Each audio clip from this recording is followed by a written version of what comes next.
Welcome to the Atlaran Adventuring Company. This is the world of Atlaran.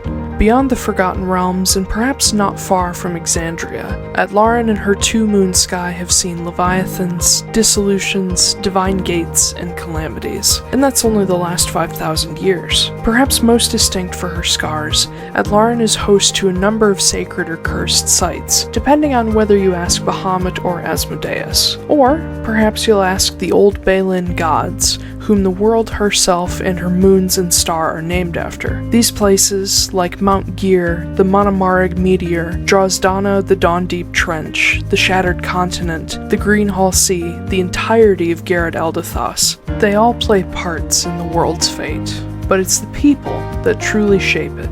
And every so often, little windows of time, short glimpses into exceptional people's lives, are plucked from the midst of the chaotic centuries, and we call them stories. They're not always epics of heroism and bravery.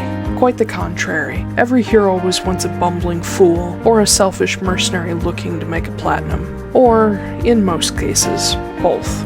And that brings us to our particular window in time, following in the footsteps of a scorned bard and her unlikely lone wolf companion. Or perhaps lone coyote is more apt.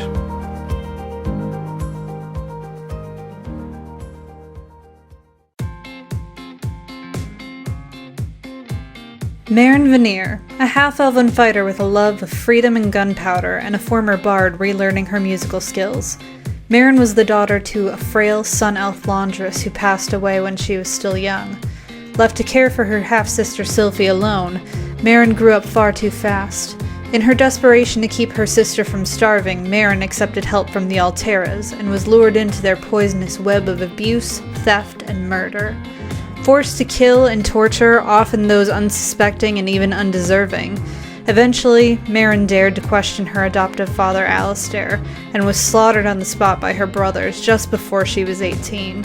Sylvie was left to flee alone, but 10 years later, Marin awoke, revived by the Heidelen Cult.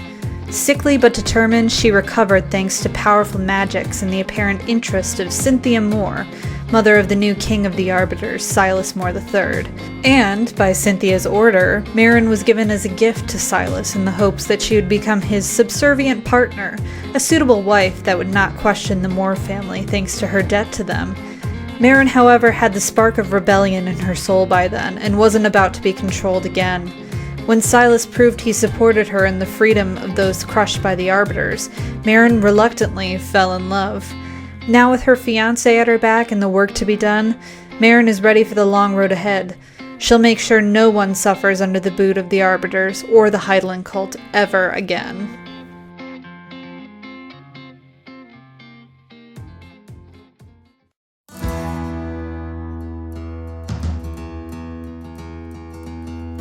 Kit, just Kit, a shifter or elucier of the Coyote Totem and mildly devout cleric of Savros, the Balin god of mischief and wanderers.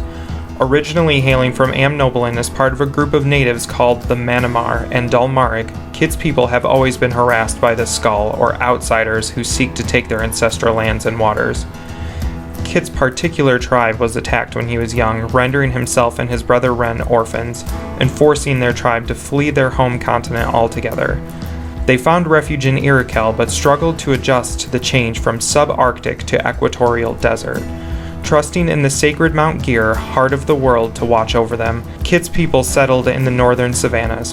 But Kit never settled. Aimlessly causing trouble to Skull and taking mercenary contracts to send money home since he was 15, Kit has become a person of interest to the Guild of Wardens, enforcers who help keep the common laws. Thanks to Dana Fioris, a former troublemaking comrade who eventually went straight and became a warden herself, Kit has quite the dossier with the wardens, and rarely struggles to find work at their guild. And now, alongside Sylvie, Kit has his own scores to settle with the Arbiters, though breaking apart an organization of kidnappers and slavers would be reason enough to destroy them.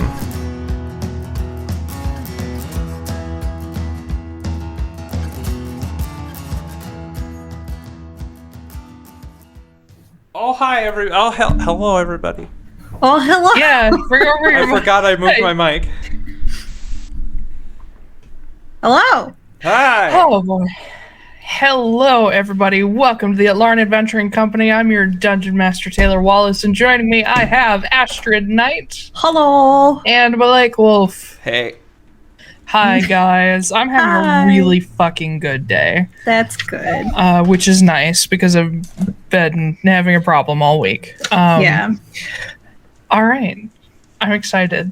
I know last time was kind of sad, and we're going to start sad, but who cares? We're going to have a good time. Sad. Kind of sad. I killed the favorite.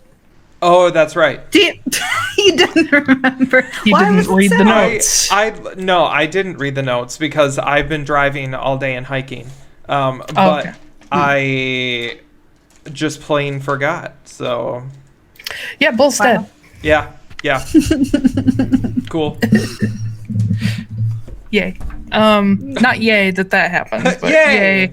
Yay D&D. Fuck Bull. Yay. Oh, he's a good boy. He was going to be such a good long-term NPC. He was. He was. All right. Last time, episode 29, game number 45. We've almost hit 50. Jesus Christ. Split into two parts. Blood is Thicker and Soulbound.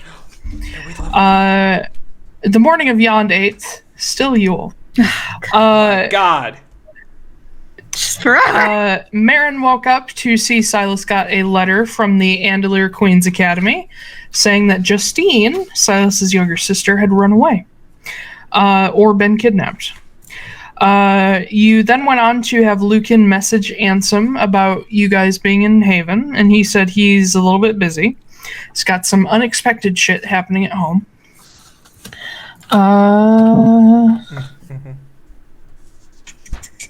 Okay. When I was watching back through, I was like, what was the last personal moment anybody had with Bull? And the last one that Marin had with Bull was that you were super stressed and he hugged you and was like, it's gonna be okay, it's alright. That was sad. You guys eventually met downstairs for breakfast in the mead hall, the Pilgrim's Rest in Haven. And saw the red tiefling that Justine had messaged Marin about, saying, hey, if you see this guy, he's with me. You guys talked a bit about Silas having lost his powers. Everybody was pretty chill about that. Bull talked about having a nice chill day for once and showing you guys Haven. In my notes it says DM note. Ha. And he also showed you that he found a note full of abbreviations and names that you guys realized were the sacrifices and locations planned for upcoming Delendane, the day of sacrifices to Ulgar Heidelen, which happens in mid-spring. Justine busted in and said you were taking too long, so here I am. She hit it off pretty easily with Kit and a bit with Bull. Silas and Marin are stressed. Oh. You guys kind of caught Justine up on a few things and went shopping. In the middle of shopping, Lucan, who was with Bull, lost track of him, and Justine got a message from Cynthia telling her, you guys don't know what she actually said, but Justine took off toward the middle of town, finding that the tiefling mercenary, Wells, was leaning up against a well. Well. And since his contract with Justine was over, he had immediately taken a new contract from Cynthia. He led you guys down into the ancient tunnels underneath Haven, which you later learned were the ruins of a place, of a pre-Haven, Manamarig city called Yond Ilarka. And you found Cynthia, an unconscious and bloody Bull, a walker or tethered Wedna, and Kyla Uravela and a number of black cloaks around a cistern underneath the city. Cynthia basically told you that if one of her children handed themselves over, she'd give Bull back. And you guys started a fight instead. So she threw Bull into the cistern. Wedna got ashed after shoving Justine in as well. Good. Lucan actually did really weirdly well in that fight. He was the one who ashed Wedna. Mm-hmm. And he did a lightning bolt, I think, too, because I got really excited about that. He did a lightning bolt, and technically, with that last attack that killed him, some of those black cloaks would have aimed at Silas if Lucan weren't in the way. So he did his shielding Silas did work. Mm-hmm. You guys, let's see. Justine managed to get back out of the cistern and keep on fighting, covered in blood. She looked like a ghastly mess. The Black Cloaks ended up killing Lucan. Cynthia disintegrated Bull's body in the cistern as a final insult before teleporting out with some of her crew. Yeah. You were unable to gather any of Bull's ashes, so you took Lucan's body and left. Wells, who had fled, you found him further down the tunnel, dead on the floor from a shot through the forehead, thanks to Ansem, who was aiming down the well with his rifle. He shot that well right down. Yep. He hasn't gotten a chance yet to tell you exactly why he's there. I believe he did say, "I need your help," but too much was happening. Justine saved Bull's axe, thanks to Silas, and helped you guys carry Lucan out. With Ansem, you went to the Manamarig to seek Kenna, and a sentinel of Atlaran showed you guys in. You found Kenna at what is known as the visiting pool below the Manamarig, and passed by some Malandrada who are not supposed to be awake. Kenna was talking to someone named Inaya in the visiting pool. Took you guys to her office, set Lucan's body aside in a safe spot. You guys talked about plans to resurrect him the following day, or reincarnate him. You explained to Kenna what happened. She could not believe that a cistern was right under her nose. She explained Yonde Larka to you guys at least a little bit. And she started taking a look at Marin's eyes.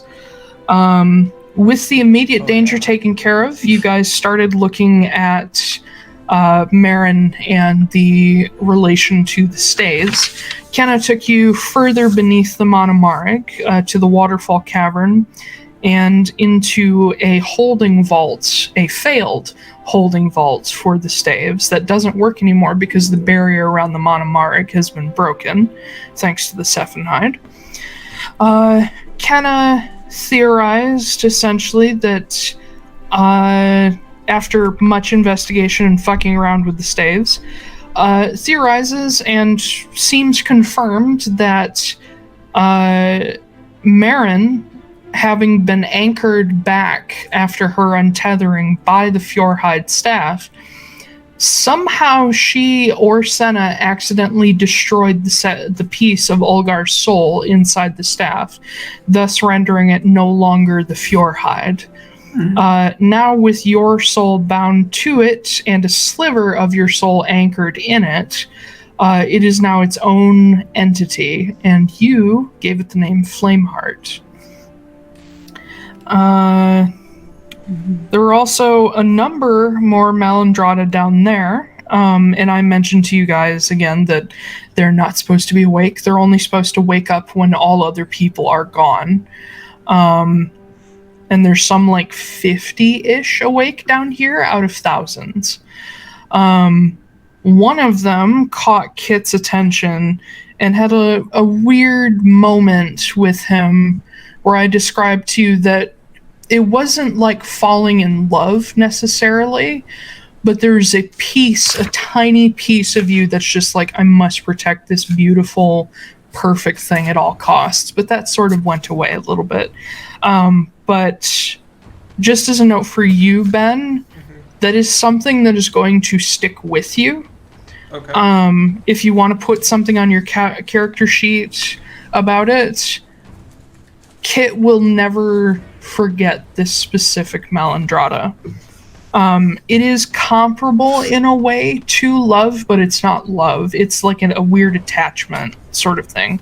If you want to look into it later, we can go into it. Let's see. Kenna explained to you guys that the Ordenhide, which Kit has, and the former Fjordhide are each other's complementary staves. They basically hyperpower each other.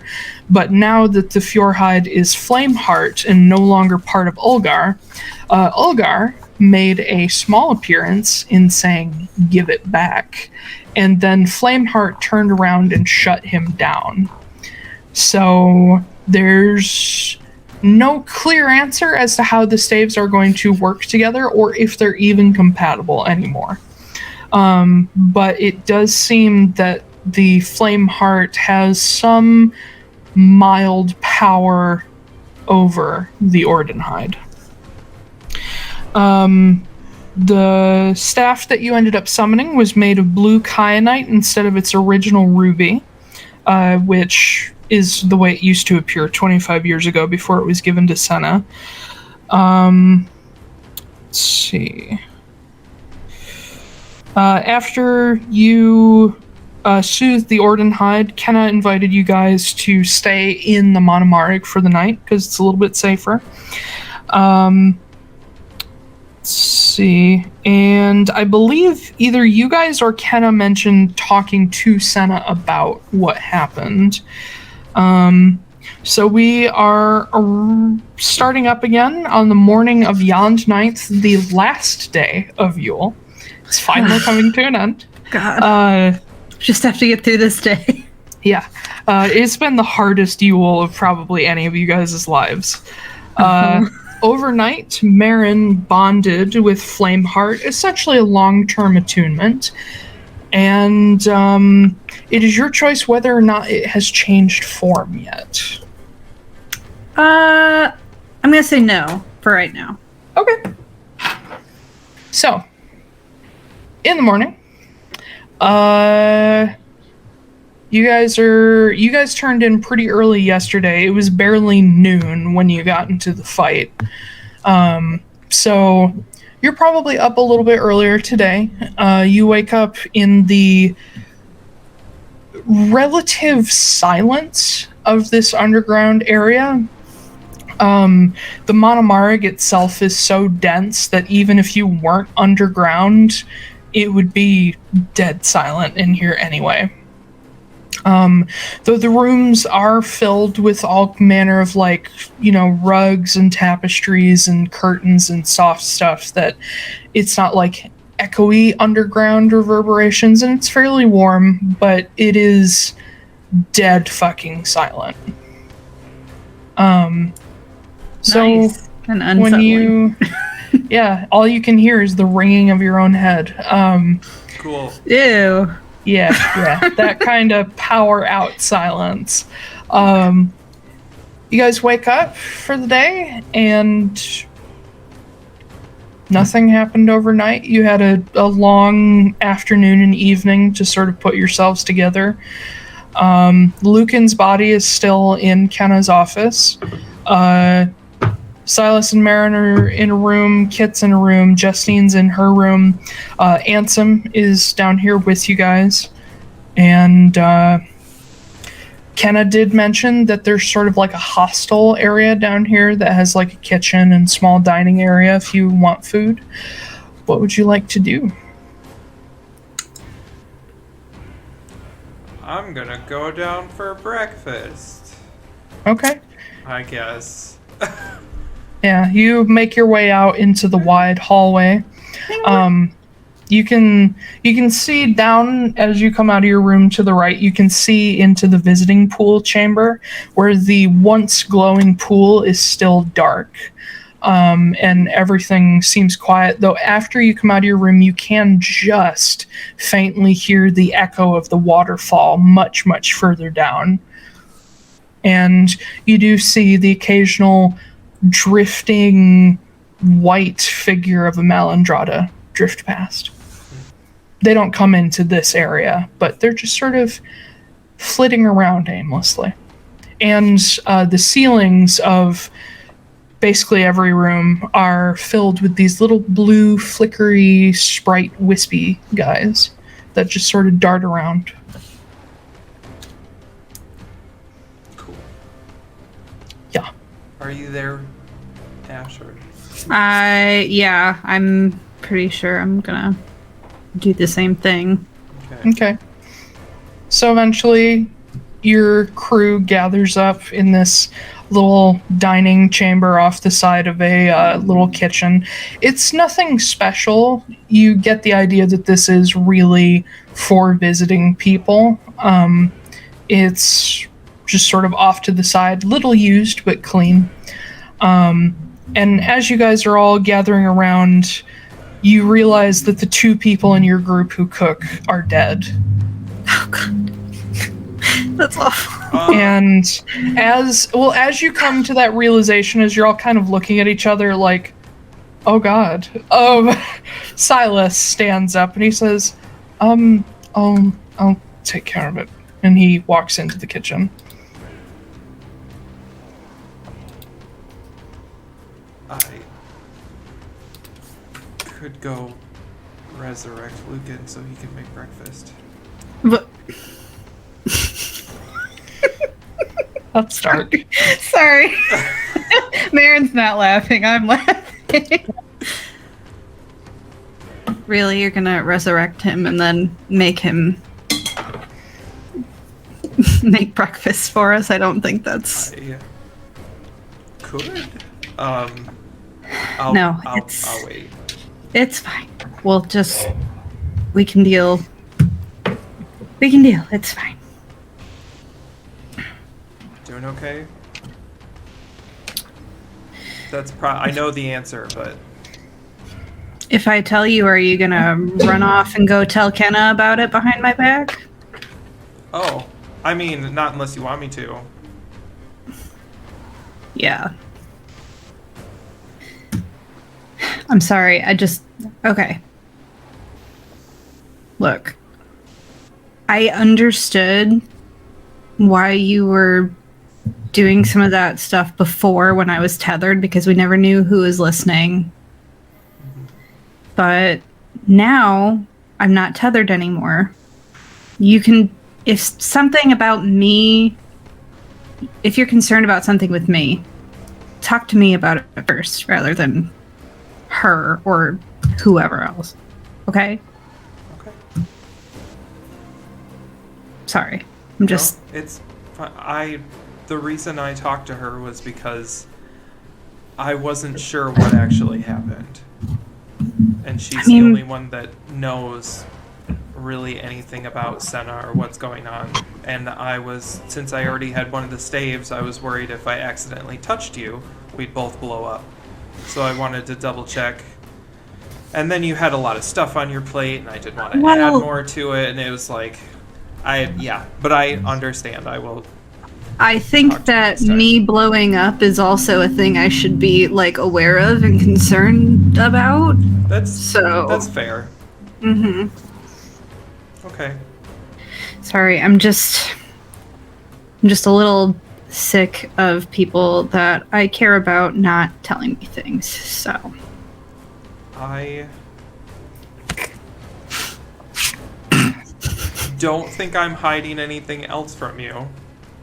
I didn't think you were. Okay. I could be forgetting something, but I'm pretty sure it's good. Are stuff between you and Silas okay? Yeah, it's fine. I kind of look over. Can I see him, or is he... The kitchen is through an archway, so, there's not a door in the way, and you can, catch glimpses of him, but he's not right there. Okay. I just kind of lean in a little bit, and I'm like, he's going through it, but we're fine. Okay. Sitting with you guys, Justine has been dead silent. Like, you don't even know if she's listening. She's just sitting at the table, sort of arms on it in front of her, staring off into the distance, just thinking. It's a very similar look to Silas. And then Ansem is a little more reclined opposite her, listening and like picking up context clues, but he knows he's behind. But as your conversation starts to trail off, he leans in a bit and says, would someone care to catch me up a little bit? God, okay. Just cliff notes. You don't need to go into detail. I know it's probably been difficult. Where did we leave you? He was with us in Volfira, and I think we got separated then. Yeah, kinda took me to Constanos with, wait. No. I went to Constanos with Ren. Yeah. I think he went to Sigarathir again. Yeah, he split off from you and, like, Tuldanost, I think. We didn't go to Tuldanost. Not Tuldanost, Hjolmanir. Yeah. No, he was in Volfira, but then he was like, yes, for like 2 seconds. He was. He came. Did not go with us to Erisholm. He came to you like fairly early in Volfira and was like, "Hey, I got some shit at home that's more important than my missing husband. I need to go." Yeah. Mm-hmm. So he's been gone with you since before. I think since just after Marin got untethered. Yeah, he knows that. Yeah. Okay. And he knows Lucan. Yep. Yeah. So basically anything after that. Okay, so we went to Erisholm. Mm-hmm. That's what you told me you were up to. We got shit all done there.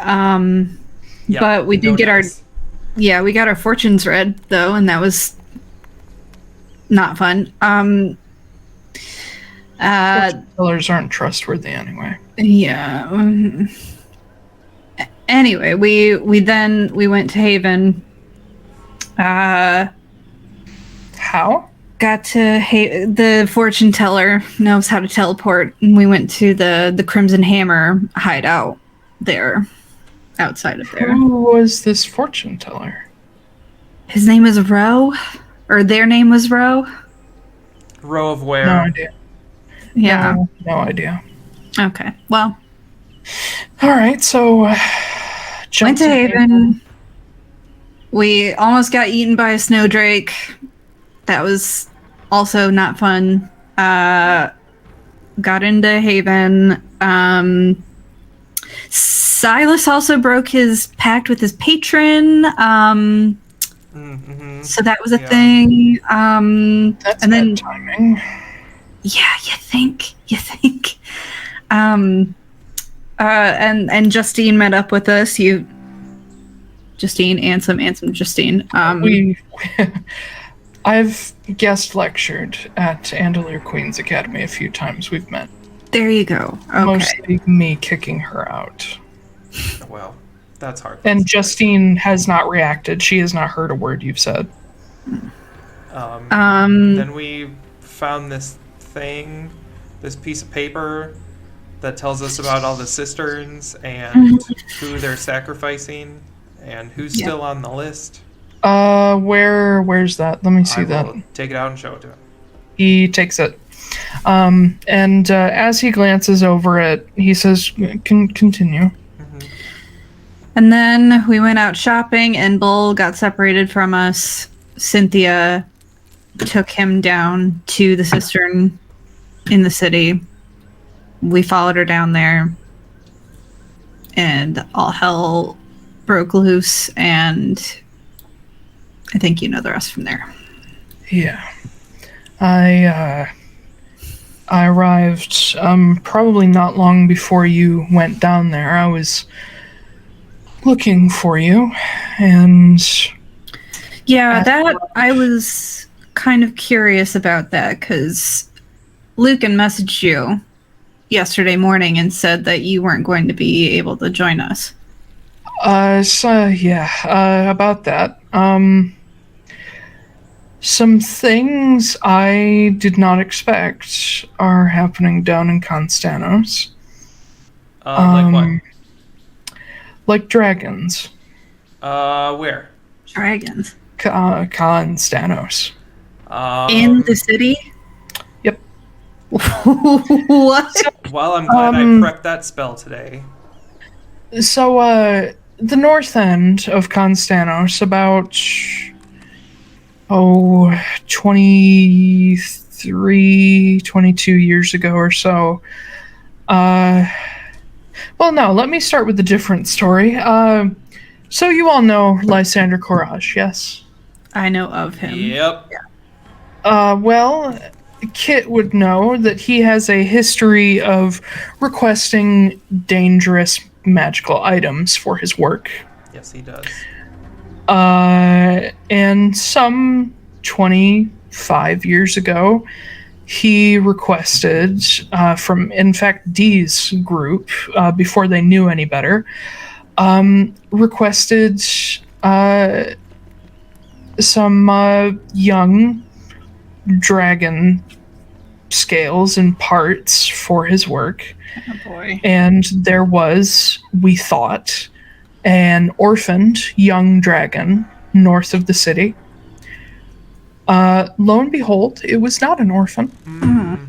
And it had a younger sibling that they unfortunately were forced to kill for their own safety. And a few years after that happened, apparently their parents figured out where the hunting party went back to, which was Constanos at the time, and they attacked the north end of the city. I tell you that to tell you that we have never been able to kill those dragons, and we don't know where they went after that attack and one a bit later, but they just apparently came back again. Oh.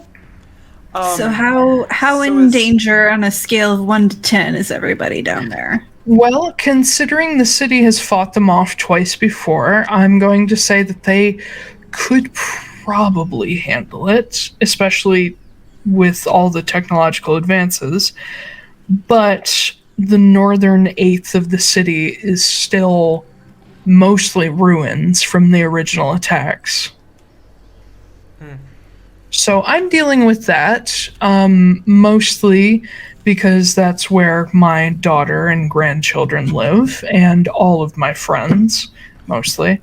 Question. Yes. Where is that tree located? The one that I went through? At Mathine Tower Temple, which is in the south end of the city. Okay. Do you know the really old white dragonborn and her southern husband, who's also old? I can't remember their name. Vossner and Ellen Estelle. Yeah, yes. them. Yeah. Are they okay? Because they're harboring my younger brother. Yes, they're okay. It seems like they've been staying away from the south end of the city.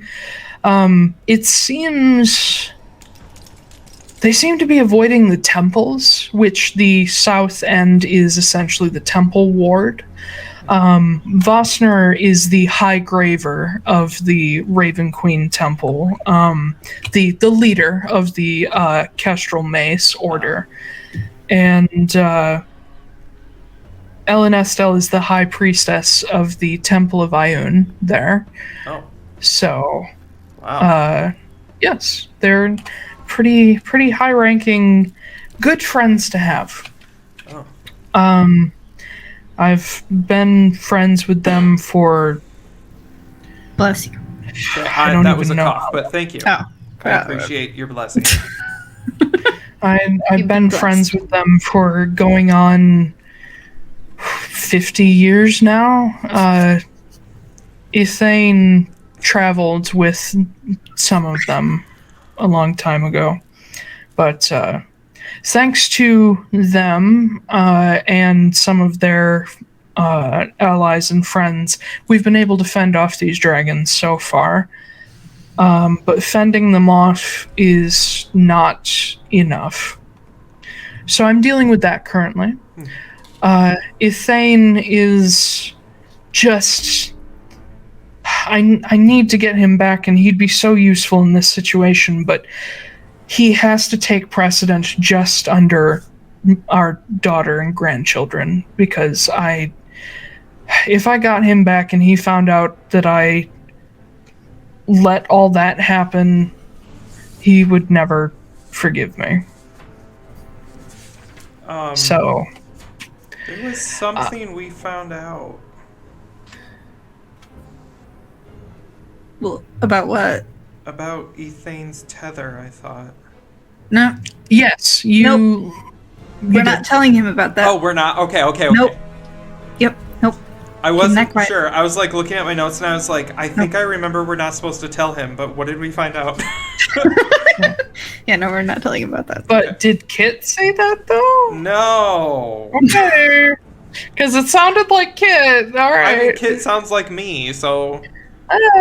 He sounds a little more dickish. We're gonna... I would give him some grace with that, because I think he couldn't remember. I was literally looking at my notes and No, I was like, know. what I'm is just it? teasing. Yeah, I think Kit would remember that and be like, no. I assume Kit would. I don't I'm just remember messing. anything, but Kit would remember. I'm just messing. It's okay. I'm not that kind of DM most of the time. Yeah, we'll just kill Bull, but, you know, we won't tell Ansem some information. That's fine. But Ansem looks down at the paper you gave him and says, it is not good that I recognize most of these names. Ken said that too. Yeah, we figure they're pretty high up people that the cult would benefit greatly from having control over. Mm-hmm. Yes, especially Clan Avery. They're a bit of a big deal in some parts of Amnoblin, and obviously Lucas and Corsair, and I see more. Yeah, we're aware. We've got both of those covered, though. For now. You have Lucas covered? No, more. Both of the Moors. Yeah. Yeah. And Ansem glances to Justine, who's still like 1,000-yard stare. He says, Justine? And she sort of looks up. She's like, what? What? Is the food ready yet? It will be soon. Soon. Why don't we just we'll get through the morning, we'll resurrect Lucan, and then we can talk about game plan, and just, we can decompress a little bit. Yeah, let's have that day off. Yeah. Ansem says, well, I can at least stick around for food, but I do actually need to get back. I've got a lot of plates spinning down in Constanos all of a sudden. Well, while you're down there, would you mind making sure that my brother is still alive? If he's with Ellen Estelle and Vossner, he will literally be the last to die. Well, they said they were going to find him a place, so I'm not sure if he's, like, living with them, or if they tucked him into a hut in the woods or something. I don't know. Well, your little brother is sort of cute and fuzzy, isn't he? Yes? yes, very. I don't think he's going to go far from Vossner. Vossner adopts anything that moves. He's like Quinn. Oh, okay. But I do need to get back. In fact, Ellen Estelle is coming to get me shortly. Well, okay, maybe... Well, let me say this. I would appreciate the help, but you've already been helping me. You do not have to. I'm sure we can manage. But if you're looking for maybe time away from the current problem, or feel like maybe making a little money down south, going someplace warm, we can certainly bring you along. It would That- get Justine and Silas out of Cynthia's reach. Yeah, well, Yes, but she can teleport anywhere at a moment's notice. Also true. so we need to get anti-scrying materials. I want us all to essentially disappear so that they don't know at all where we're going. I think Kenna... Critical parallels, man. Yeah.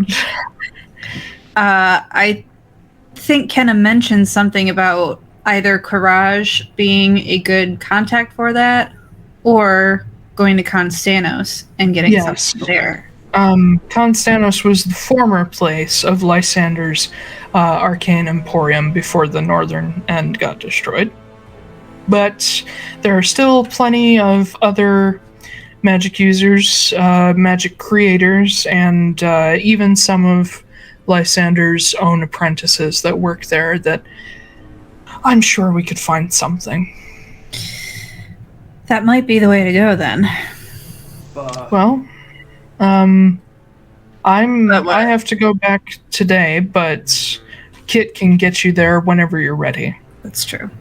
I mean, What are you thinking? I just need an hour to bring back Lucan, and then we can go. Okay. Ellen Estelle should be here in like 2 or 3, so... Okay, well, if you want to eat, let me resurrect somebody real quick, and then find him some new clothes that fit, and then we can go.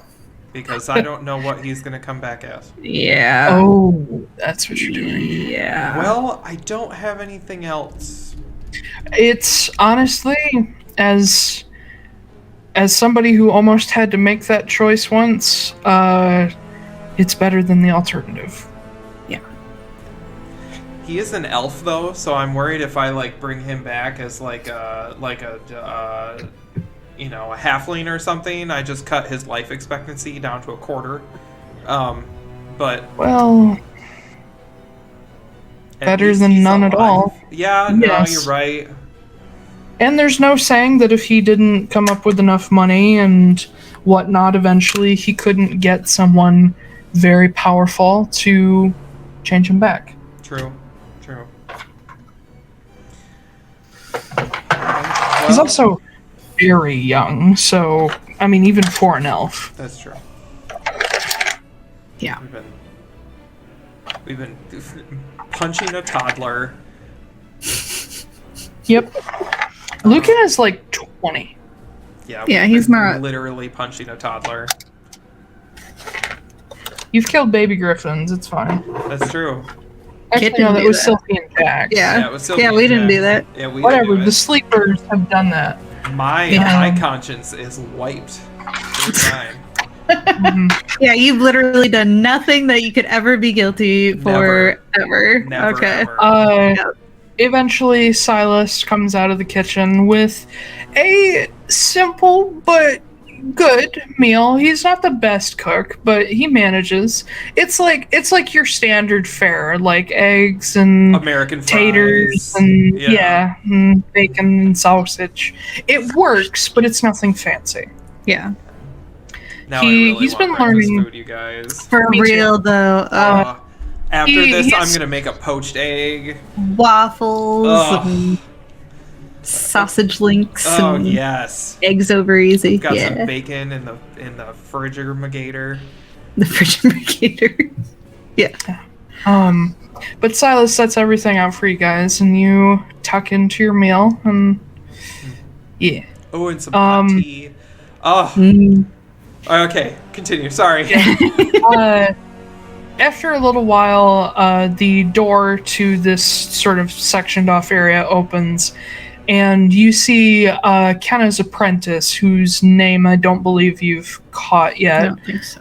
But she steps in, this young 20-something, maybe late teens, half-elven woman.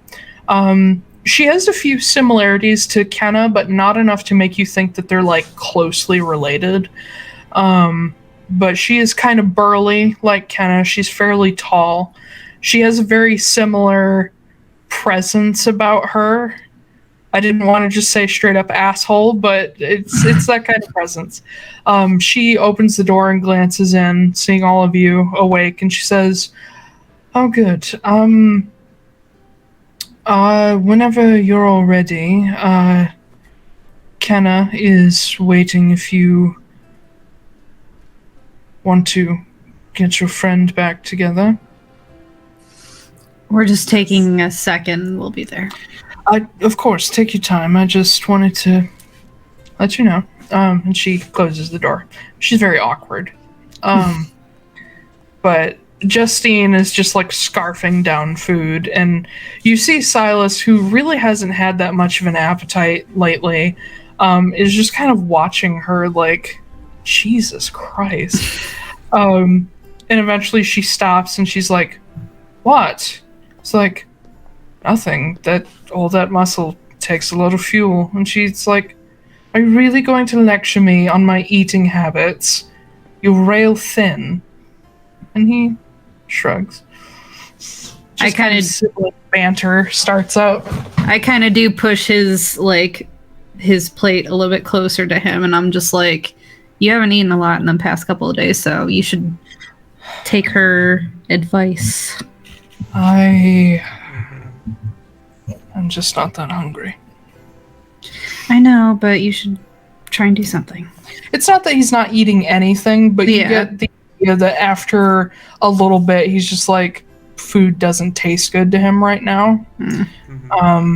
So he eats, but just not that much. Justine finishes whatever he doesn't, so takes a lot to keep her going. Yeah. Yeah. Yep. But once you guys are finished, Silas clears everything away, but Justine's like, no, you know the rules. You cooked, I clean. And she takes it and goes, and that's adorable. Oh, that's really cute. and Silas just left standing left there. the dishes for the servants. Wow. It's not a hotel. I stand up and I start helping Justine. I'm going to clean up some as well. Justine just goes into a rage. I pull an American Thanksgiving and I sit with the boys take at a nap. the table. Wow, while we watch the women work. Oh my god. Every fucking Thanksgiving. Yep. Oh. Yeah, go watch football. Yeah, the boys are gonna go watch football while the women bring us beer and do the dishes. Yeah, no talking. No. But yeah, in the kitchen, as Justine is she's doing the cleaning. She's basically rage washing. She's just trying to get it done really fast. Thorough but fast. But she hands off to you to dry stuff and put away. But as she's going, you can, even though she wasn't attached to the people you lost, you can tell she's bothered. And it's coming out in weird microaggression ways, like this just no dirt will stick because she'll take off the surface. Yeah. Yeah. I kind of look over to her as I'm drying off some plates. I'm like, I'm not gonna ask you if you're okay, but I have no right to be as upset as I am.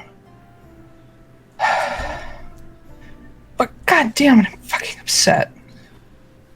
you also went American. Wow, weird. Oh, sorry, she's English, yeah. Fucking upset. There we go. I'm so mad that my accent changed. I forgot. Just listen, anytime I have an angry character, I immediately assume they're American. But as she's going, she says, he seemed really sweet, and I was looking forward to getting to know him. He was really sweet. Yeah. I'm really...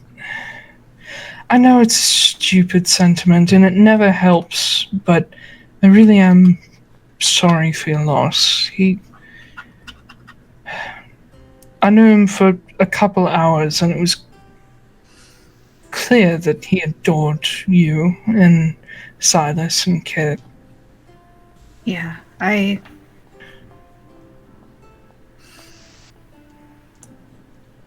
feel really bad that we weren't able. I feel really bad that we weren't enough, to. I don't think it's that we weren't enough. I think we were just caught off guard. Yeah, that too. She knows the ins and outs of that place below us, and she probably knows the ins and outs of Haven, and she knows Silas and I well enough to get around us. She had the upper hand the whole way through. Eventually we're going to get the upper hand. I hope so. And she's going to regret everything that she has ever done to my brother. I kind of look back just to see if Silas he's probably just talking with all those yahoos back there. He's sort of listening to Kit just give Ansem shit. That sounds about right. Okay, I'll turn to her and what's the arm do? Yeah. What if I do this? Does that do anything? Yeah. Yeah. Can you feel Fire. it if I put a lightning bolt in it, or like what if I what's the range on this thing? Like, how far can you turn it? Like, Just whirls his arm over. It's attached to him. yeah. It has a limited range of motion like a normal arm. And yes, he can feel things. Okay. All right. It's enchanted. Can you feel it when I do this? Can you feel it when I do this? Can you feel it when I do this? Can you feel it when I do When this? I do this, he breaks your hand backward. Yeah. Justine glances out at Silas as well, who's just sort of, as he often does, just quietly observing things. She says, "He still looks awful." I think he's going to look that way for a little bit. I know he's capable of some things, but I'm worried about... I saw the look on his face yesterday and how useless he must have felt. I'm so worried that this is going to make him be too hard on himself, that I don't know as much about the connection with Dalthair as I'm sure you must, but I know it's not good. It's not healthy, and I'm scared he's going to be tempted to go back sometime. I am too. I don't know. I think Bull and Lucan, it was just the worst time for any of that to happen, and I'm worried how he'll take it. I feel guilty. Why? I feel like I talked him into it. Good. It was like watching my brother date some horribly manipulative, abusive asshole. It's like watching him date his first boyfriend all over again. Oh, I didn't. I'll ask about that later, I guess. But. It's like watching him date one of my first girlfriends, honestly. But, Silas has always been... He's not necessarily easy to manipulate, but he's very susceptible to Stockholm Syndrome. Once he thinks someone cares about him, he's loyal to a fault. And then if they turn out to be not so good, he goes one of two ways, either thinking that he can't get out of it, or that he's not worthy of getting out of it. I was honestly worried about him with you for a while, because you have a bit more of an aggressive personality than him. You aren't afraid to take control of things as needed, and I was worried, oh god, what if she turns out to be an asshole too? Because then Silas is stuck. But thankfully you've turned out to be more what he needs. I don't know. Did I tell you that I turned him down the first time he asked me to marry him? Did you? Yeah. Why? It wasn't because I didn't love him. But I mean, not that I can fault you for saying no either, but I was scared of having that much power over someone else. I think you're the right person to have it, though. I know, and Nobody who wants that kind of influence should have it. I know. I still feel that way sometimes. Like he'll just listen to whatever I say. If I tell him to jump off a bridge, he would do it. And He would. I know. And I don't want to end up being another Cynthia or another Dulcere. I want him to make his own choices. He's very bad at that. I know. No, in the short time that I've known the two of you together, you have pushed him to make decisions that are necessary, and even if they hurt, they're good. And so I have to think, based on your track record, that this is similar. Don't get me wrong, Dulcere. I met him. He's horrible. And he's horrible for Silas. It's not my place to say, but some of the things that he has talked Silas into are bad. Talked him into? That's for him to tell you, but I mean, I know he's done some shady things, but it was right for him to leave and to say he wasn't going to do that for him anymore. I don't know. I trust you because you're not sure. Well, that makes one of us. Well, someone has to be confident in you. I'm sure Silas is to a point. Apparently. He's more confident in me half the time than I am in me. But Well, that's alright. We all need someone who believes in us when we don't believe in ourselves, I guess. Silas has always been that for me, so it stands to reason he'd be that for you as well. Yeah. I didn't become this loud, annoying, confident, battering ram on my own. I became this because Silas and Lauren and a few of our very few friends encouraged me not to be a quiet, meek little princess. Even though they sent me to Andalia Academy just to become that. yeah. It's a school of destruction of feminism.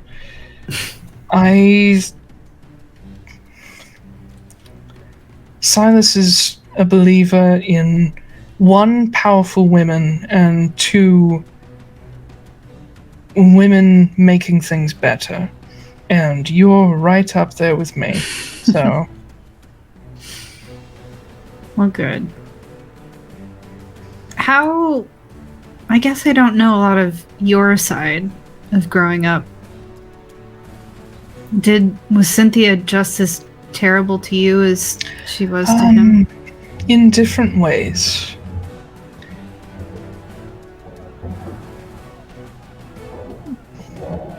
What is that? Okay. I think it's an airplane. It's not a helicopter. It's an airplane. It sounds like one to me. Okay, that's flying pretty fucking low. At least for this area. But anyway. She was awful in very different ways. My mother is nothing if not a hypocrite. And so, while she is a very powerful, influential woman... One second. What is that? That's the cat.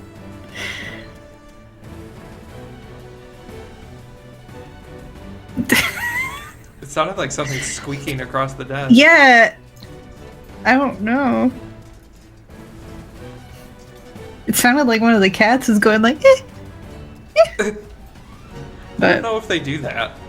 I don't know. I'm so used to dogs just like staring at me and just going like, yes, that is true. Actually, I think Oswin makes that exact noise. Oh, she does. She does all the time, constantly. No, it was Titan. Okay. Because he's got that heart condition. He occasionally coughs, and it sounds like that. Oh. Yeah. It's very rare, but it does happen. Mm. He's okay though. Once he gets over it, he's okay for a few days. Anyway. God, gotten interrupted twice. I don't remember. Something about Cynthia being a hypocrite. She's cool in different ways. While she's a very powerful, influential woman, she did not want me to follow in her footsteps. She was very much a little girls are to be seen and not heard kind of person. And I don't know why. I would have thought that I would have been the favorite, but Silas was always everyone's favorite in a way. Of course, he was our grandfather's and our grandmother's favorite. I'm not bothered by that, but he was, as cruel as he was our father's favorite as well, which did hurt. And he's our mother's favorite, he was his father's favorite, not hers, because she's adopted. Yeah. But he was always mother's favorite as well, as awful as she was. And I was just sort of expected to be quiet and polite and pristine and be able to walk around with a book on my head and entertain and pour tea. I never fit that. I never wore dresses. I never did any of that. And so my mother's response to that was to continually find me tutors and not very nice people, especially governesses who would try to beat that into me. Sometimes literally. Her approach to me was much more physical than Silas, because there was nothing she could get through my head. So, I was the one who got grounded, occasionally beaten by my governesses and tutors. Never mother, she would never do anything herself. My father occasionally, Silas II. But everything she did to Silas was mental. And in a way, I think, worse. She made him doubt himself so that he would only listen to who she wanted him to listen to. Thankfully, it didn't quite work. Our grandfather was too influential and too almost possessive of him to allow our mother to really get into him. And I think it saved him, but it's also left him damaged in some ways. Yeah. And I think the only thing she ever accidentally taught him that is worthwhile, well, two things. One is how to keep straight face in any situation. He knows how. He doesn't always want to, but... And the other is that women can be very powerful, more powerful than men if they so choose. That was not the lesson she was trying to teach, but it was the one he got. Yeah. Well, even though you say it wasn't as bad, I'm sorry that you had to go through that. It's hard to... I'm not glad that any of it happened by any means, but at the same time, I have no idea what I might be or what might have happened if that hadn't. I can't imagine a different version of myself that I would be happy with. I'm fairly happy with this version. Obviously, there's some problems still to be sorted out, and I'm sure a therapist would have a field day with me, but I like what I've become in spite of our family, whereas Silas is definitely not in the same boat. Yeah. So, I don't know, maybe I need to punch him a few times and make him run 10 miles. Maybe that'll do it. Oh, yeah, he'll appreciate that. He'll collapse in 10 feet. Probably. I hope he eventually becomes something he can be proud of. So do I. Because even if he's an asshole occasionally,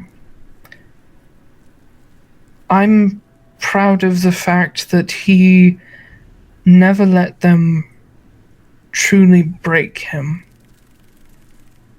He managed to become something better than them in spite of them. He's still got a long way to go, but he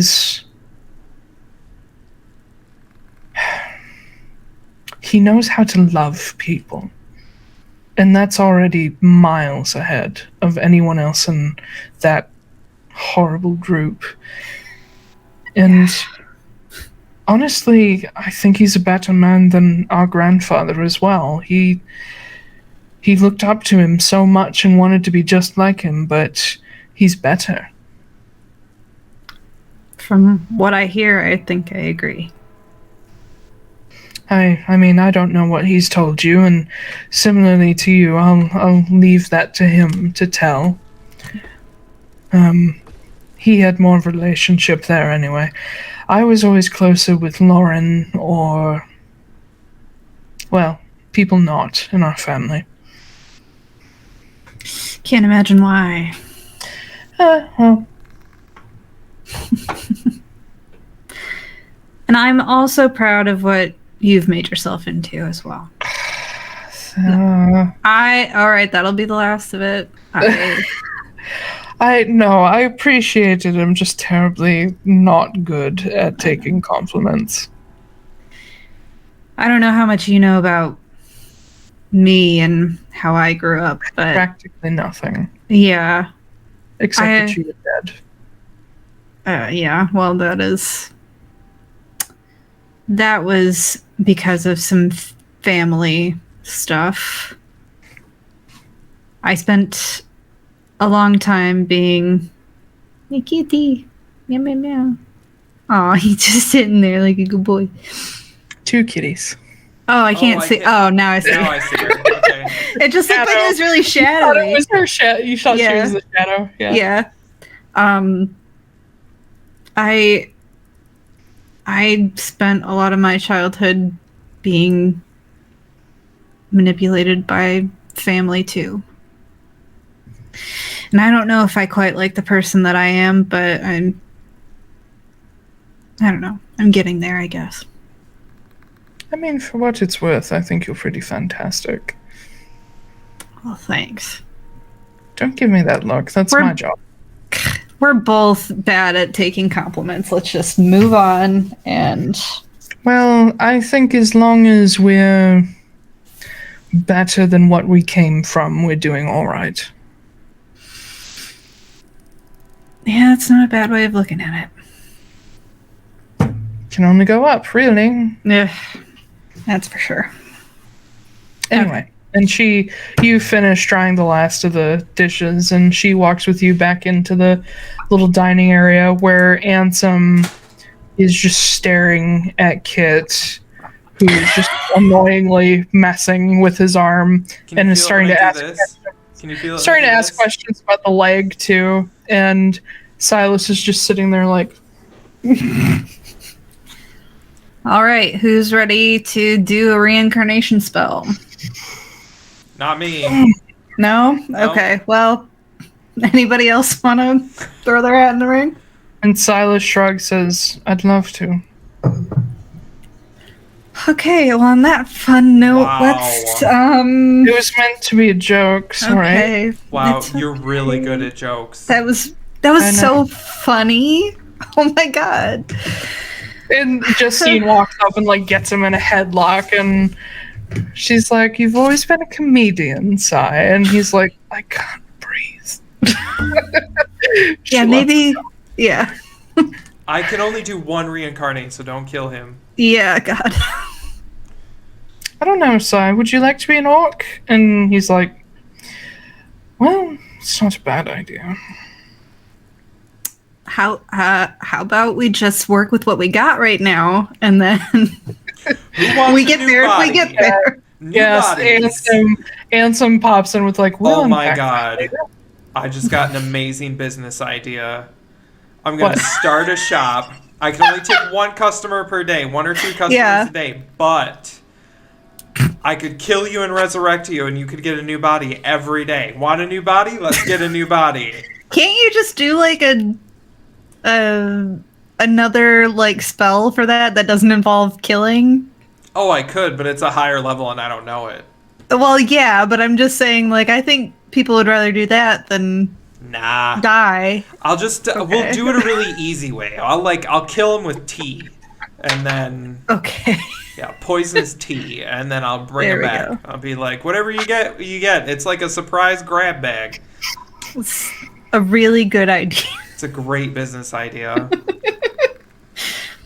5,000 Alright. gold for a new body. Okay. That's good profit margin. Yeah. Okay. Anyway, do we want to bring back Luke? Yeah, we need to do that. So you guys gather yourselves up and head down the hall past the darkened visiting pool.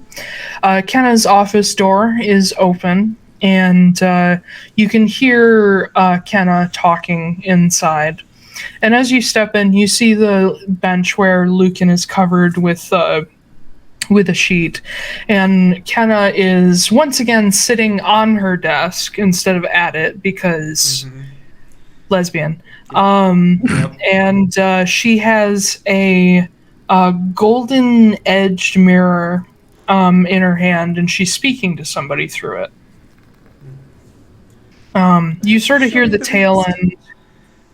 You hear the tail end of the conversation of her being like, "I don't give a fuck. Just get it here now." And she sets the mirror down and looks at all of you as you step in. You can tell she didn't get a bit of sleep. She's like, "Good morning." Hi. Another stave. No. Materials for recreating the barrier around the Manamarig. Oh, better. People are giving me excuses, and I don't fucking care. Okay. So, Do you want me to bring him back here, or do you want me to, like, do it in a different room so it doesn't ruin your floor? it's not going to do anything to the floor besides the floor is made of wood. I'll just regrow it. Oh, okay. And I whip the sheet off. He's very pale, Yeah. more so than before. As you guys did not use gentle repose, so he's not deteriorating, but he definitely looks dead. Well, yeah. All the blood settled to one side of his body, so he's just like... Yeah. Yeah. All right. So I uncork the giant bottle of oils that I have, and I just start dumping it on him. I'm like, everybody watch the Master High Elder Druid here of the Desert Clan. Oh, you're Master now. Okay. Yeah, Master High... Hi, Elder Druid. Master High Elder Druid. So I just like uncork the bottle and literally just turn it over, and I'm just like, boom. Like, you know, when you turn a milk gallon over and it does that like, boom, Yeah. boom, boom. Yeah, like every time. Yep. Yeah. That's what's going on. It's just splashing everywhere. It's Except all it's a glass over the bottle. place. It's a glass bottle, so it doesn't flex, and it's just that really violent bubble. Just makes your whole arm shake every time. And I'm just letting it splash everywhere, like it's all over the place. And then Kenna is just watching, like, I learned to be a druid by myself. I'm a DIY druid. Yeah. So and then Self-taught. yes, and I have a Google degree. Yeah. it looks like it. Ye old Google. Hey, it still works. That's the thing. It's not pretty, but it works. Nope. So I dump all those rare oils and all the Draugr Bloom oil on him that I have. And then I start whispering my spell and doing my hand motions. So, I did a little bit of looking at the spell beforehand. Uh-huh. Would you like me to roll the D100, or No. you? I'm gonna roll it. Oh my god, this is my spell, yo. It's a D100, right? D100. Okay. Here we go, Lucan. See if you get some super hot bod. Oh, I threw one on the floor.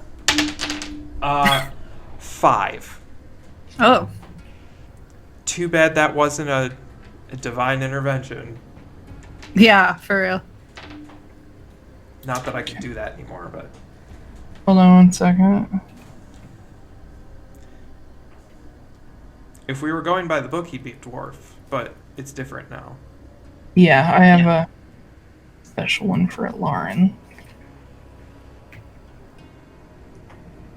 Can you imagine graceful elven Lucan comes back as like this little dwarf dude, and he's just like, what the fuck? Damn it! You said 5? 5. Shit, come back. Baby, come back. Any kind of crazy. What? I was singing the rest of the song. Oh. Any kind of currency. I don't know it. I don't know all the rest of it. We just sound like characters from South Park. Yeah. Motherfucker, where did I put it? Oh, it's in... Why did I buy this agate? That's 1,000 gold. Why did you? I know there's a spell. I just can't remember what it is. Oh shit, I remember you talking I about love when it. I buy spell components and then immediately forget what I'm supposed to do with them. Uh-oh. No, Taiylor. What is that face for? I put this one in as a joke. Oh no! Oh no! I turned him into a goose. Yep. No, but you're not crazy far off. Oh no! What? Should I roll with this, or is this not okay? No, roll with it. Is it like really silly, or is it like really silly? Oh, I'm so down with it. That is so up Kit's alley. It's canon, but it's really okay. All right, we're gonna do it. We're gonna fucking do it. He's gonna turn into the Glockatoo. Again, not that far off. Okay. some sort of bird? different animal group. Oh no. So, all right. So you dump out your gallon of oil. Oh, I know who he is. And you begin casting your spell, which after you finish distributing the oil evenly, you draw an oval around him to sort of contain this magical field. And in your Google DIY degree way, you're just like, shum, yum, yum, yum, yum. Shaman! Yum, yum, yum. Shaman! But there are portions of the spell that you do understand, at least from a Thunar perspective. Oh. And one of them is using certain runes that are included in the spell. And so you finish the spell. How long is the casting time? 1 hour. Okay. So I just chant, like, by the sea and the fishies. Ram you. Ram you. Sheep be true. And you're like, please Ram you. turn sheep. And you finish the spell by casting your hand up, diagonally, and diagonally again in a rune. And as you push it through toward Lucan's body, the rest of you all watch as his body begins to glow, a sort of soft white at first, and then slowly turns a darker red and takes over all of his features. And his entire form, once you can't make out any features about him at all, his entire form begins to literally melt into the oval set into the floor. And before it begins to run out of the oval, the edges sort of light up white and catch it and begin to shrink it back down until a sphere forms at the very center, just sort of spinning. And it goes through a few colors and eventually settles on a very sort of gentle cream color, sort of like tan cream color, not beige, but a nice sort of soft color. And then it begins to stretch out again, but not very far. And it turns into a small sort of vaguely spherical, but a little bit flattened form. And then you see little dark points grow out of it. 3 and then 4 and then 5, 6, 7, 8 different dark points, and you see little lines form in one of the dark points, and you see a blue flash, 2 blue flashes, and slowly this blob begins to form into fur, and it begins to show features of a long tail and long, skinny limbs that are sort of curled up close. And you realize 2 of the dark points become big, big ears. And the face comes out a little further than you'd expect, kind of a straight slope and a little bit long. And then whiskers sprout from one of the dark spots on the face, and a little nose. And you see the pattern of the shape of a mouth form. And you watch as the tail slowly curls around. And you are looking at a little oriental short hair cat. Aww. With Siamese dark points on its face, paws, ears, and the end of its tail. He turned into a cat? Hold on. Just the Okay. straight. Okay. There's a moment where everyone's quiet as the spell finishes, and the last of this oil sort of evaporates out of the circle.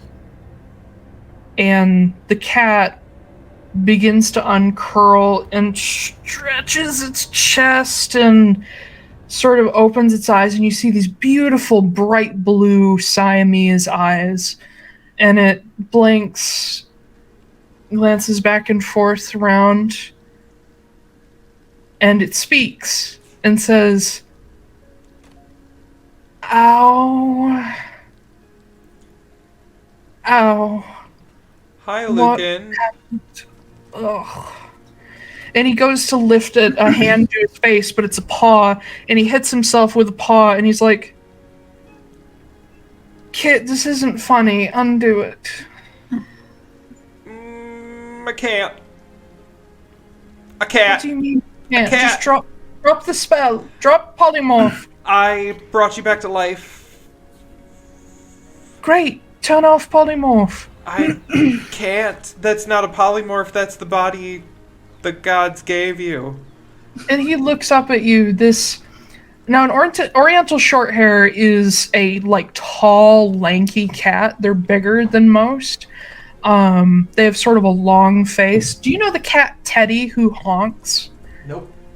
I've shared him before, but he has kind of a honky. It's one of these with their big fucking goofy ears. Yeah, they're kind of they're very adorable. I love them. They're super cute. Yeah, but they're really, really tall and super lanky and thin. But they're the ones who look like Adam Driver. Yeah. Yes, okay. they do. You're Hold not on. wrong. Yeah. what does Adam I've seen a Driver few of them. look like? Adam Driver. He's an interesting looking dude. Yeah, he looks like just those cats. That cat. Oh yeah, he does.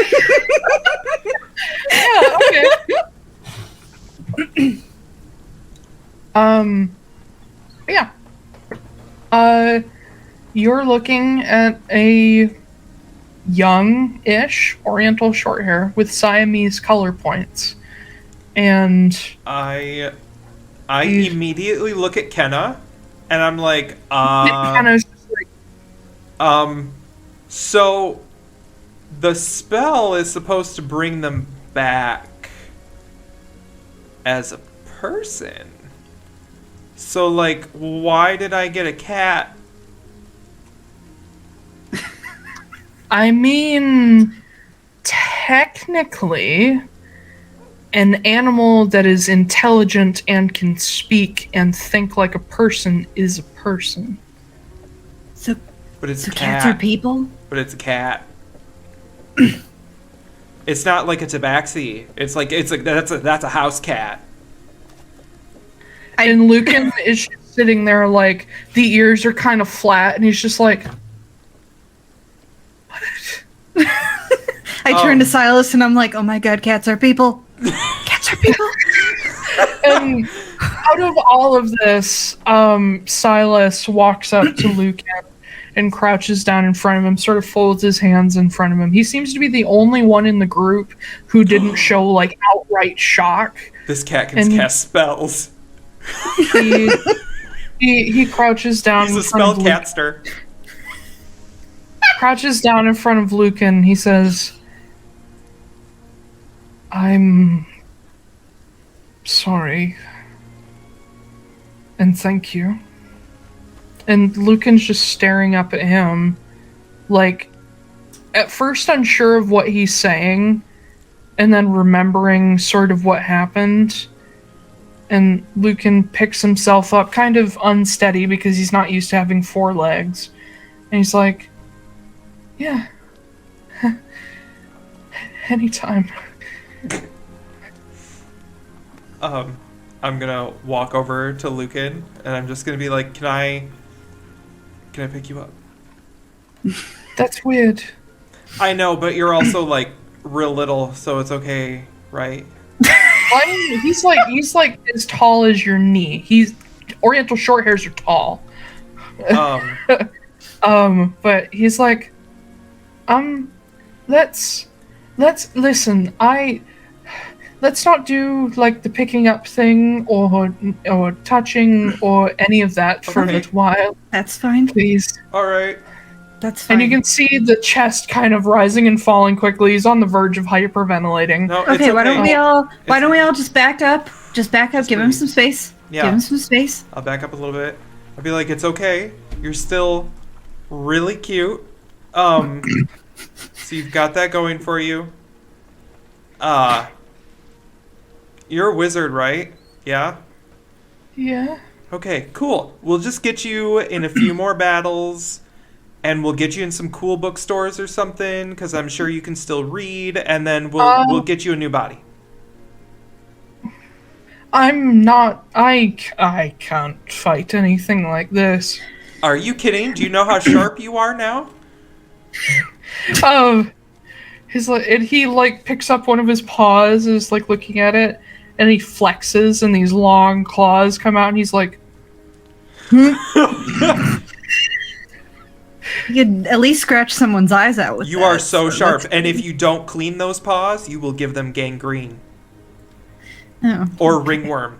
Like Oh at God. best. Oh, Yeah. oh, cool. "Does this mean I have to poop in a box?" No, You are we allowed won't to make poop you do that. wherever you want. Yes. I don't care what Kenna has to say. You just shit on anything. You deserve it. And Kenna's like, I would prefer you didn't.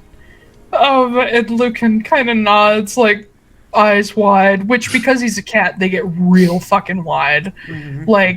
Like slitted pupils, and because he's an oriental short hair, they get real big. He's just like, Oh my god, he's so cute. You can also still cast spells. can I? If they're verbal, probably. No, he can do all of them. He just I has mean, I to can do still- little. He still has to do little kitty paw somatics. I don't have thumbs. You do. They're just down here. Oh, He does have those like little dew claws. Yeah, the dew claws. They're like down. Just look further down your arm. Oh wait, maybe it's just Xena that has them. She actually has a fifth. She doesn't have like Oh, a yeah. thumb like some cats do, but she does have another claw right here. Yeah, it's like a genetic thing. They're so inbred that they can end up with an amazing amount of toes. Do you hear that, Xena? Your thumb is inbred. It's true. Okay. She doesn't care. Now all I can think She of is doesn't- that stupid fucking TikTok where they're like, how to tell the difference between a purebred and an inbred, and it's like the dog and then a dog with a piece of bread on its face. So stupid. It was like bread with the snout sticking through and googly eyes on the bread. Yeah. Oh my god, I have the perfect art for Lucan. Oh. Yes. Yes. Yes. There Oh, he is. look at him.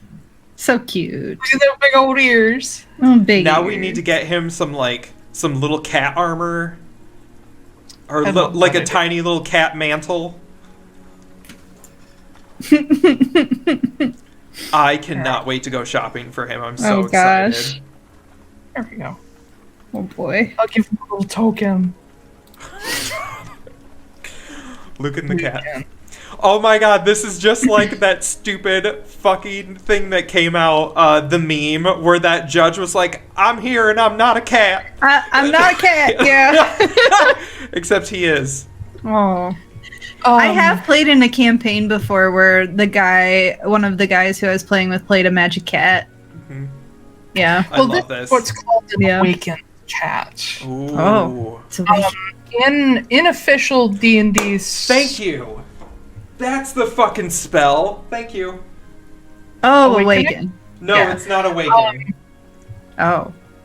But anyway, I don't think it's an official D&D race, but it is an Unearthed Arcana or something like that. Anyway, I put them in as a joke, but they do exist in my world. But basically, they were inspired by that Salamancer thing. partially. Oh, yes. yeah. Yeah, I love that.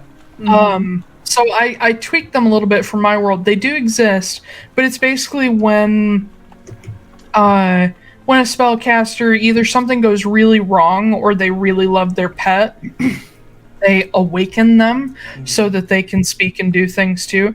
And they function just like people, but they have the physicality of a cat. It was awakened. That's the spell. Thank you. Hmm. But yeah, Lucan is just sitting there just like traumatized. All right. Well. Well. Yay, Lucan's back. Yeah, Lucan's alive. Yay. Do you need anything? Do you want anything? Do you have a craving for fish? Or would you like a shrimp? do we have like a little laser pointer that we can? Yeah. Anybody have any catnip? Let's get him high so he can relax. This isn't funny. I'm not laughing. I'm literally trying to help you. It's not funny.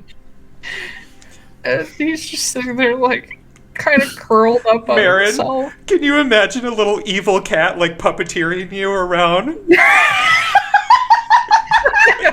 Just little strings tied to just his like Marin's like, Kit, this is not funny at all. Stop it. Little tiny She cat. punches him. Silas is still crouched down in front of him. He's really the only one who didn't back off, and he's like, I know you said not to touch you, but do you need a hug? And Lucan looks up at him and he's like, yes! And Silas doesn't quite pick him up, but he like pulls him in and hugs him. And yeah. Well, so much for Lucan making breakfast. But we already ate breakfast, Lucan. I We know. weren't going to make you do that. Well, he can't now. He doesn't have thumbs. Okay. Wow. But Silas does actually pick him up, and he's like, go just hang out here. And Lucan like chills on his shoulders, just kind of like claws dug into his jacket, just like, Silas is safe now. We found Silas's new weapon.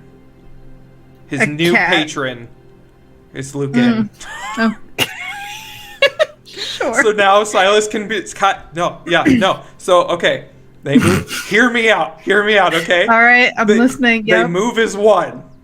And Silas will he'll shoot somebody, and then Lucan will fucking fireball him from the other side. It'll be crazy.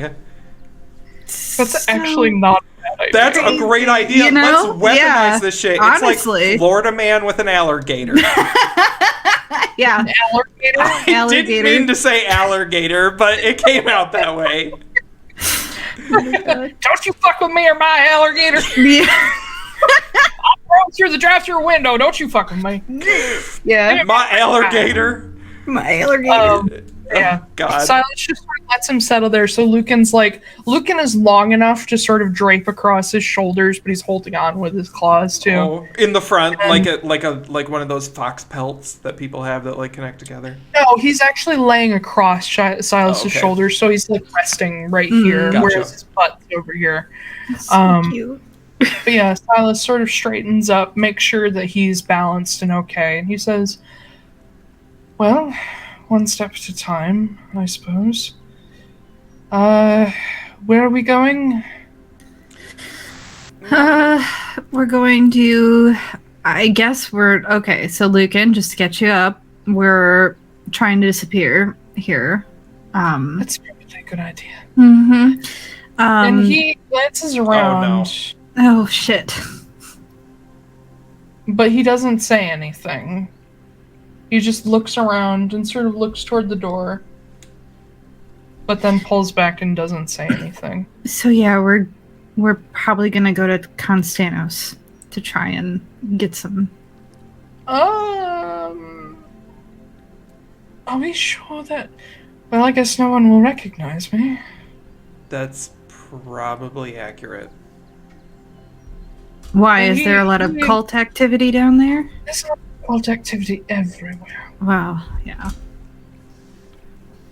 And he starts thinking about it, and you kind of see some of the panic leave. He's like, no one's going to recognize me. Ever. Yep. You are Yeah, now I mean- just a cat. I mean, I guess that's okay. I mean, once we take care of some of this cult stuff, maybe we can get your body back to the way it was. Or we could just create a new one for you. Sure. I don't know how any of that works, but I mean, if you want, I could kill you and bring you back tomorrow and try again. No. Okay. yeah, that sounds. I appreciate the sentiment, but that is an like a- unpleasant experience. Very hard reset button, but it is there. No. Yeah. I'll make do. I guess I'm a carnivore now. I'll have to keep that in mind. Were Were you a vegetarian before? Not entirely. Well, the good thing for you is that this party is inexplicably attracted to water, so there's going to be more fish than you can eat. Maybe that'll taste good now. I don't know. I don't know. What do your cat taste buds taste? Right now, dragon breath mostly. Oh. I feel think like I haven't brushed my teeth in days. Well, I think it's going to be a few more days. We can get you some of those like little teeth cleaning treats Yeah. that they can eat. Or maybe we can get Jessa-san to like make you a special like electric kitty toothbrush. We all know that I'm a person, right? I'm not a pet. No, of we course. know, but Yeah. you still have cat insides, so I don't like. We have to Oh, take no, care of people- you as if you are a cat. Oh, people are gonna want to pet me. And Yes, they are. But here's the Well- thing. Here's something I want to tell you. I don't know how many cats you've met in your life, but if you just act horrible, people will leave you alone. But that's mean. Do you want But- them to touch you, or do you want Yeah. to be very sharp? Don't know. I've only been a cat for 10 minutes. All right. Yeah. Why don't we just like give him a little bit of yeah. time No, mull it over. here? But we are going to go to Constanos. Little tiny kitty thoughts. There may or may not be a dragon problem in Constanos. as Yeah. well. Why are we going to Constanos? Because that's where anti-scrying stuff is, and we also need to make some money. We need to take a little break Mhm. from what we're doing right now. We were outmatched yesterday. Yeah. Oh, by the way, Kenna. Yeah. Lucan is looking for his brother who fell off the bridge and was potentially eaten by the lake serpent. Where would we find him or... Yes. Well, I think the last I heard of him, he was headed in that direction, so you might find him there. Constanos? Went in Constanos? The serpent like- went to Constanos? Lucan perks up and kind of has a similar question. He's like, I thought he was eaten, and kind of shakes her head. She says, no, he doesn't eat people unless they're being awful. And Nadvir wasn't being that awful. He was actually trying to help. So no, he managed to get out after a while. I don't know where he is, but I know people are looking for him, and I know that he got some advice to head down that way to see if maybe he could make himself useful to the chasers. Huh. Okay.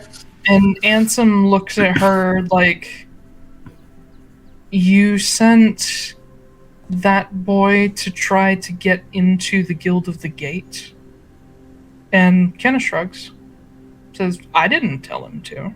But... To be fair, Ansem, she's like the worst god. So... Oh my god. What? What? I didn't hear what you said, genuinely. Huh? Nothing. I didn't say anything. Oh, wait, no, I know what you said. Kenna just gives you a look like, I might be a DIY druid, but you're a DIY god. I didn't mean to DIY this. Yeah, but you did it anyway, so... Yeah. Not all of us can Anyway. be master high elder druids. I was. Waiting for Not the day anymore. where it's like, Super know. ultra mega Yeah, high master ultra. It's basically yeah. Dragon Ball Z. Yeah, It just yeah. keeps getting, like, more Super Saiyan as I go. yep, and your hair just starts super growing. duper and extra growing. ultra major king druid. Yeah. Yeah. Ooh, that's a good one. King Druid. King I like that. Druid? No. Yeah. That We gotta draw title the is line already somewhere. taken. The Thank Druid you. King. That title's already taken. Oh. But yeah. Anyway, so we're going to Constantinople. Yeah. Yes. Yeah. Where Ansem says we're just waiting on Ellen Estelle pretty much. I think she should be able to take all of us, unless, Kit, you want to fast track us there, but I don't know if you can. I can, but just in case we, like, walk into a bunch of dragons breathing fire, I'd rather keep that. Fair. Mm-hmm. Yeah. Well, I don't know about the rest of you, but I'm going to go take a nap. And Ansem walks out of the office. He didn't get a lot of sleep last night either. Oh, okay. Yeah, I mean, I guess we'll just do our own thing. Yeah. Yeah, you've got a couple hours. Is there anything you want to do? I want to scrounge Lucan up some food. Yeah, that'd probably be a good idea. I would probably get him multiple things. I'll be like, raw fish, cooked fish, like a saucer of milk, stuff like that. I'd just be like, Should not drink milk. You know this, right? Kit doesn't know that. Okay, just making sure you know this in real life, though. Oh, I don't feed my cat any people food. You know, I take that back. I do feed him some teriyaki chicken once in a while because he really likes it, but you know those chickens on a stick you can get at the Chinese place? He really likes those, so I give him a little bit. The chicken that I made last night with like all the garlic and onion and soy sauce, I started dishing out some to eat, and Titan went fucking insane. And so I was like, no, this will literally kill you. You cannot have this. Yeah, a little tiny kitty heart murmur, and then you give him that much salt. Yeah. He's just dead on the floor next to me. I'm really bad. I give my dogs French fries, and now every time Yes, I you have do. fries now they're just like, excuse me. I would like some. Stop giving them to them. It doesn't, no, they just cry. Yeah. I don't And care. it's worse. They'll cry. Taiylor, I feel like I'm a lot more hardline with my pets than other people. Yeah, see, You're- that's the thing, though, is you're, like, not. Yeah, I am. No. Well, I'm not hardline about where they can go, but I am about what they can eat because I don't want them to die. Oh, Oswin is going to be fine. Oswin is 100% muscle. yeah.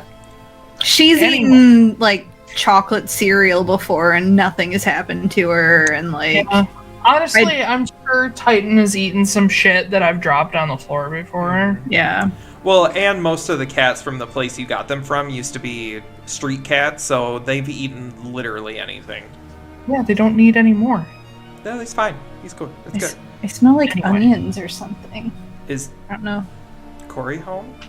Yeah, he's making chili, but he doesn't like onions, so I'm like, why Oh. does it smell like that? I don't know. So what would you guys like to do with your time? Anything you'd like to do around the Manamarig, Haven? I think I'm going to spend some time working with the staff. Can I come with you? Sure. Okay. I'm gonna, like, I'll leave Silas and Luca, and I'll be like, okay, so, like, make sure he doesn't eat too much. His stomach is, like, this big now, so, like, you know. I know. Okay. I've had cats before. I know how they work. Okay. And remember, he is a deadly weapon. Yes, he is. And Deadly. he just sort of scratches them. Oh my god. And Lucan is like, oh. Why? I don't. I like it, but I don't. All right. Well, you boys have fun weaponizing yourselves. I'm gonna go with Marin and play with our staffs. Nope. Yep. Gonna go stretch out the old rod. Marin's behind him. She's like, nope, we're not doing that. Nope. We're phrasing it differently. Lucan and that. Justine have no idea what you're talking about. Oh yeah, that's right. Well. Just don't worry. Yeah, well. If God. you hear an explosion, it's probably us. That's even worse. Yeah. I'm gonna throw us on break real quick. Okay. Just a little bit early because I need to use the bathroom. So we'll be back in like 10 minutes to get into all the staff stuff and the checking out the place. Okay. So, All right. see ya then. 7 o'clock. Bye. Dinner with me. Thanks for bringing us back in, Titan. Meow. Good boy. Oh my gosh. Hello again, everybody. That was perfect timing. I honestly, I saw him, under my monitors, and I was like, hello? And obviously didn't say it, but I was just like, oh, please say it. Please say it. Oh, so just so you know, Uh-oh. the chili wasn't done yet, so Corey's going to sneak me in some food Okay. partway through here. So just in case. I am very, very tempted to order out some Chinese food because that sounds really good. It's not. I know, but I'm also saving money for Yeah. house stuff. Well, then just only get a little bit. I'm not Mom. I don't buy the whole fucking menu. I just get one thing, but it's still, after Grubhub and everybody else takes their share, it's fucking $30 Yeah. for some goddamn chicken. Chimkin. Chimkin. Then get an Instant Pot. Make something quick. We got an It's Instant Pot and it's great. The Instant Pot I want is $250 because it's also an air Whoa. fryer. Oh. It does Yeah, literally everything. Yeah. Mine is the 7 function, where it can do a few things. Mine would do But my laundry. I also bought one of those because I have cabinets that are all the counters are underneath the cabinets. I bought one of those little steam diverters in the shape of a dragon's head. Cute. So it's a black dragon that breathes steam when you drain the steam out of the thing. That's adorable. It's pretty good. That is pretty cool. I'll have to take a picture of it at some point. Yeah. But anyway. You guys are in the Manamarig. Kit and Marin have gone off to check out the Flame Heart. Mm-hmm. Where do you guys go and what do you do? Is there an open area or something? The largest open area that would not cause a massive ruckus would probably be just outside the Manamarig. So within the crater where it's still safer, but there are large sort of patches of land in between the temples that people use for all kinds of different things. So you could go out to any one of those and chill away from the temples. Okay. It's not super flammable over here, is it? It's not super flammable. There is grass and there are some trees because this portion of the North Pole is different due to the magics and also, honestly, the geothermal activity, where things are vibrant enough that they're unlikely to catch fire. But there are also some rocky and more barren portions close to the crater wall that you could use too. Okay. I'm going to pull it out. Yeah. Is that your new motion for it? I don't know. I haven't. Okay, so you're trying things out. Yeah, I think Marin's been like messing around with it, but she hasn't like really nailed it down yet. Yeah, you don't know its personality yet. No. It's because it literally doesn't have one yet. Yeah. Yeah, I'll just hold it out like, okay, well, this is all I've learned how to do so far. Okay, all right. 6-foot kyanite staff extends. I kind of set it on the ground, like walking stick style, and just be like, Which, P.S., isn't Marin kind of short? she's like between 5'2" and 5'4". Yeah, so it's kind of okay. So she's a little on the short side. Yeah. If you want, the staff can change size. So if you don't want it towering a full 8 inches above your head. I guess I will try and have it match a little bit more of my height, so it's not as unwieldy. So as you extend it out and set it down beside you, you look at it and kind of squint your eyes and focus, and it slowly begins to sort of compress down until it's about level with you. That's handy. Huh. Cool. Yeah. Cool. P.S. Ash and I had a pretty substantial conversation after last game about what the staff could slowly become capable of, so it's going to be fun. Yeah. So can you, like, summon a firestorm with it, or, like, I haven't burn down an entire tried. village? I'll take it in both my hands, and I will just kind of, like, wah, and see if anything happens. You just swing it? Wah, yeah. You swing Do you it. make the noise every time? Yeah, every time. Just wah. Okay, you swing the staff and it goes... Nope, apparently not. How about, like, if you try to... Well, if you, like, concentrate on it, if you're like, ooh, fire. I'll take it and point at, like, a patch of grass and go, ooh, fire. Not in your... out loud. What? Why? Think fire in your head. Be one Why with the can't I say it fire. out loud? I mean, you can. It's just not a spell. I don't think any of this is a spell. Do you know any spells? I know some spells, but not like a lot. Like, What if you reach out to the staff with your heart? oh my god. It's called the flame heart. I called it that because I don't know, because it looks it's the fire, and I don't know. It was just Ken was asking me to name it, and it just came out. Reach out with your feelings. I don't want to reach out with my feelings. Okay. This is going to be very Jedi training. I will reach out with my feelings and think fire at the ground. Okay, so when you, I need something more specific. Are you like genuinely trying to like talk to it, or are you just fucking around? I think at first I'm fucking around, and then like at some point I'm just like, okay, come on, do something for me here, like anything. Come on.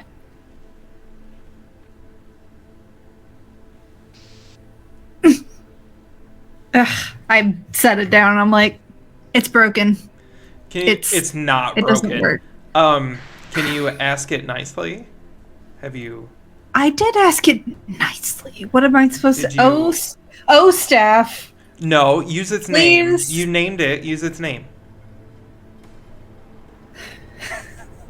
Oh, Flameheart. Oh, Flameheart. Why Heart dost of thou flame. spurn my attempts at magical aptitude? Oh, crabgrass. Oh, crap. Yeah. Okay. I guess I will. Yeah. I guess I will just like after doing that for a little bit, I'll just be like, okay, Flameheart, can you just help me out here? I'm thinking this. I'm not saying it out loud. Like, Bud, can you just help me out? No, Flameheart, fuck off. Just help me out here. Just give me the first stepping stone, and I can work with you on it. Okay, we'll work together. Make me a Yeah. no, it wouldn't be a saving throw. Make me a persuasion with advantage. Okay. I have decent persuasion. Ooh, too. bitch. About time to triple class into wizard. 14. Okay. So as you're sort of speaking more gently and trying to connect to it, it occurs to you that Kenna told you that this thing now is a sliver of you. And as you sort of adjust your tone, almost a little more like you're talking to a child, you hear a very quiet voice trying to mimic you, but its voice is clearly different. You can't tell if it's male or female. It sounds very young, but it just says, Flameheart. And you see the red quartz crystal at the end of the staff start to burn and flicker. Ooh. If I swing it down now, does it do anything? Not in a way that would cause damage, but a trail of fire is left after it. Oh my did something. god. I did something. You did? Well, I don't know if it was you, but yeah. Oh, wow. Thanks. Okay. I don't know. I don't have a lot of spells. I don't know. I can't really charm not charm. I looked at my spell list and saw charm person, so that's why I said charm. I can't really do anything. I wonder something. What? I'm gonna put Flameheart back on the ground like walking stick style, and I'm gonna take Ace of Spades out. Oh god. I wonder if I can do, like channel it? I don't know. Right? But this is what I use. I'm not really a magic-y person like you, so... I mean, you give it a shot? Okay. Haha. That was a pun. Didn't even notice. So hilarious. Thank you. I again will think, okay, Flameheart, what can you do with this? Anything?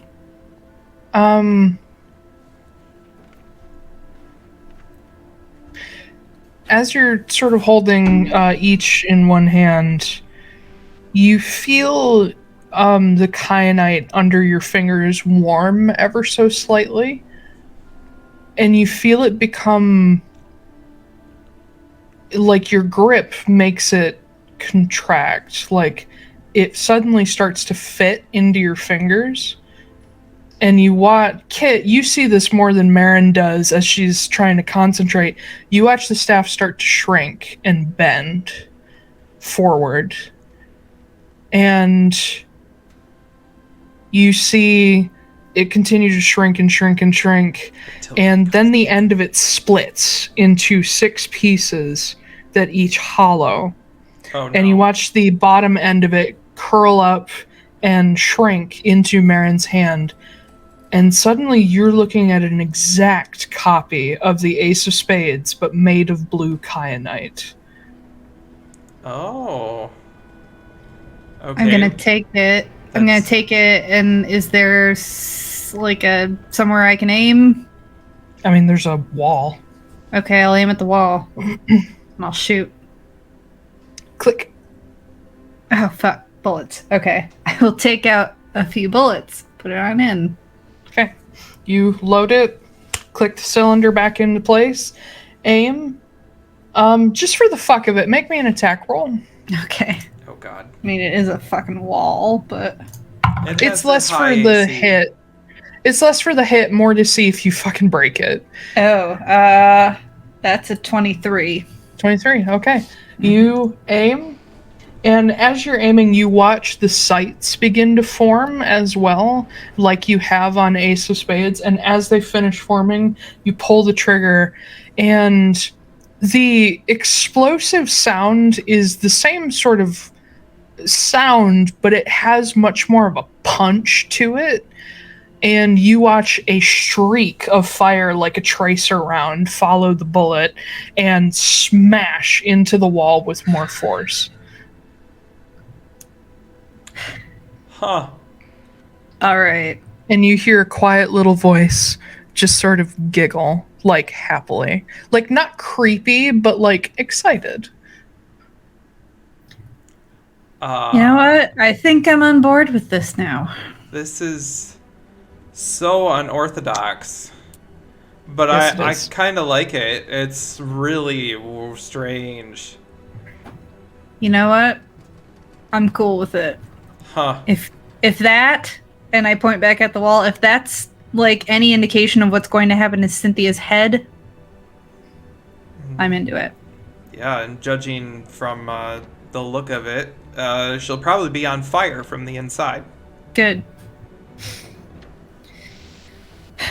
Huh. The barrel is still smoking ever so slightly. Yeah, I'll just go. And then, will it become the gun every time? If you put it away and bring it back, will it become the gun? I don't know. We'll try it. I'll dispel it. Okay. You dispel and it disappears. Now you need to come up with a cooler, like a draw, to like pull it up. Yeah, maybe something like ha, and then it like just forms in my hand, and I go like that. Ha!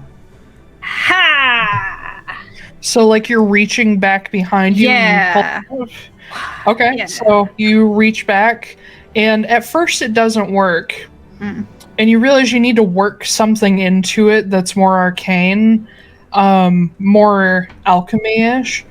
And as you're sort of practicing the movement, eventually you get a snap into it, and that's what causes it to appear in your hand, and you quick draw it. Yeah. So it's like reach back, snap, draw. Yeah. Like a kind of Yeah. thing? Oh, Yeah. okay. Sweet. Haha. Okay. All right. How many times can you do that, or does it do it every time? I don't know. I'll keep messing with it until it stops working, I guess. You can draw it instantaneously at any time. No, I mean, how many bullets are incendiary? You don't know. I don't know. Do you want me to keep shooting the wall and find out? I don't know. I don't know if that wall belongs to anybody. You guys already have people staring at you, so Maybe not. especially a bunch of Malandrata. Maybe we will just... You know what? This is a good, like, experiment anyway. We'll work with that. Mm-hmm. I don't want to run out of... I don't know if there are charges to this thing or anything like that, but... If my staff only has one charge per day, but you're also doing something different, so it could be that you have more than one. I'll shoot at the wall again one more time. Another Same thing? tracer round, yes. All right, I think I have more than one. You might have 6. You might have a full chamber. Okay. All right. Cool. Cool. Tight. I don't want to break the wall. I mean, no. I guess I'll run them all out. Okay. And see. The next 4 shots all have streaks of fire following them. I will And- reload. You actually watch, because the fire is so intense, the barrels start to glow. Ooh. Just for a moment. The rod in the center of the cylinder starts to glow. Okay. It doesn't like melt or anything because kyanite is crazy heat proof. So yeah, you fire full 6 shots, they all trace. Okay. I will put one more bullet back in, aim, and shoot. Flip it shut, shoot. Another tracer. Oh my god. Is Is this shit unlimited? It might be. I don't. Did I give you the damage specs for this? Yes, you did. Okay. I wrote it down. Huh. It is in my inventory. Permanent. Well, As long as it is in a gun form, that's what it does. interesting. Okay. It's Now not I kind of wish I could easy. turn mine into a gun, but Well, you don't have I you know, have a I know. Heidelen staff. I know. She does not. I'll just look at him and be like, maybe you should search your heart. the last time I talked to one of these, I killed an entire island worth of people. That is true. Okay. Speaking of which, Kit, as you're watching this and sort of bantering back and forth, eventually you hear a voice say, "Give it back." Oh god. Okay, I And take a few steps back. In Marin's head, as Kit is like, "Whoa," and steps back, you hear like a quiet little Orden. Is it talking to you? Yes. Algar just said give it back again. I'll walk over to him and touch the Orden. I will Okay. summon it so it's staff size. Okay. You reach out and take hold of the staff just to touch it, and you What feel was that? this. Oh, it's fireworks for some reason. It's March 6th. Yeah. I There's don't still know. snow. I don't know. Maybe people are celebrating spring or something. It's not spring though. I know. What is The March sun was 6th? out today. That's all we need. Okay. But as you reach out and take hold of the staff with Kit, the first thing you notice is it detaches from your hand, and the crystal at the end pulses. And Marin, you feel a small jolt through your arm. Nothing painful, but then the Orden hide just sort of goes and goes dark. Can you get rid of him? I mean, I wouldn't know how to do that, but Could you ask yours to get rid of him? didn't Kenneth say that could possibly blow us both up? I mean, to be fair, you're holding both of them right now.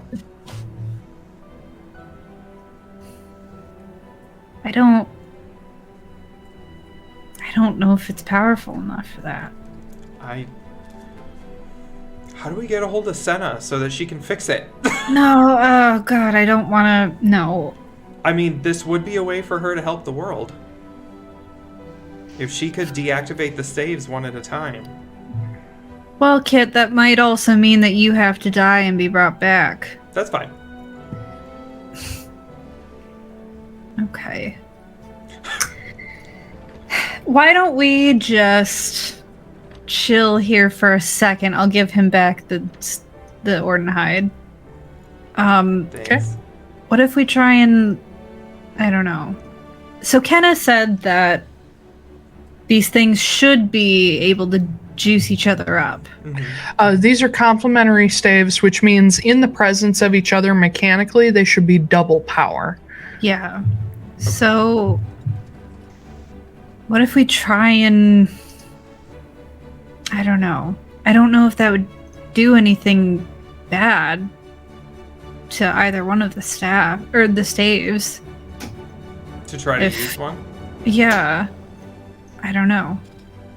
Maybe you'd think, oh, thank you, my sweet boy. Ah, it's really hot. Sorry. I forgot what I was saying. If we try something. Yeah. Well, why don't we I- try... What if I hold on to you and you cast something? That's what I was thinking. I've got something that doesn't blow up, so Okay. I will just make sure I have it. I'm gonna recall Flameheart back Okay. and In like dismiss it? yeah. Okay, yeah. Yep. As it disappears, it leaves behind a little trail of blue sparks. Okay. Oh, And I'll put my hand on Kit's shoulder. Okay. You feel the equivalent of as you touch him directly while he's holding. Wait, no, the Ordenhide is shut down at the moment, so you feel nothing. How long did it take for it to come back last time? Yeah. About 5 minutes. Okay. Mm. Oh my god. I guess we can just wait Yeah. here for a second to see. Sorry if it about the charges back fireworks. up. You hear off in the distance, you hear people working on some masons working on stonework. Mhm. Oh, I was gonna say it's the last day of Yule, so everyone's celebrating. Yeah. Jesus. But eventually, as the Ordenhide crystal flickers back to life, if you touch him now, you will feel an electric sort of, not a shock, but like a buzz as your hand touches him. Okay. Okay. Try something. Okay. Almost like a light version of a shock collar. Ugh. I will summon the staff up, reach forward, and I will cast Flame Blade. Flame blade? Okay. Yeah, so that it basically turns the staff into a naginata, so there's like a long blade of flame at the end of the staff.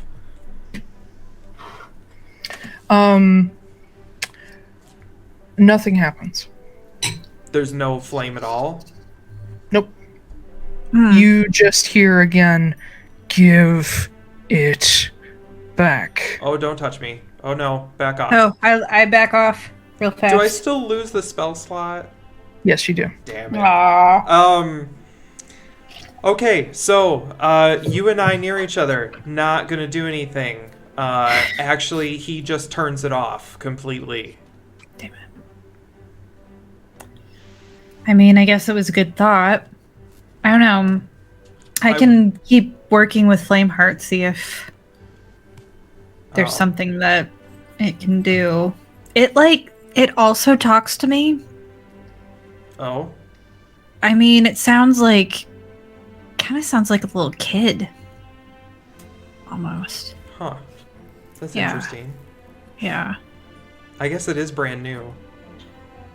Yeah. Well, and Kenna said it was like part of my soul or whatever. I guess it's in a way me. Okay. I don't know. That's all weird. No, it is weird. You're right, yeah. Ugh. It's really And about this time, you guys see the familiar, dark, tall figure of Silas approaching, Lucan perched on his shoulders. Kitty. Hey guys. Hello, I had gunshots. Oh, Yeah. This wall really fucked with me, so I had to teach it a lesson. And he turns and looks at the 7 kind of big-ish holes in the side of the crater, and also the crowd of people watching you guys. I won, so. Yeah, no, she definitely won. I lost. I see that. Do you want I to do mean- some target practice while you're here? Something tells me that, firing bullets at the side of a sacred crater is not the greatest idea. Oh, look what I did. It's fine. It won't collapse. Maybe. It's still sacred ground. Okay. Well, All right. we didn't have anywhere else to go. That's so. true. Can we go talk to Kenna real quick before we leave? About what? I just have some questions to ask her about this staff. I mean, we can, I guess. I mean, I'll go by Sure. myself if you want me to, if you guys want to, Okay. like, chill out and shoot more things. Yeah, maybe we'll just. I'll just mess around a little bit more by myself Yeah. here. Sorry. Silas walks over to you, Kit, and sort of shoos Lucan off his shoulders, and Lucan settles on yours. Oh. He has to more carefully like dig his claws into specific parts of your outfit because you're normally sleeveless and midriff bearing, but he holds on. Yeah. All right, Lucan, we're gonna go take over the world. Have fun with world domination, I guess. I will, now that I have my evil hench cat. All right. I'm done being an evil henchman, thank you. No, you're not a henchman anymore. You're a hench cat. All right. Let's go see Kenna. Okay. I'll follow Kit at first. Okay. So you head back in across the bridge to the Manamarig, where you see that another sentinel of Atlaran is watching over the bridge, and she smiles as you walk by and nods. Just sort of a sentinel watching over everything. Cool. And you head back down, pass by all the Malandrada wandering around, and you find Kenna down in her office. She has moved on to some other kind of project where you see she has a number of different colored precious and semi-precious stones spread across her desk, and she seems to be inspecting them. And like she has some jeweler's tools that she's checking them out with, but you don't know what she's up to, but she's doing something. And as you step in, she looks up and says, yeah, so new development. Mm-hmm. My staff doesn't work anywhere near her. Algar is blocking my magic. Is he blocking it, or is this other staff blocking it? He keeps saying give it back, and he won't. Well, yeah, that's all he ever talks about. Okay. But then my magic won't work. I tried to cast the spell while Marin had her hand on me, and nothing happened. Yeah, that's pretty much the opposite of what's supposed to happen, but then again, it's not the Fjordhide anymore.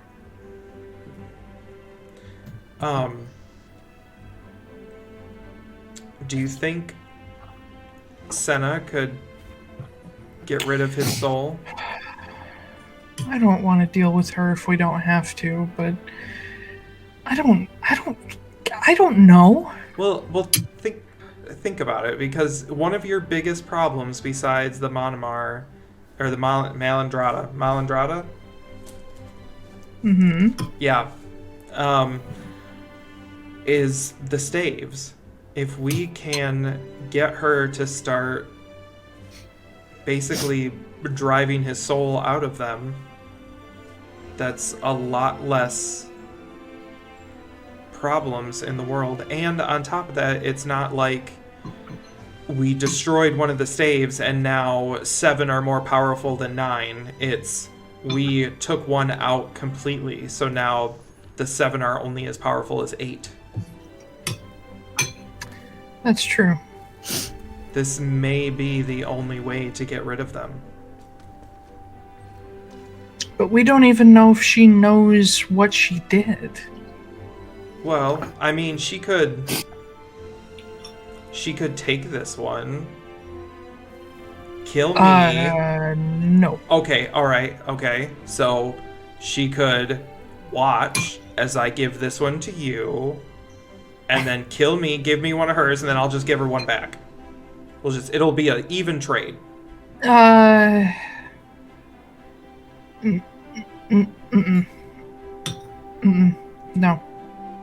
Okay, well, what if I do it without your permission? Well, then I'm gonna have to kill you when you come back. Oh, okay. Listen, I don't know. I don't know anything. I don't understand what's happening. I haven't understood what's been happening for the past 200 years. I understand less now than when I was mortal. Why don't you call her so we can ask? Because she's Senna. Okay, you keep saying that, but that literally has no bearing anymore. Okay, well, let me expand upon that for you. She has a history of duping people for staves. And at sometimes she seems like a real nice lady. She seems like she wants the best for everybody, but then as soon as she gets what she wants, she's out. And I've heard stories of her doing things that seem to be just purely just out of the kindness of her heart, and then sometime later she comes back to manipulate that trust to get a staff. I mean, the last time she came to me was right after she untethered Marin, and she tried to tell me she wanted to help. And when I asked her why I should trust her or give her another chance, she had no answer for me. What answer could she have that would have convinced you? Frankly, none. Then what's the point? If she knew that, then there was no answer she could give you. I am in a difficult position here, Kit. I have people expecting me to know how to fix this. And I've been burned by too many people to ever trust really anybody, much less her. Because I have no proof that she's not still Sanka hiding in there. The goddess of rot who just ripped through the world trying to find these staves on her own. I have no proof that she's not any part of the original Senna anymore. I have no proof of anything about her. The only reason you have a staff right now is because I know that I can't do this alone. And you've been, while horrifically fucking annoying, you've been one of the people who seem to understand, albeit from experience, the gravity of the situation. And the same sort of goes for Marin. I would rather have people who respect and fear this power than people who really want it, even if it's to help. So, if you have no answers and you don't know how to do this, you keep saying that, but you do have proof. Marin and her stave is proof that Senna will do. She's done at least one good thing. But we don't have proof that she didn't just give it to her as a loner. She's just waiting for her to die. We have no proof that it won't go back to her after this. Marin is talking to it. She can hear it. I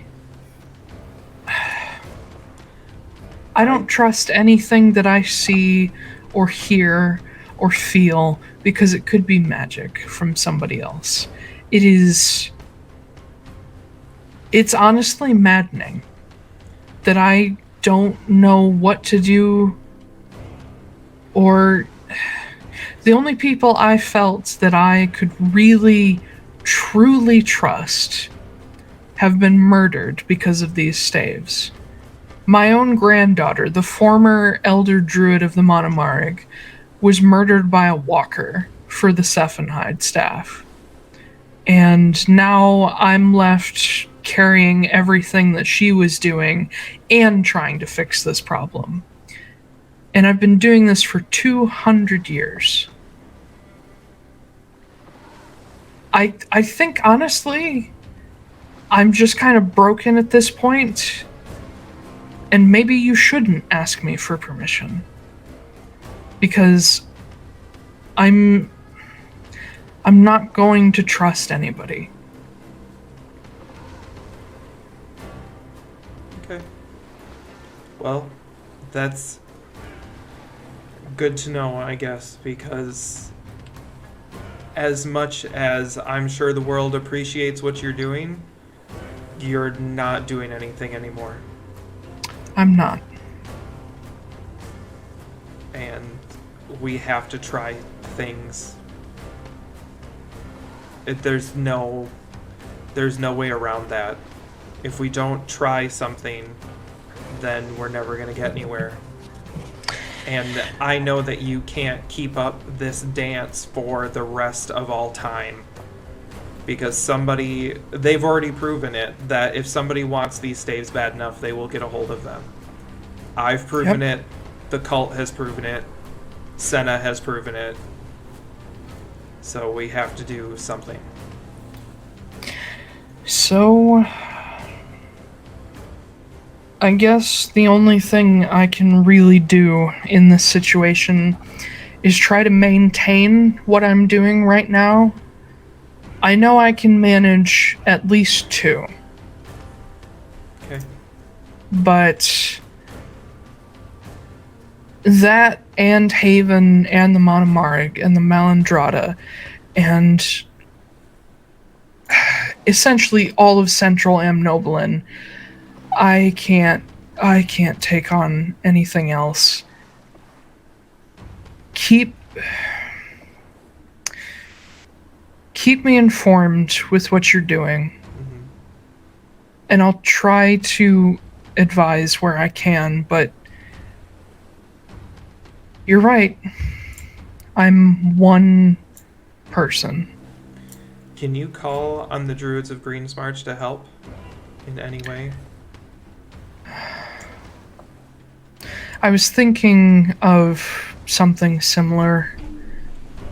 With the hurricane wall and with Annika's abilities, I think I could safely place a staff there. Okay. Because they all understand and appreciate what these things do. They're descendants of the people who were nearly killed in the epicenter of the calamity. But and you need what? to be careful, because I know. there was already a cult scout there. Yes, I'm aware of that now. I'm thinking... I know I can trust Annika. She's not by default, but because she's family, but she is close family. I'm not to make myself sound like all that, but I basically trained her. She looks up to me. I know I can trust her. So with the hurricane wall, maybe I can place the Gaithahide there, and that may help to reinforce the hurricane wall, and I know she'll look after it, and her children will look after it, at least until something more permanent can be figured out. We had places for these staves before. When I found them, I would place them where I knew they could be looked after and would be hard to hunt down. But obviously those places don't work anymore. I mean, you managed to get out the one that I thought no one could. It really wasn't that hard. Yeah, that's because you have fucking Taiylor helping you. Mm-hmm. Bitch.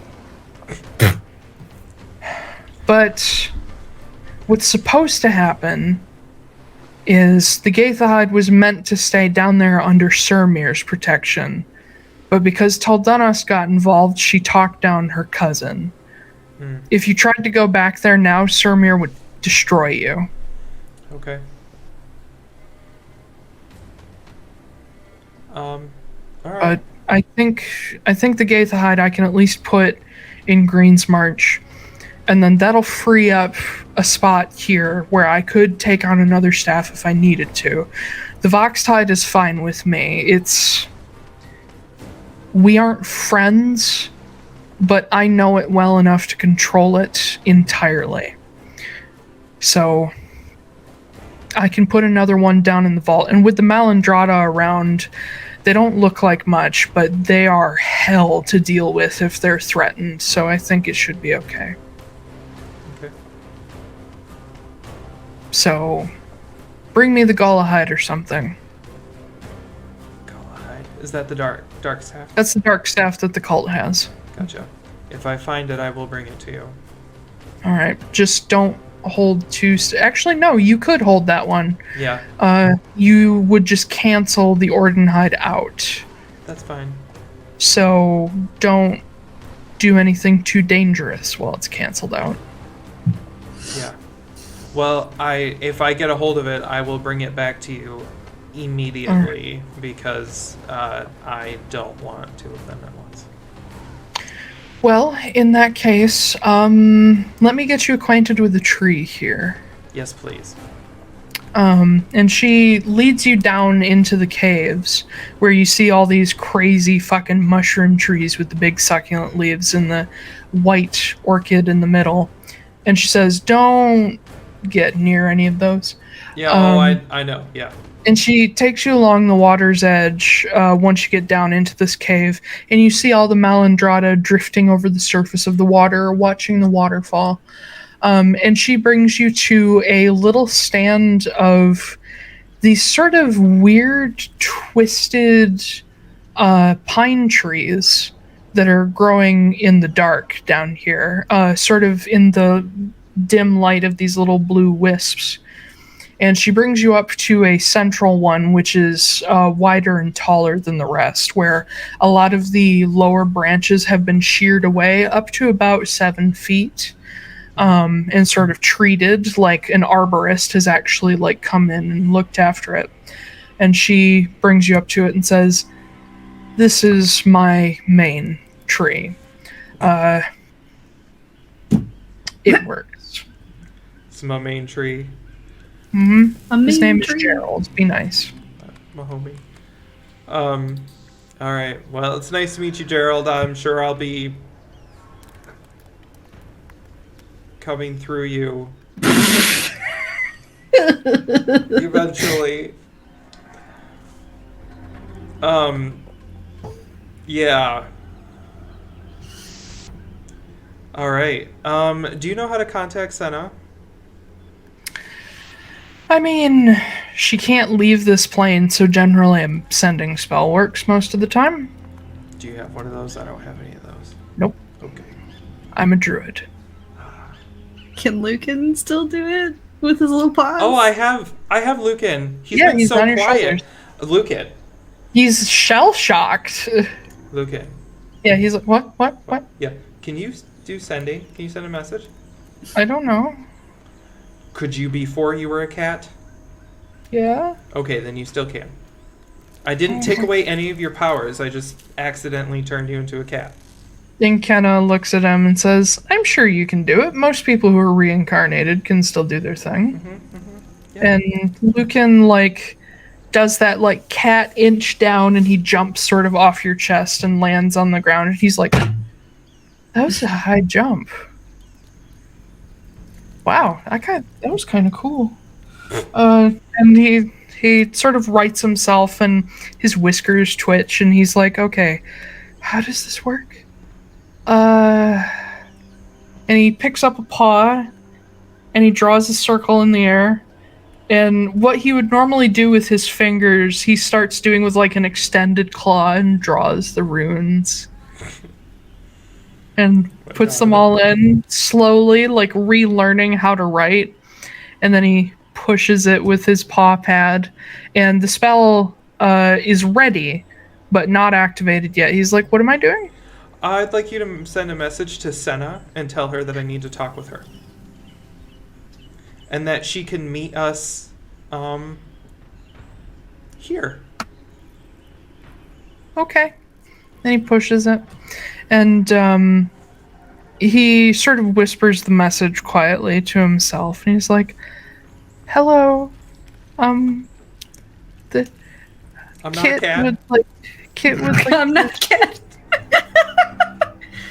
Kit would like to meet with you at Haven in the Manamarig, please. Thank you.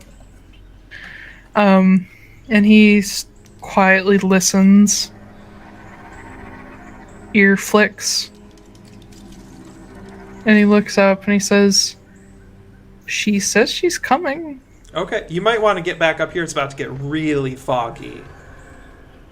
And he leaps back up and claws his way back into his spot, and it's kind of like, Ow! Oh, God! He's like, sorry. He settles back into his spot.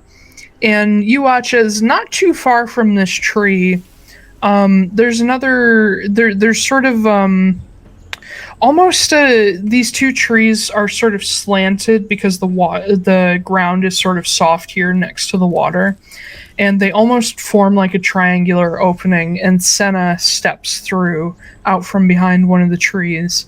And it doesn't get that foggy, but you do see like a trail follow her feet as she steps through. I immediately turn to Kenna and I'm like, behave. Just crosses her arms. And Senna takes a few steps but doesn't get too close. And she stops and sort of folds her hands in front of her and says, Miss Macambra. And Kenna kind of like disgusted smile says, Senna. Per my last email. But Senna turns her attention to you as soon as she can and says, yes, Kit. Senna, I wanted to talk to you because I wanted to ask if you knew what you did to Marin.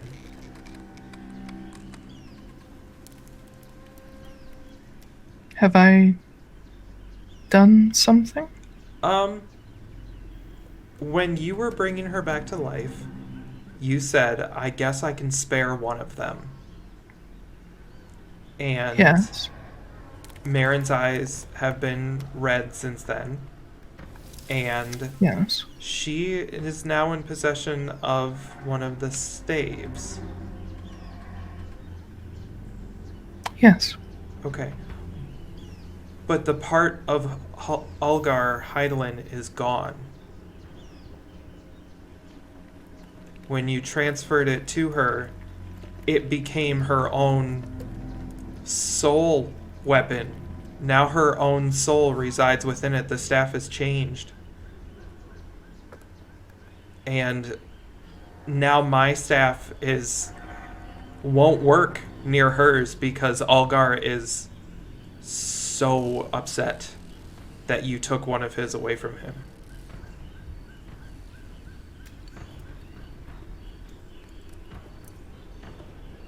Did you do that on purpose? No. Okay. And I kind of like look at Kenna. I'm like, all right. Kenna's face is just consistently, I hate you and I don't trust you. Yeah, I figured. So I know we told you to come find Kenna to try to do some good in the world, and I know Kenna is being a giant bitch as usual. Nope, save it. I don't want to hear what you have to say. Kenna doesn't say anything. Oh, okay, all right. I thought she like did a tongue click or something. She's like, but I think you might have accidentally stumbled onto the good you can do for the world. But I don't know how. Where is she? She is up above. She starts walking. Okay, we're following Senna. Yeah. Oh God. Lucan. Hey, Lucan. Yeah. Hey, can you send another message? I think so. Okay, cool. From there, please don't get up, because we're walking. Can you send a message to Marin and say, Senna's here and we're on our way, and please mentally prepare for this? Okay. He draws the symbols, and you see the trail. And that everything's okay, and nothing's wrong, and nobody's gonna die. Okay. And Marin, you hear in your... Don't freak out. Oh, that's a good way to start it. Nothing is wrong. Senna is here. She wants to talk to you. Kit asked her to come. We're coming too. Just be prepared. I am like wide-eyed and I look over at Silas and I'm like, Yeah, you're in the middle of like showing Silas like how to better use his sights. And even like thinking to yourself like how could you improve them, maybe ask Ansem for some pointers. And as your eyes go wide, as he's aiming, he stops and he's like, "What?" Senna's here? And he pulls the gun back and starts reloading. Okay. Look, I think Kit brought her here. He talked about that. Maybe it's fine. Don't do anything. Just, it's fine. And he holsters it, fully loaded. Says, "I won't do anything if she doesn't." It'll be okay. It'll be fine. Are Say you hello talking to our me? new NPC. No, God. But as you say, it'll be okay, it'll be fine. He's like, "Are you talking to me or yourself?" Yes. All right. Fair. And he reaches over and he takes both your hands. He says, "It's going to be fine." Yeah. Mm-hmm. I kind of straighten myself out a little bit and head high. All right. Maybe dismiss your... Oh, yeah. Just in case. And I'll dismiss it. Blue glitter. Yeah. I assume it's like a holster motion and you just let go and it disappears. Yeah, that works. Or Yeah. whatever you want to do. I just have an idea in my head. But after a couple minutes, as you're looking toward the Manamarig and the bridge, you see the Sentinel of Atlaran, who's just holding vigil there. Her expression changes suddenly, and she turns and looks behind her, and you see emerging from the Manamarig in a small roll of fog, Senna. It doesn't last. She has her own special effects. It's not intentional, really. But it doesn't last long. It just sort of follows the trail of her dress and then disappears. But as she emerges, the Sentinel is kind of like wide-eyed, and she steps back to the edge of the bridge as Senna walks on by, gives her a small nod, and makes her way toward Marin, followed by Kenna, Kit, and Lucan. I'm like, I try to just have stone face on. And Senna approaches, and she is larger than life. Well, I mean, it is life, but she's like 7 feet fucking tall. So she's larger than your average human-looking woman. But as she steps up, she looks down at you, and you see this familiar sort of softer expression that you saw while you were previously talking to her about her choices versus, Talon. And as she stops, she once again folds her hands in front of her and says, "Marin, Senna. I understand something happened, something unexpected." Is she English? No, I think she had a American. Yeah. Yeah. Yeah, she's American. Okay, yeah. Losing my accents. She's originally Caribbean, but I couldn't keep up that accent. No. Yeah. That was when she was Senka, really, but whatever. I remember that. Yeah. Such a pretty trinket. Yes. That whole speech. But yeah, she looks down at you and she says, "Could you tell me?" I look over behind. And Kenna gives a small nod. Silas reaches over and takes your hand. He doesn't leave your side while she's facing you. I'm gonna pull out Flame Heart, my little thing. Okay. As you summon it, Senna, you see the slightest reaction of her brows furrowing, as if she doesn't really recognize what you're showing her. I kind of turn to Kenna real quick, and I'm like, oh, by the way, Marin turned her staff into a gun. Which is, like, really unorthodox, but okay.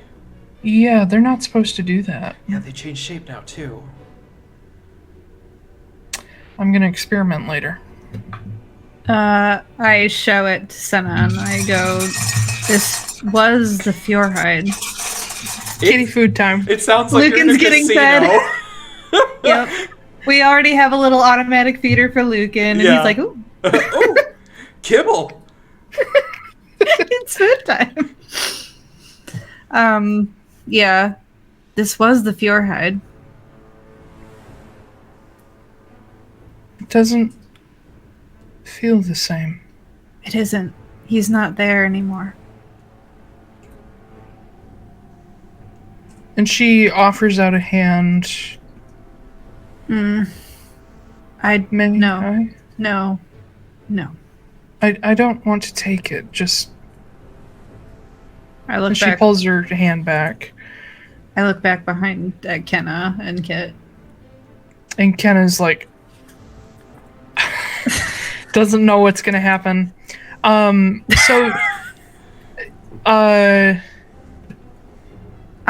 Okay. You guys do know that she has the Earth and the Core staff currently. I'll hold it out to her, and I'm like, the only reason I'm doing this is because I know that that I can dispel it at any time, and it'll come back to me. And she reaches out and takes it. She's never really handled a gun, so she doesn't really know how to hold it correctly, but she figures it out. And as she takes it, you feel this almost like a magnet being pulled off your hand as she takes it, almost like Flameheart doesn't want to be taken. But it lets go, and she looks over it, is aware of that too.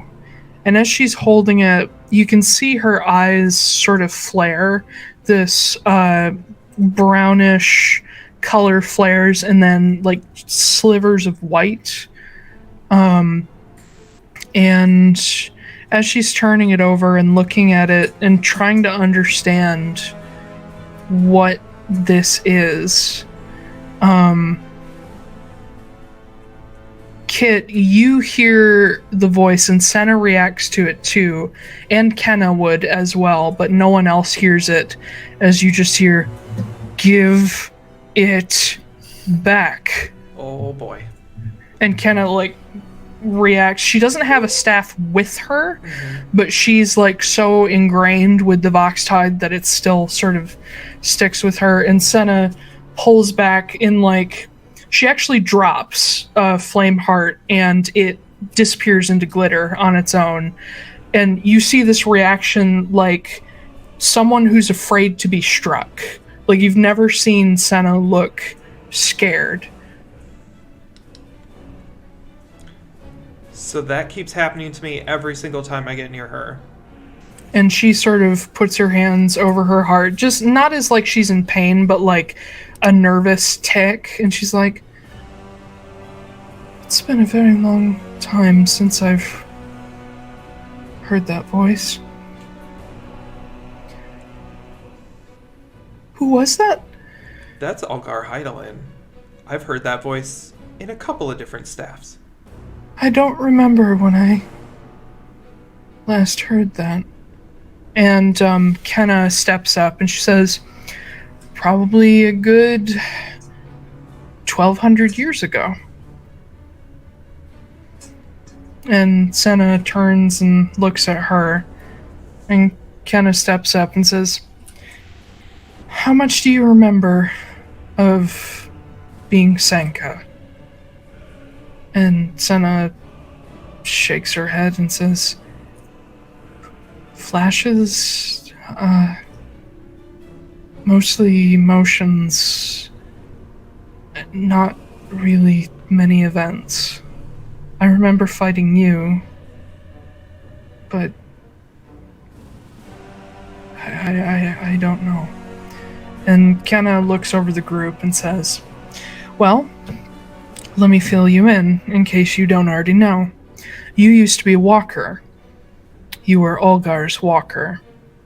He found you wandering around as a ghost, and he decided to make you his while he was still creating these staves.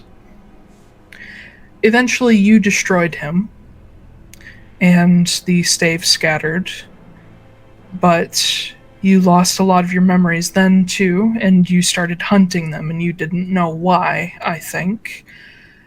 And eventually that led to the calamity. Because you, me, the Heidelen Cult, and a bunch of fucking idiots started collecting them at Greenhall. And then you showed up and tried to take them all, but because they weren't all there, they wouldn't combine, and they blew up the center of Harris. And I apparently stole something from you accidentally that turned me into this. That's the short of it. And Kenna looks to Marin, says, he is... I mean, obviously he's going to be pissed. We took away 1/9 of his soul, it sounds like. It's just gone. It didn't go to the core staff, and she motions to Senna like it's supposed to. And I don't know what he can do about it. I don't know if he can do anything about it, but I know the Heidelen Cult listens to him, and they can do something. When you gave the staff to Marin, we all felt it. Everybody who had a staff felt the 1/9 of his soul die. That means that anybody who had one felt it as well. The cult already knows. I don't know. I didn't mean to. And you see her, this sort of like godly mask that she always has up, this sort of mysterious, the gray lady persona is starting to drop away as she's growing nervous. It's like watching someone, like an abused person, as you mentioned the name of their abuser, basically. And she's like, I didn't, I'm sorry, Senna, don't be sorry. You did something incredible. I don't know what I did. That's okay. The reason I called you here is because I want to try to figure it out. Because this may be the way to get rid of him for good, if we can figure out how you did it. And at this point, she's sort of hugging herself, and just, even though she towers over you guys, she seems so small in this moment. And she sort of almost becomes human in this moment. She's like, I don't want anything to do with him. I just wanted to go home. I know. And I think this might be a way to get him out of your head permanently. But he was never there before. Not in the last 200 years, at least. But you have the staves. He's there. And Kenna nods and says, you have the core staff. Several pieces of him are there. You have 4 pieces of him now.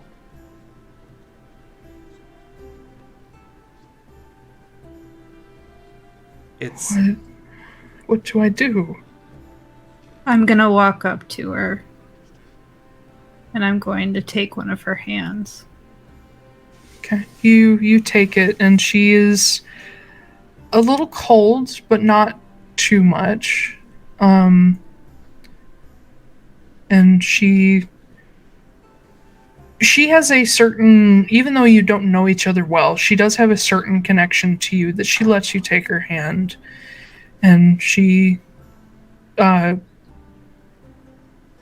gives it just a small squeeze, like looking at you, listening. I know it's frightening, but you have a power that he doesn't.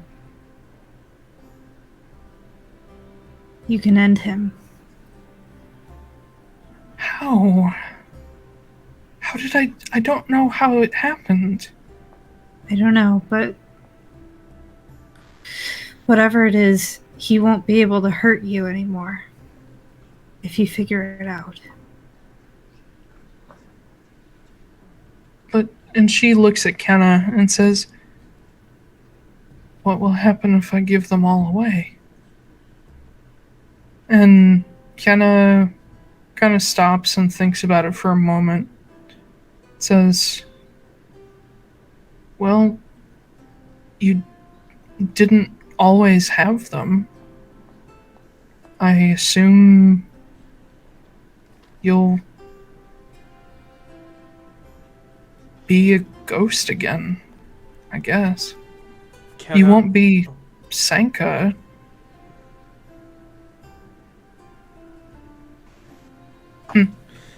Kenna, so I'm trying to get my thoughts around this. So Senna was a ghost before Olgar turned her into a walker.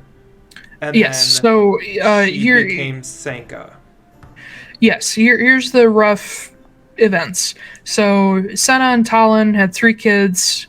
Youngest kid killed his 2 older siblings, killed Senna. Talon killed him. Okay.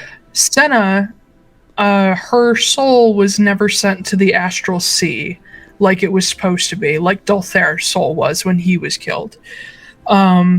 Basically, they're supposed to be sent there to slowly, over centuries, millennia, reform. Mm-hmm.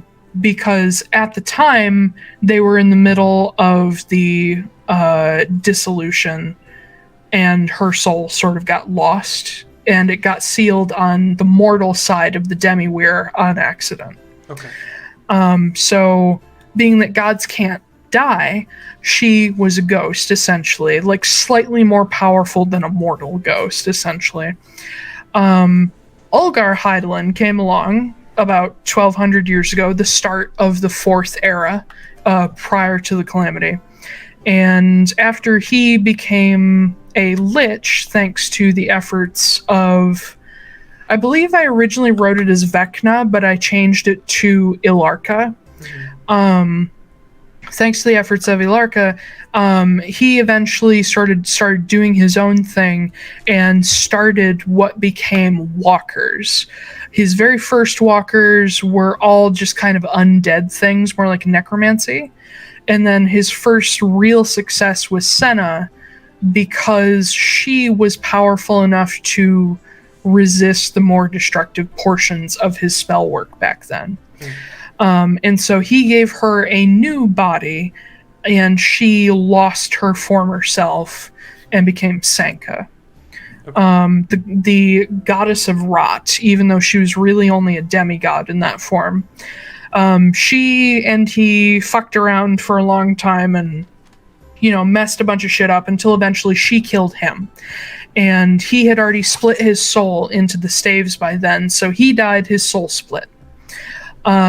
She then went on to sort of wander aimlessly for a very long time. I'm getting into common lore here. Mm-hmm. The people know this story. Until eventually she came across one of the staves, and it brought back just enough memory to tell her that she belonged somewhere. And so she was trying to get more staves to restore her memory, realizing it was missing. She managed to get a hold of I think only 2 by the time of the calamity, whereas the rest had been gathered by my first campaign and Kenna and the cult, and they all converged on Green Hall together after Kenna and Senka fighting off and on for a while. Kenna was like 40 back then. But they all converged, and not all the staves were there, so they didn't combine. It exploded. Calamity happened. But the Calamity and Kenna broke Senka again. So she's like an 1/8 of her former self now. But what it also broke was Ulgar's hold on her. So some of her memories started to come back, just bits and pieces, enough to tell her more than what the staves had. Basically, that her husband was Talon, she belonged somewhere, she had children, she had siblings, that she was Senna. And so after the calamity, she took back her old name, and she's been seeking the staves ever since to go home. Okay. Kenna. Yes. Do we need the staves to open the Divine Gate? Well, it's never been done before, but it is theorized that if all 9 were gathered and combined again, Ulgar Heidelen might be instantly resurrected if that happened. But it would become one of the most powerful artifacts that mortals have ever seen, and it might be able... We can leave the Divine Gate you guys can. I can't anymore. You guys can get through because you're not powerful enough to set it off. It's like a mesh. Things that are too big cannot pass through. But with an artifact like that, you may be able to widen the gaps for someone to get through. I don't think you could dispel it, as that took the entire Balin Pantheon to do. But I think you could punch a hole in it, at least briefly. Why would we want to do that? Yeah, that's my question too. I was wondering if we were able to get them all, should we try to send Senna home? And Kenna glances at her, and Senna looks at Marin, because this was the very subject of your talk, and almost at the same time, Kenna and Senna both say, no. My thought wasn't to use the Heidelen staves. My thought was to, if we can figure out how to rip his soul out of them, that instead of combining them all, we could just have people try to send you back.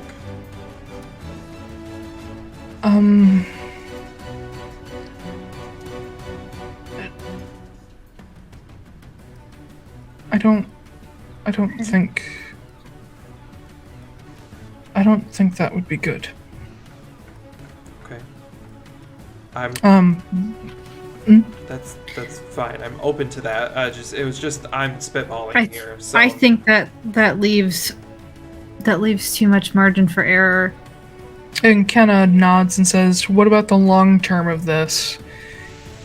If 9 people need to hold on to the pieces of these staves, because the ones that have been destroyed are still there, they're attached to the core staff. Who's to say they can't fall into the wrong hands? That's true. My other question is, where is this going to go once Marin's life is over? Because if it holds a piece of her soul, what happens? Are there other weapons in the world that are soul-bound like that? There are. A lot of them are also sentient, as it seems this one may become. And typically if the wielder dies, it looks for a new wielder actively. Okay. And who knows what kind of personalities are going to develop if this happens, and who knows what kind of people they're going to look for. So I guess we should make sure that whoever gets it first is, if we can, whoever gets it first is a halfway decent person. Yeah, that could help, To try to but set it on a good path. also goodness can go awry. What? So, this is also all theoretical, but if the core staff were to maintain its power and be removed from Algar, it may be possible to recombine all the pieces. I'm not saying we should. I'm just saying that if the core has that ability, instead of, would it be possible to recombine all the pieces and destroy it somehow? What? Okay, why don't we do one step at a time here, Kit? I think you're getting a little ahead of what we can even do.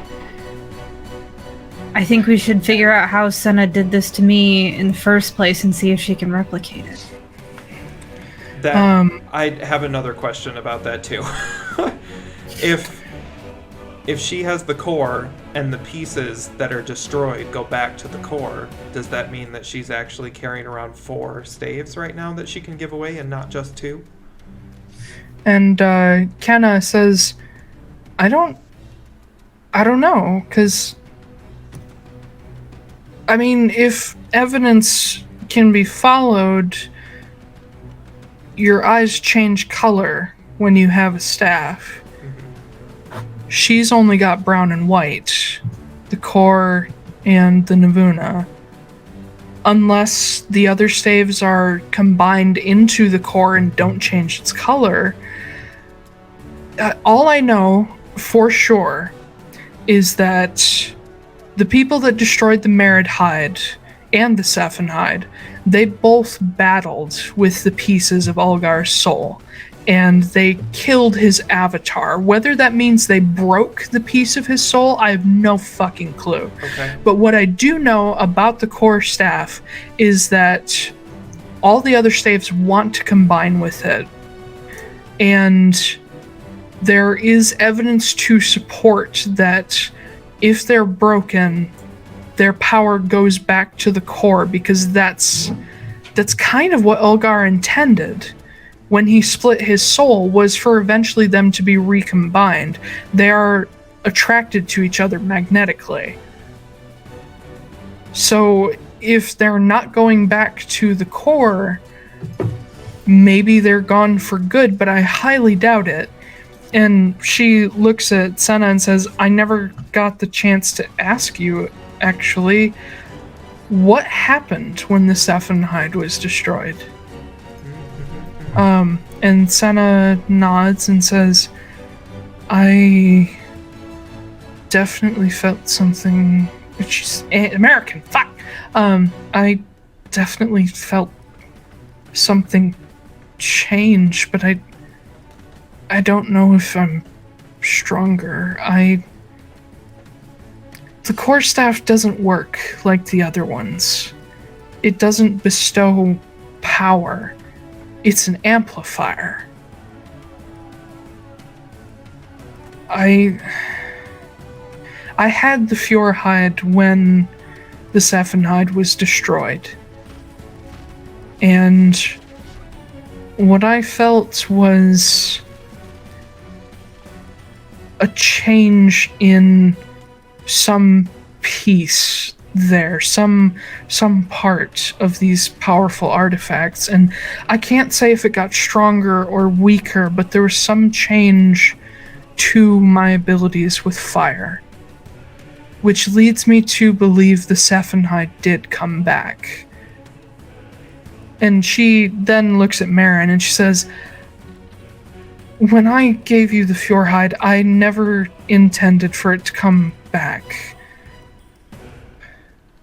That wasn't what I was thinking. I believe you. That might be the answer. What? You gave it away with no intention of it ever coming back. Intention isn't that powerful. Yeah, but you're also a god, so... I'm an eighth of God. Still. If not less. Why don't we hate to suggest it because I don't know who we would do it on, but why don't we replicate it? We find someone who's died, and we try and bring them back. Same way you did with me. I don't... And, Silas speaks up and says, "Can I offer myself?" What? I look at him and I'm like, no, what are you talking about? I mean, I trust Kit, but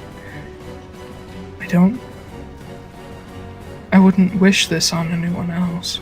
I would offer myself up too. I'm okay with trying this. No, we need to find someone else. There's got to be somebody else. Who do we know that's dead that has a body? That we can trust. This is all an experiment. Yeah, but Senna can bring us back to life. I'll be back to life. And Kenna raises a hand and says, "If it doesn't work immediately, I've got a quick revivify ready." There we go. God. Okay. I'll do it.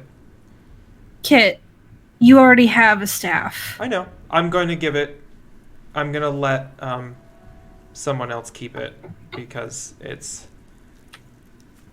we have to test this. If it doesn't work, I'll take the staff back. If it does, then we'll take it to Green's March.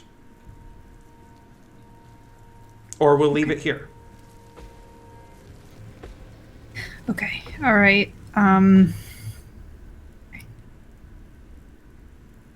I'm not going to die. Like, for more than a couple of minutes. It's fine. It's fine. Okay. We'll just try it out on you then first. Yeah. And Senna quietly says, "Maybe for experiment's sake, I can try to give one of the destroyed staves Sure. and see if maybe that'll work." Yeah. Would you prefer to have the Sephenhide, the water staff, for your connection to Taldunost, or the Merit Hide, the death staff? I think we'll go with water. Okay. Yeah, especially since if you give me the Merit Hide and I get anywhere near Kenna, I may blow this place sky high. Yes, and the Sephenhide, if this works, will be the twin and friendly to Flameheart. Okay. Fuck. Hopefully. Yeah, I mean, let's try it. And I will... Unless you want the Ordenhide, I think it's something that you need to dissolve within your person for a while, actually. maybe. We might have to give you one back so that you can sit with it for a while. I'm not sure. That's also part of the experiment. I mean, I have the Novena. Okay. All right. Somebody take the Ordenhide from Kit. I will cast guidance on myself, and then I will take it off. Make a wisdom save. Okay. With the D4. If worse comes to worse, and I can I just touch you. also, before that happens, I will also bonus action shift, so that I have. Here, why don't No, it's instead fine, of so that I have advantage. Marin walks over to Kit and touches him. Oh, I forgot about that. Yeah. Yeah. Oh, here, I'll hold the ball out so you can touch it. Yeah, I'll touch it. As you go up to touch it, this little sort of static shock hits you, but as you touch it, you just hear this behind the Ordenhide, and it shuts down. Man, he is getting so fucking pissed at this. Yeah. Gee, really? You think? And Silas steps up with gloves on, full-fingered gloves. Yeah. And takes it. Don't touch it. I'm going to take Lucan, and I'm going to pick him up gently and flop him over Silas's shoulders. Like and a be scarf. Yeah, just Lucan hang out over there, buddy. Lucan digs his shoulders and he's like, "Are you sure?" I mean, I'll be alive one way or another. It's fine. It's not a big deal. I've always wondered what it looked like on the other side. Briefly, I don't want to commit. I just want a peek. It's not great.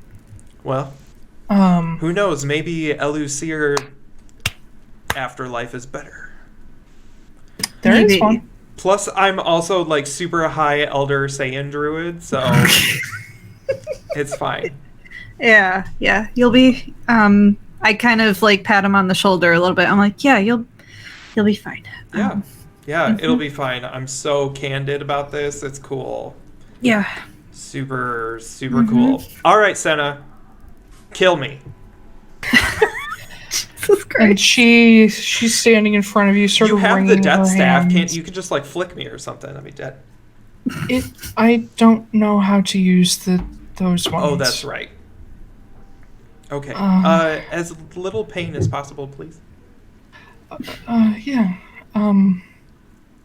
And she sort of swallows hard. She's wringing her hands.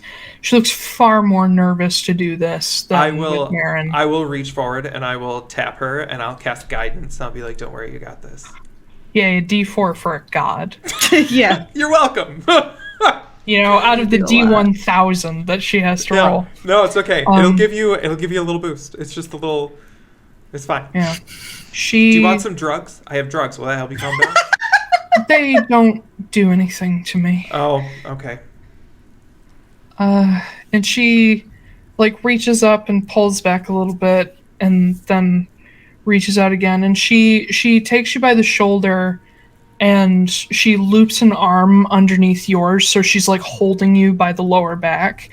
And as she does this, you meet her gaze for one last time, and you feel just everything start to drain out of you as you're sort of trapped in her gaze. She's literally absorbing from you. I am trying not to panic. It doesn't hurt, but it's like something is horribly fucking wrong. That's okay. And the rest of you watch as Kit's knees buckle, and Senna's still holding him, and he's just trapped in her gaze, eyes wide, as he just sort of starts to crumble. And Lucan starts like hyperventilating. I have Flameheart nervous. like in my hand, ready to go if something happens. Kenna has a diamond in her hand ready, and as Senna very carefully lowers Kit into the grass, Kit's eyes finally lose their golden glow and close. And there is no breath. You are dead. No death saves. And Senna sits down on her knees and places her hands on Kit's chest and moves one up to his forehead. And you can see her trying to concentrate as Kenna's nervously like turning the diamond in her fingers, because Revivify only works for a minute. Mm-hmm. And as Senna... I could have given him the gentle repose scroll so they could have done that and had more... That's fine. I mean, if she needs to, she can dig it out of your pocket. It's on you, yeah. But as Senna is sitting there, she closes her eyes, and you can see she's kind of shaking and nervous. And she starts muttering this quiet incantation to herself. Like, she didn't have to before with Marin because she wasn't nervous, but now she's like doing everything she can to stay focused and not fuck this up. And as she's doing this, Marin, you notice out of the corner of your eye, the Orden hide suddenly pulses. And you see on Kit's fingers where the blackness was starting to spread from having the Orden hide for so long, that lights up. And as Senna is focusing, she doesn't see this with her eyes closed. She sort of gently presses down on Kit's chest, and you watch as a bluish, translucent energy starts spiraling down her arm, almost in like little tendrils of water. And as they reach the ends of her fingers and start to spread out across his chest lights up bright gold, blocking the blue energy. And as she opens her eyes and sees this, she's like, I'm gonna walk over to the Ordenhide again and touch it. You feel a painful jolt in return, like just before your fingers touch it. Kenna reacts like she also feels it, and Senna sort of winces. You don't hear anything because you haven't connected deeply with the Ordenhide, but it just pulses and shocks you like hard. Like you take 5 lightning damage. Oh, shit. And as Senna's starting to kind of panic, and she's trying to get around the shield, but everywhere her hands move, the shield is just blocking her. And she's like trying to dig her nails into it, and nothing is working. Kenna, now, come on. Yeah. And she comes up and she pushes Senna out of the way, and she literally crushes this diamond in her hand as she begins the incantation, and she scatters the dust across Kit's chest. The golden shield is still there, but Kenna sort of just muscles her way through it and actually ends up sort of digging her nails into Kit's chest, just forcing this diamond dust against his skin. And what does Revivify require? Just I forgot about that. I know last time we did it differently, but like the actual spell just works. Yeah. I'm just double checking. I remember you said that you wanted us to roll for them.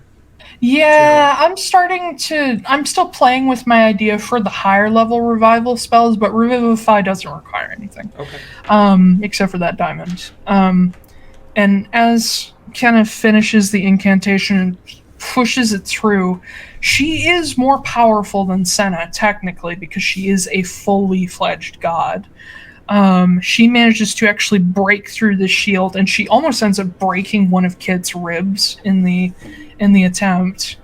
And Kit, all of a sudden, you jolt back, taking in a breath, and all you can feel is one little bit of pain, a little bit of blood from Kenna, like actually having to dig into you, but also you feel like you're on fire. On fire? Yeah, you feel hot, like you've been tossed into a furnace, and it is like painful. Sorry, give it back to him. Yeah, I need something. Anything. Water, something. Throw me in the lake. Silas, give the staff back to him. And Silas steps up and holds it out, and it literally shunts itself away from Kit. Like, Silas tries to put it down next to him, and it throws his arm, and actually ends up going rolling across the grass, and kind of puts a boot on it. And Senna comes over and immediately puts her hands on you, now that the shield is no longer there, and casts a healing spell, and finally the burning starts to fade, but it sort of settles low into your chest like there's a coal right there. It's not unbearable, but fuck is it uncomfortable. I take it didn't work. I don't think it would be this painful. No, it didn't. Are you okay? I mean, I'll live. And she casts another healing spell. It doesn't get rid of this coal in your chest, but there's something. It burns. Give yourself back, like, let's just say 30 hit points. You're at 31 right now. Okay. I think it's because you're so attuned to the Ordenhide. I think. And Kenna nods. Says, yeah, I think that's the case. Can I go over and try to take it back again? Kenna holding it under her boot, you step up, and as you reach down, it just slips out from under her boot and sort of almost like the opposite magnet tried to come up to it, and it just rolls away from you. I don't know. Okay.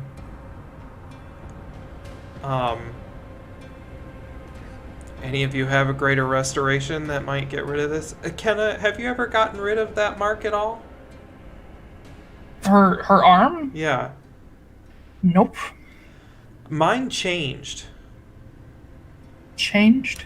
Yeah, it was when I had the Gaitha hide, it was a different shape, but when I took the Orden hide, it changed. Yeah, that happens. Okay.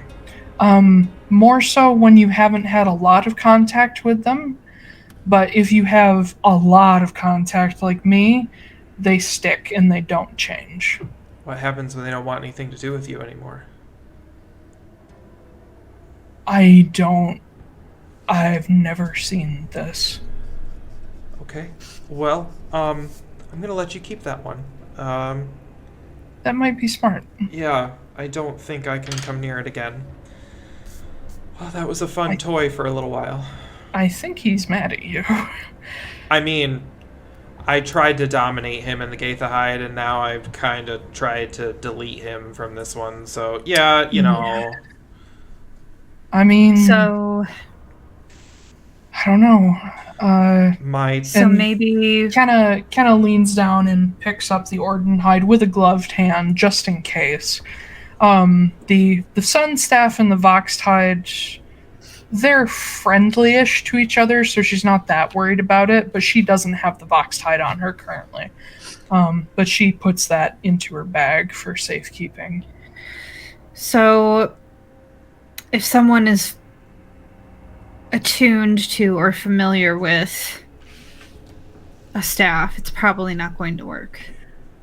I don't know. Does that mean Silas might work? We're not. I have more Silas. diamonds for Kenna if you need them. And Silas shrugs and says, clearly we can do something about it if it doesn't work.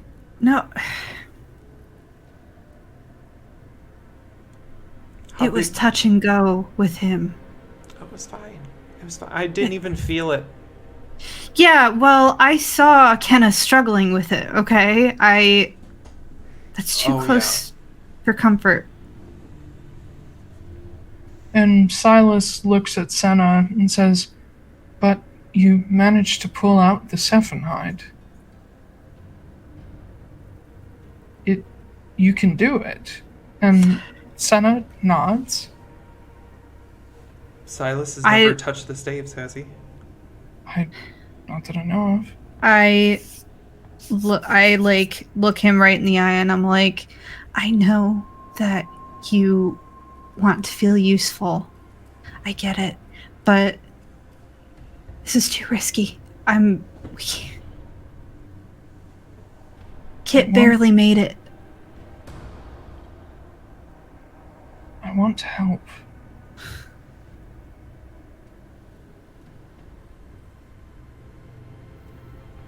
You can help in another way. I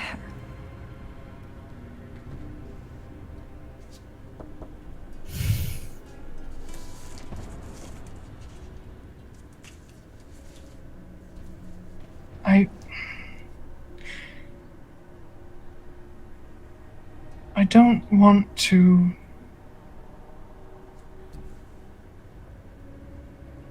I don't want to do things that will make you afraid or uncomfortable, but this is so much bigger than us.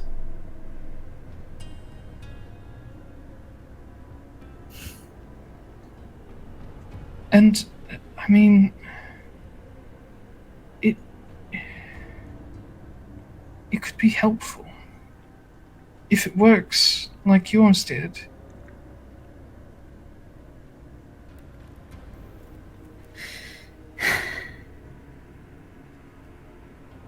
I could be useful. I look over at Senna and then back to Silas. And I'll take his hands and I'll just say, If that's the choice you want to make.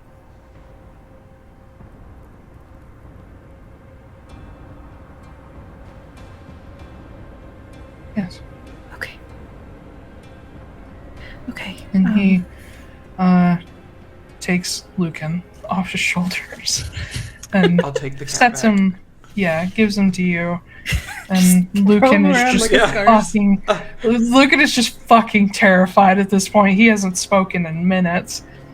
And Silas looks at Senna and he sort of sits down on the ground. I walk over to Kenna and I'm like, what kind of diamond do you need? 300 gold? Oh, got it. Here you go. Here's a 300 gold diamond. I look Thanks. at Kenna and I'm like, if anything looks bad. Yeah. Anything. Listen, I'm not going to let you lose anyone today if I can help it. You've already lost enough. And, as Silas is sitting down on the ground, Senna, they rhyme, kneels beside him. Beforehand, I'm going to, get down next to him and just be like, Yeah, Senna keeps a respectable distance. if anything goes wrong, I love you. I love you too. I'll be back in a moment. You better or I'm gonna fucking kill you. You won't have to. And he reaches out and he takes you by the face and he's like,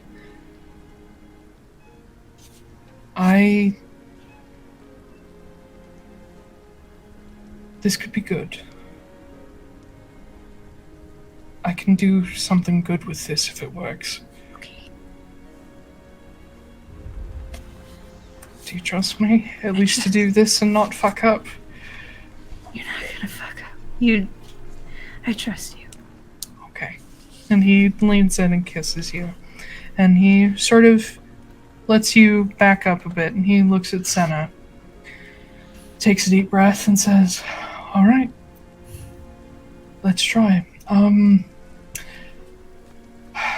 Let's go with my usual aesthetic and try the other one, shall we?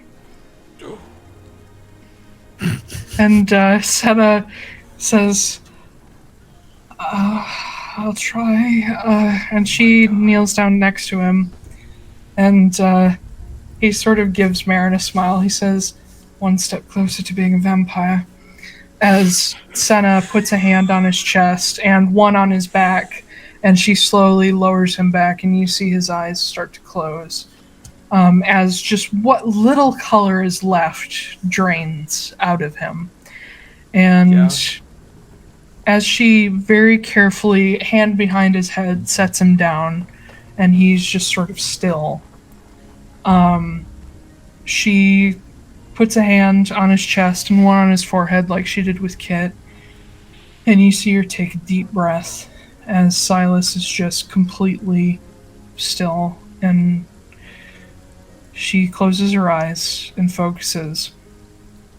And you watch down her dominant arm these spirals of black tendrils start to drift down, more smoky than watery. And as they reach the tips of her fingers, nothing shows up in her way. As she sort of pushes down on Silas's chest, you see the tendrils start to go through his clothing and absorb into his skin. And you see on his right hand, he's taken off his gloves, and you see the tattoo in his hand. And you watch as the blackness starts to crawl up his fingers ever so slightly. And as it hits the tattoo, you watch on both of his hands as both of these tattoos just evaporate. Because they're not made of ink. They were marks left by Dolthair. As they just evaporate off of him, and slowly the blackness retreats again, as Senna is just trying to concentrate, but you can see her hyperventilating and panicking trying to make sure that this goes right. And Kenna steps in and puts a hand on her shoulder, ready in these last 10 seconds with the diamond. And Senna says, "No, it's working." And as the 10 seconds go by and the window for Revivify ends, Kenna starts getting really nervous. And Kit and Marin and Kenna and Senna, you each feel a sudden pulse in your chest that feels like something just broke. And Silas suddenly wakes up, and you see his pupils, which were formerly blue, have turned this sort of lovely steel gray, dappled with bits of blue. And he's just laying there breathing suddenly very heavily, staring up at the sky like he can't focus. And Senna's staring down at him just as wide-eyed. As you watch, the color in her eyes doesn't change, but it lightens ever so slightly. And she reaches down very slowly, putting a hand under his head and another sort of pulling him up by one arm. And she sits him up. And he's still not focused. He's just breathing heavily, like he's not quite there yet.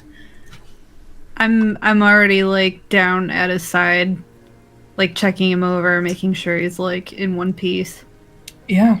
Unlike the only thing you really see different at first is the steel gray color of his eyes that almost has like this smoky texture to the color, along with the dappled blue that you can see slowly orbiting, much like yours. And then as you're looking at him, you realize he's changing ever so slightly, ever so slowly, as he doesn't look so gaunt or sick. And you see something a bit more unexpected, this sort of trail of following the path of his veins, this path of black travel up the side of his face until it slowly fades away. And it happens over here too, like it's spreading.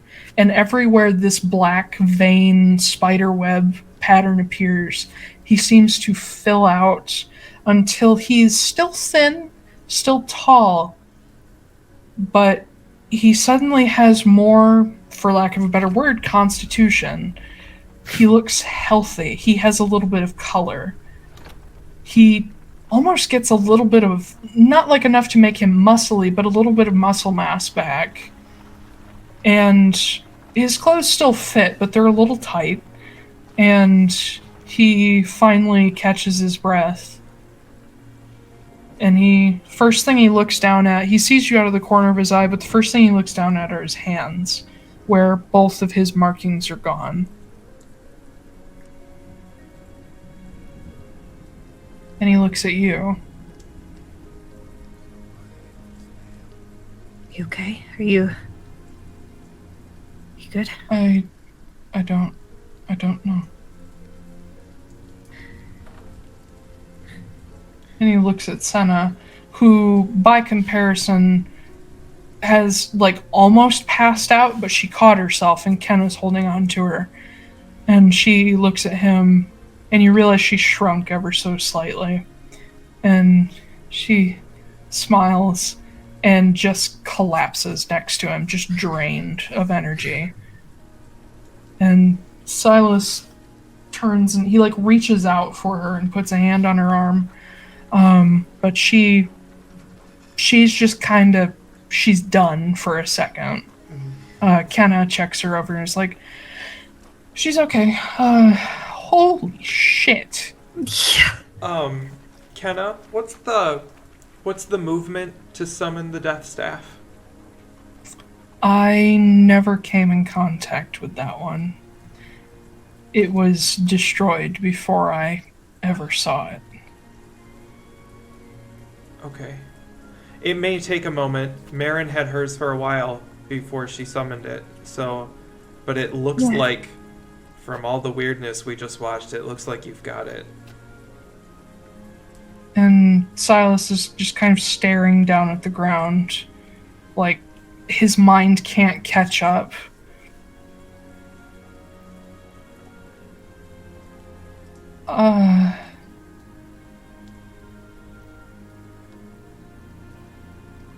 I don't feel amazing. Okay. It's okay. I felt terrible afterwards too. And he just passes out. Oh god. Oh, fuck. Well, he's fine. And you hear Lucan just go, Tiny little cat sigh. yeah, like shaky, like can't quite breathe. I just pat him. I'm like, you're fine, buddy. It's okay. This is really scary. I mean, you could be next. No. Kid, Have shut a up, tiny please. little cat with a fucking staff, just like. So. I'm like Exciting. I'm making sure Silas isn't dead, but Yeah, he's alive. I He's know. actually a lot healthier. yeah. I look to Kenna. I'm like, Kenna, do you have greater restoration? Not at the moment. Okay. Can I No, you can keep the diamond. I will hit myself with a greater restoration tomorrow to see if I can get rid of this terrible, like, acid refluxy feeling.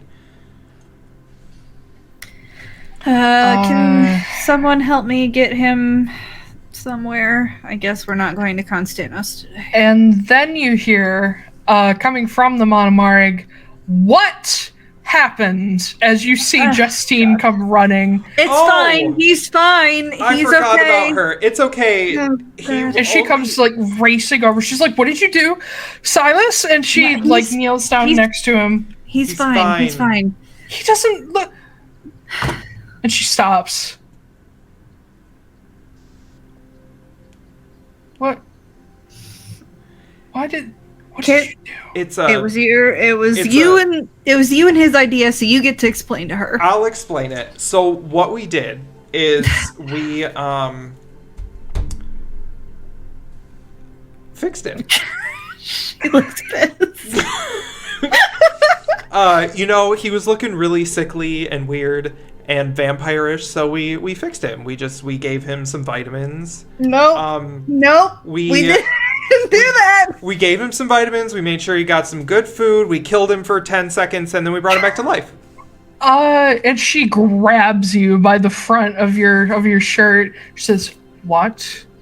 It wasn't me. A god did it. And We she gave turns and him- looks and sees Senna. She's like, "Who the fuck is that?" One of the gods. Do you know who Senna is? Vaguely. That's her. Kenna she is say? also a god. You've met her.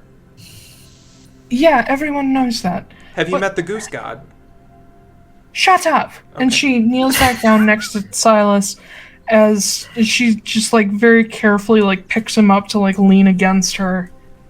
And he sort of slowly comes back and he's sort of blinks ever so slightly. Hey. You okay? You're alright. Alright. No, don't apologize. It's fine. And he, like, looks at you and is like, wait, who's holding me? And he looks at Justine, and she's, like, looking down at him wide-eyed. She's like, when did you get muscle? I told you About it's all 10 those seconds vitamins. ago.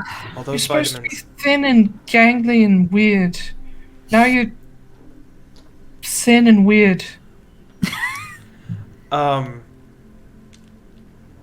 He might also have powers over death, but, that's fine. We'll work about that later.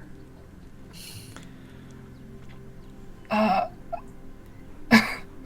will explain. Let's just get him back somewhere where he can. Yeah. And she scoops him up, and she's like, Jesus Christ. And she starts walking. And Kenna does the same for Senna. She doesn't seem to be waking up just yet. And Kenna's like, this is weird. And just carries her away. Carries her mortal enemy away. And Ansem comes out of the monorail as well, and he says, Oh, hey! Ellen Estell's what? We're not going to Constanos today. We're not going to Constanos today. Kit will explain everything. Yeah, I'm come walking here, Ansem. I'll with... explain it. Listen, I need to go, but... Okay, yep. You go. We will catch up. I will see you tomorrow-ish. Sure. And he turns and goes back. Check on my brother. Sure, whatever. Is Marin still there? Yep, two of you are still there. I Hey, assume. so that went better than expected. I am a little weirded out that he chose the Death Staff just before we did that, but it does fit. It does fit his aesthetic. It's the aesthetic, yeah. I was thinking it was going to be like, if he had the water staff, like, you guys could be complementary forever. Like, ooh. Also fire and death. Yeah, and now it's like... you guys It's like are just Marin's like whole hell. Kit, if you keep talking, I'm going to slap you.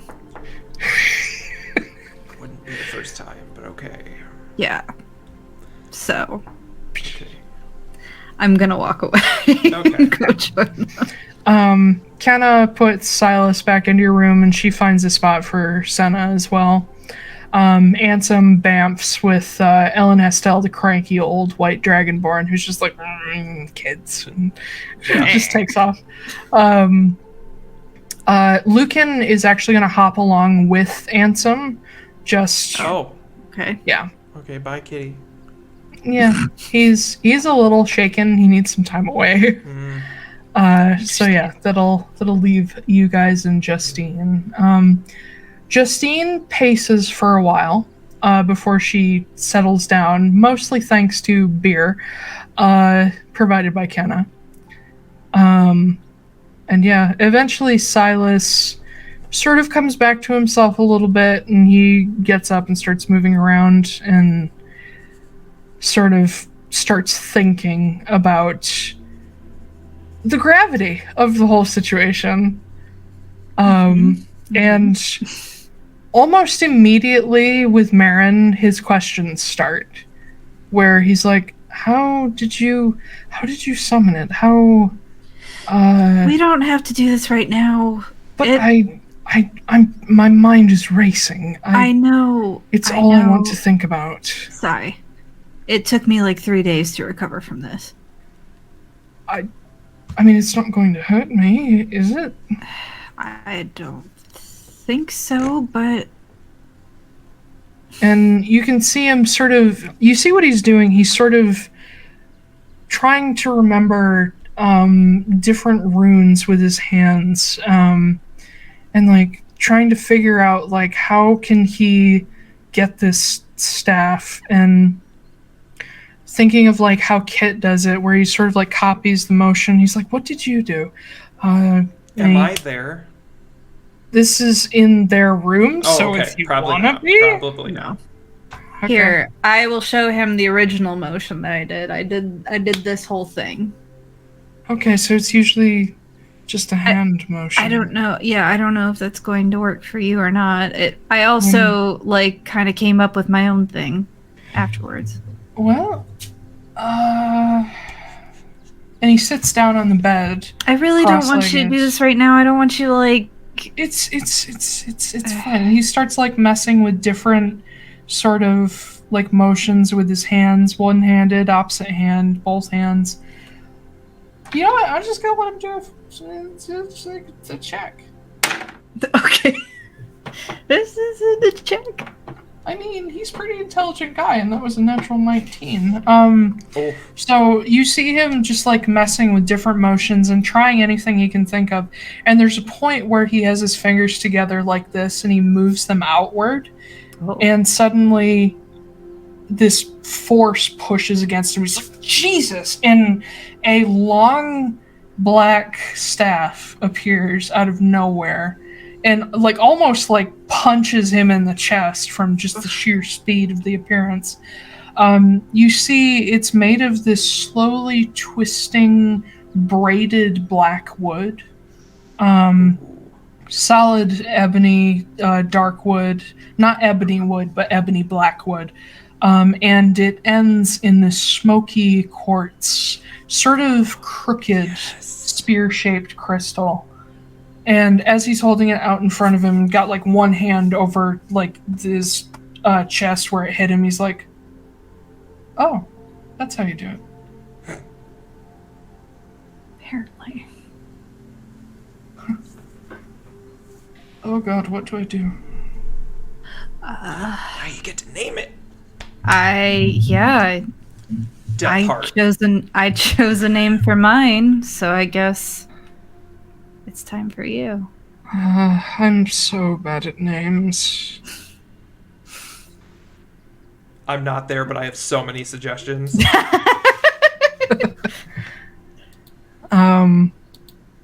But yeah, he's just staring down at this staff. It's yours. You get to do with it what you can and what you will. They all do different things, don't they? Yeah, this one's death.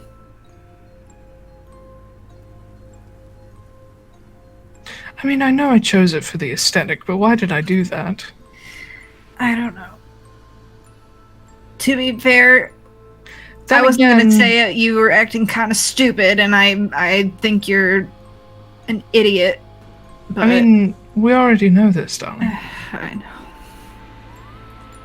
And he brings it back and sort of slides a hand down the staff, and it shoots back into, almost like it goes into his arm and disappears in this slow like wisp of gray-white smoke. And he's like,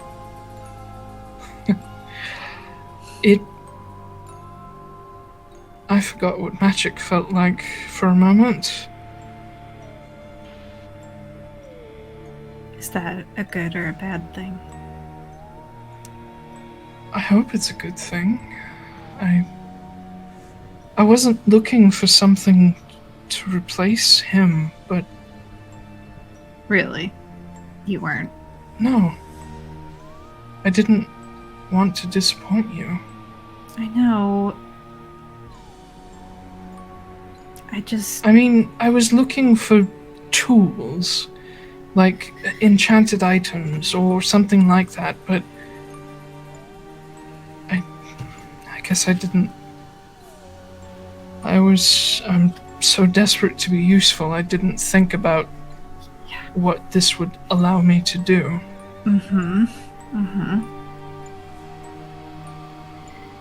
I mean, it's done now. And that's... I just don't...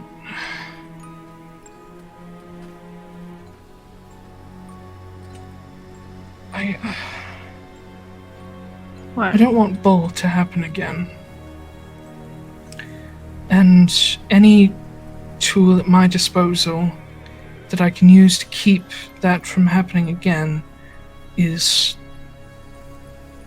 necessary, but I also don't want to disappoint you, and it's going to be a very hard balance to keep. I know. But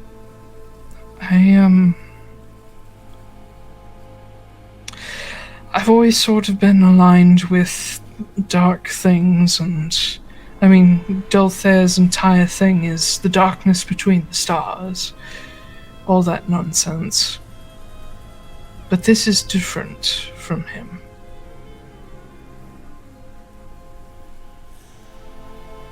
This is mine. He doesn't get to have any part of this. No one does. I'm gonna hold onto his hands, and I'm gonna hold back tears. Oh. Be like, yeah, it's yours.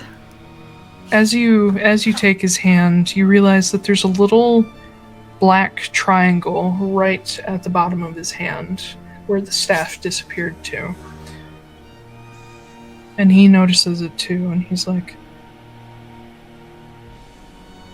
this feels a lot better. Good. I don't know what I'll be able to do with it, but I mean, anything that helps. Figure it out. I'm figuring out mine still too. It's a process.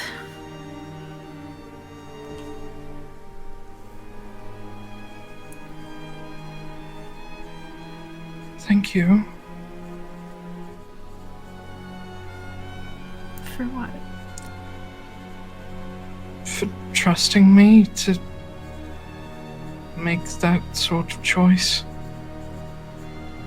I barely trusted myself with it. I almost didn't let you do it, but I think I would have kicked myself for making that choice for you.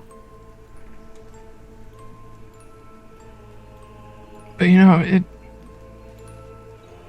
there was also a part of me that wanted to do it so that if, you run into anything, I'll have an idea of how to help you. What do you mean? I mean, we don't know what these things are going to do. We don't know how they might change. So if something happens with yours, maybe I'll have enough knowledge on my end to help. Or help you figure it out, at least. Shared experience and all that. Yeah, I guess I didn't want you to do this alone. That's very sweet. It's mostly selfish. Well, it's kind of like us in general. We're partners. Yeah. So, we do it together. And I mean, fire and death, they go hand in hand. We're gonna scare the shit out of people. Yes, especially my mother. I think we scared Justine first, though. Yeah, that was unintentional.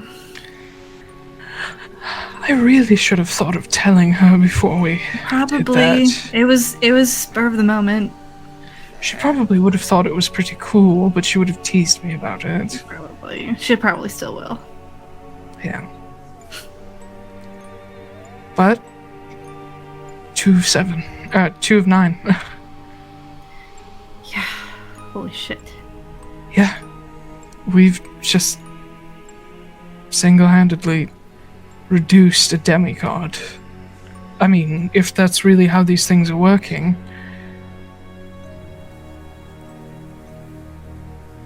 I just wanted to kill some cultists. Yeah, I mean, we still want to do that. I mean, yeah, I never thought. And you see him stop for a second and think. Maritheid's staff had power over death. What? What are you, what are you thinking here? I wondered what its power was exactly. I don't know. I remember hearing stories that the Maritide was the staff that Sanka sought most. She was the goddess of rot, and she destroyed things in droves and created undead. She wanted the married hide because it could enhance that power. I wonder what it can do outside of Olga's influence. If Oh my god. maybe it can fight against things like that. Oh.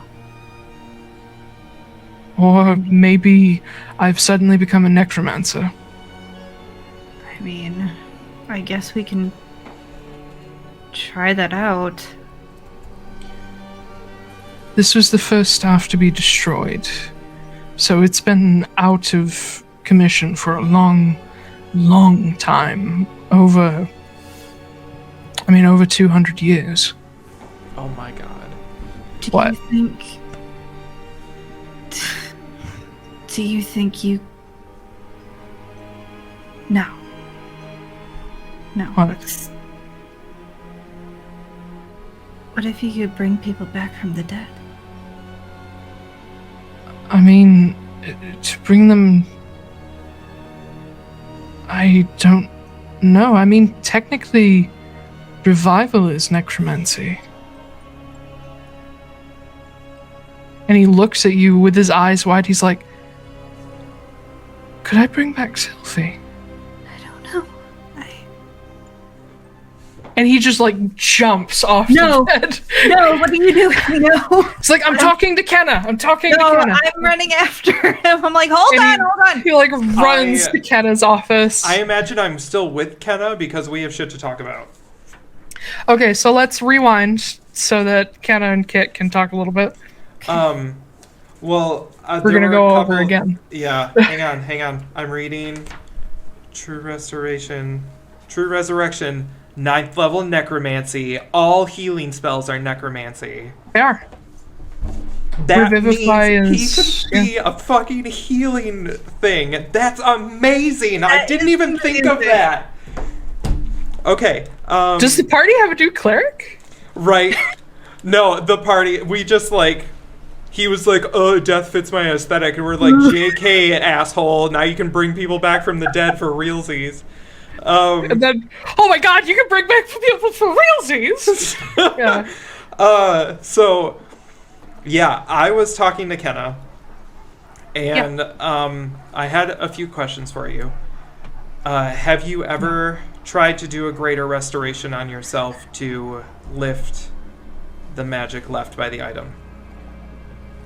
Yes. Did it help at all? In the beginning, yes. Do you think there's still hope for me? How long have you had that thing? Uh, A few weeks? Couple months, yeah, maybe? something like that. No, it was like, you got it like at the beginning of Yule and it's still Yule.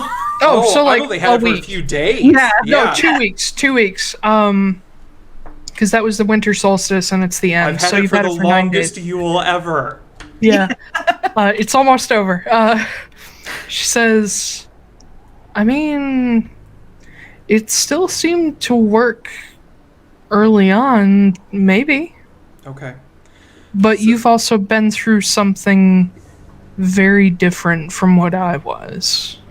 So I can't make any guarantees. I can give it a try.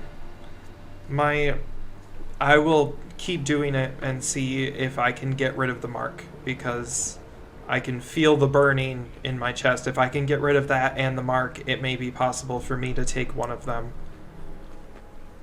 My second thought to that is that when the staves were destroyed, the Sephenhide and because you've seen that one, destroyed. Mm-hmm. The person who held it, did the curse lift from them? Did the markings go away? I imagine they died, but Yes, that was Jude. He had only had it for a very short period of time. Because I was holding it here and he came to steal it. And then it stuck to him. He was a walker at the time. As far as I know, he has no connection left to it. Does he still have the markings? No? My thought is that Senna is now the core staff, basically. The core and the Navuna, yeah. Yeah. If we give her the Ordenhide, I know you don't want to, but if we give her the Ordenhide, would it be possible that it would lift? If we gave her the Ordenhide and she gave it to somebody else, would it lift the curse from me and from the goose? That's a good theory. Because she would effectively destroy it. But Ulgar would still exist. Ulgar would still exist, but We I've don't only know if had it's the effect of the that's staff true. or of Ulgar himself. That's true. It's worth trying, though. It's worth a try. And I mean, if we find somebody else that we can trust, Yeah. I mean, that's worth it on its own, but I have no idea. I don't know anybody under, like, 60 that I trust that much. I mean, is it wrong to give it to someone who's old? Yeah, because they could die soon. And we don't know what'll happen when they die. That's true. That's true. Well, there is Haley. Haley? Ansem would kill me. Oh, is that his daughter? Yeah, it's Ithane's daughter. I mean, it's not a bad idea if you trust her. I'm totally down with pissing people off. She is a paladin of the Raven Queen, so honestly, we should have given her the Death Staff, but, you know. A Sun Staff could kind of work in that way, too. Opposites attract and all.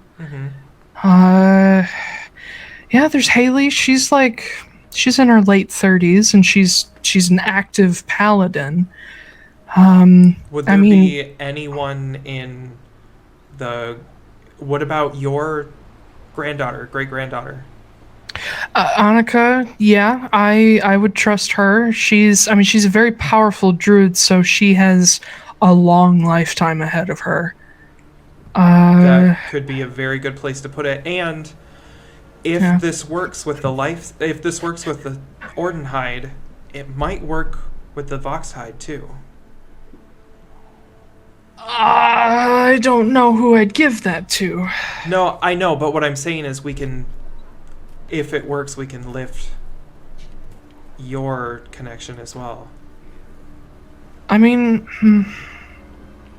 I'd give Annika the Gaitha hide because the hurricane wall and she'd be the most responsible with it, but the Voxhide, I have never found anybody that I would trust with power over life. It's the reason why it's the one I keep. Yeah. Because that shit it does some shit. Yeah. I believe you. We just can't give it to you. Yeah. I don't think there's enough greater restorations in the world to... Not for 200 years. Yeah. Oh, God. And who would we give the Navuna hide to? I have no idea. Oh, God. Like, I know who I'd give the Ordenhide to. Who? D. D's already had it, though. Doesn't D have the markings still? No, she had the Fjordhide. She had contact with the Ordenhide, but it never stuck to her. But I had contact with the Ordenhide, and they couldn't give me the Sephenhide. But that may not be the same thing. Wait, D had the Fjordhide? Yes. Marin has that now. It's been That could deactivated. work. Call D, and ask Where's her your cat? If the markings... He's gone. He fucking went to Constanos. Like, you don't have a way to just bamf it to D? Let's just go see D. I'm so excited. I'm so excited. This is gonna be a lot. This is gonna be... Listen, alright. I'm also worried at what this is doing to Senna. Like, I hate her fucking guts, and I always will. Ouch. But she looks like she really took a hit from that. She looked the same after Marin, although I think she recovered a little bit faster. But we also have to remember that she's down 2 staves now. What if we take them all away, though? Is that really going to make her just a ghost again? I don't know. But I know... Would she even be willing to give up the last one? I mean, she'd have to give up the core last, because the others wouldn't... It wouldn't come without taking the others out at once. At least I don't think so. I don't know what it would do to her, but at the same time, at least she wouldn't have 9 powerful artifacts to go find to blow up the world again.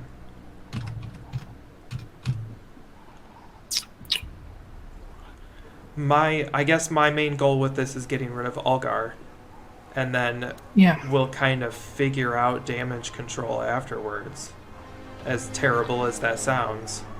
How fast do you think the Heidelen Cult's going to figure out what we're doing? Well, they've already felt it twice. Yeah. They know... But, so I have a question, because I felt... This is more Kit to DM, and also slightly to Kenna. Mm-hmm. I felt the Sephenhide be destroyed. Same. Did that feel different than this? Yes. Okay. You distinctly knew something different broke? Mm-hmm. I have something that I want to point out too, but I'm not there. Because, well, my other question is, even if the Heidelen Cult were to bring the remaining staves back together, would it even matter? Well, I don't know, because the original idea of the staves was to divide his soul into pieces so that he could never be fully destroyed. Mm-hmm. And if they were all brought together, it would essentially revive him to full power. Okay. If they're not all there, then either it doesn't work anymore, or I don't think that's the case, or they'll bring them all together and he won't be as strong as he would have been. And they need the core to do that. They need the core. Okay. But the core cannot be affected until all the 8 are destroyed. I'm going to ask you a really big favor that you're not going to like. If Senna is the core, you need to protect her at all costs. Oh, God. Because if the cult gets a hold of her in her weakened state... Oh my God, she's a phylactery. Yes. Fuck. She is literally a phylactery. She's a phylactery for a demigod. Yes.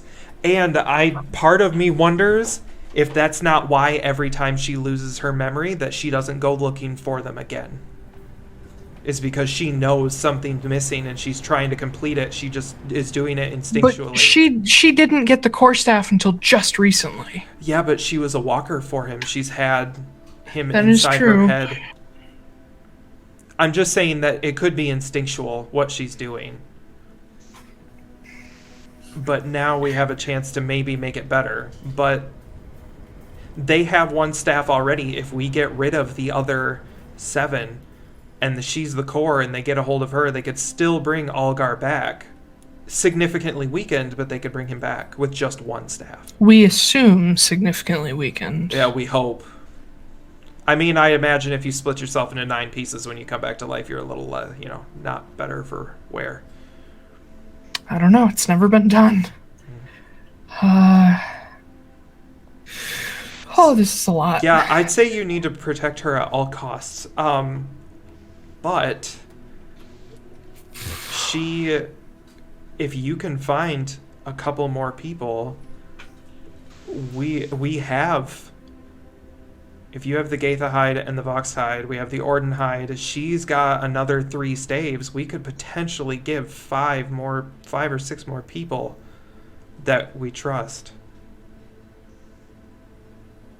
The only staff we're missing is the Dark Staff. Yeah.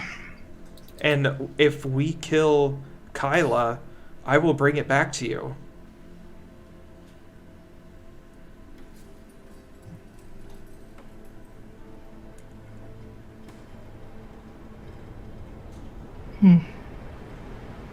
We have a very real potential to put the Heidelen Cult to bed for good, or at least take all power out of their hands. Besides the cisterns and stuff, like, we'll worry about that later. That's a whole nother problem. A separate Yeah. fuck. I'm sure we can blow them up while we're doing it. Yeah, I mean, we've been doing this shit today. I haven't even gotten to the one under the city. Oh, yeah. And about that moment, Okay. Silas busts in through the door, and he's like, Kenna! And she's like, what did you do? What happened? I'm running after him like, no, we gotta calm down And here he's for a like, second. Kenna, what could the Maritide do? And Kenna's like, destroy entire forests and bring back the dead? Like, to zombies? And Silas is like, is that all it could do? Answer me this. The schools of magic. The 9 Healing schools is- of magic. Healing is necromancy, isn't it? And Kenna's like, yeah. It's like, if I have power over, assuming death stuff means necromancy, wouldn't I have the ability to chase death away? And she's like, I mean, I think that's kind of the Voxtide's job. And he's like, no, the Voxtide is the overgrowth staff. It's the... It doesn't create life. It turns it into something wrong. I remember reading about it. It causes forests to overgrow and become sick. But that's with Ulgar's power. Could the Maritide be used to dismiss death? If it can be used to control death, couldn't it be used to chase it away? And Kenna's like, I'm a druid. I don't know. Test it out on me. What do you mean? I'm down to 31 hit points. I am still really beat up after all of that. Try to heal me. We're not. Oh, okay. I thought you were gonna suggest Just dying kill me. again. Yeah, just Kill me and kill see if me. you can bring me back. And Silas is like, I've never used healing magic. It kind of feels the same as every other magic. I've healed people. I grab Silas's hand and I'm like, you can do it. You can do it. I believe in you. I also believe in you. Okay. And he steps up and he's like, how? And Kenna steps up next to him. Says, I'll show you a basic spell. And she has her own way. Everybody has their own unique way of doing magic. Silas's personal flair has always been to use runic magic instead of like the arcane equations. And Kenna's is very similar because they're from the same root. This is like not necessarily Manamarig magic, but like primordial style. Not primordial.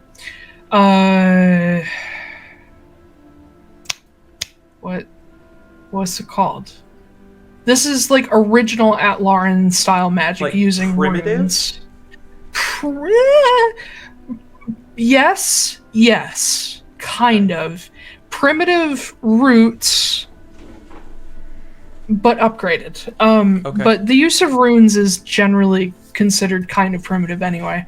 And so she shows him how she casts it, which is essentially to create a circle in the air and draw several runes into it that essentially spell out the instructions of the spell very fast. And she pushes it forward, and it sinks into your chest, Kit. To take back 7 hit points just for level 1 spell. Ooh. And Silas tries to copy, and nothing happens. He's like, Use the staff. Pull it out. When Marin had her staff, it didn't do anything until she talked to it. And until it changed its form. well, then I should show you my new trick. And he pushes his hands apart, and it appears in his left hand, just this long, braided black wooden staff. And Kenna's like, Yeah, I mean, we all figure it's gonna look different than what it used I've never to. seen the Meridhide in person before now, but it did not look like that. It was made of bone. Yeah. Oh. I like this better. Yeah, no, this feels less scary. Yeah, it's just a simple braided wooden staff that the bottom half of it is a single piece that splits into 3 in braids. And Silas sort of taps it down on the ground and thinks for a moment and says, I need a name. Deathheart. That's No. stupid. Ivan. Wow. No. If you want to turn over a new leaf with us and make It's it his and make Kit. it No, I know, but I'm just saying maybe it doesn't need to be death themed. It's your staff. It's your choice. It's you. The vampire staff. No. The sanguine. No. Jesus. I'm trying to think here. Let me grab some of my lore notes. What's something that Silas would be chill with? I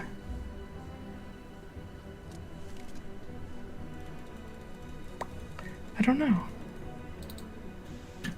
Yeah, it's not so easy, is it? Huh? I don't know. not You came good up at- with yours pretty fast. I've never been good at names. I never claimed to be good at names. I don't know how I came up with I don't either. Flavor. It was a good That's choice though. Oh, thanks. I can see the 9 series of books about all these staves that we're Yeah. gonna write. Yeah. Flameheart will be book 1. Yep. He looks at Kenna and says, What was the name of the city that Greenhall was in? And Kenna's like, Kelley? And Silas nods. He says, so that we don't forget why we're doing this. Kelley. And the staff pulses. And he looks at it and just slides his hand along it, and it disappears, and that black triangle reappears on his hand. And he takes his hand and starts tracing a circle in the air, and this dark, smoky line appears behind his finger. And he traces the rune Hagalaz H, and he pushes it forward. And as it hits you, Kit, you sort of have to take a step back. That's another 7 hit points. Hell fucking yes. And as you exhale, a black wisp of smoke comes out of your mouth as if death is leaving you. Oh my god. Silas is shaking with his hand just extended, like, Oh wow.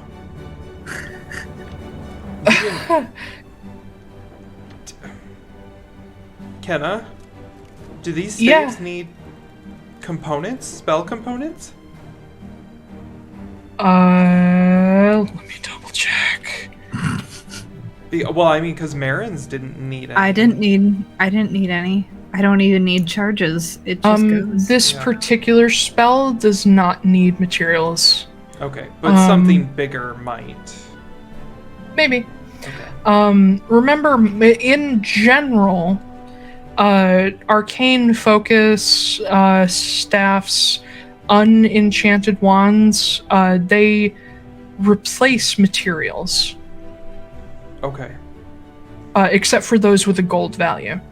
Except for those with a gold value. Okay. Yes. This particular one, I need to retcon and say that he would have used...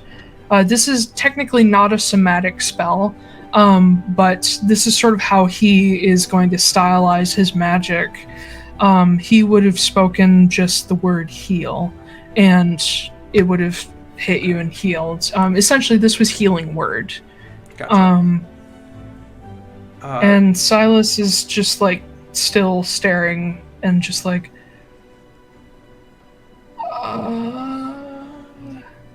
So, you're probably still gonna need diamonds in order to do anything big.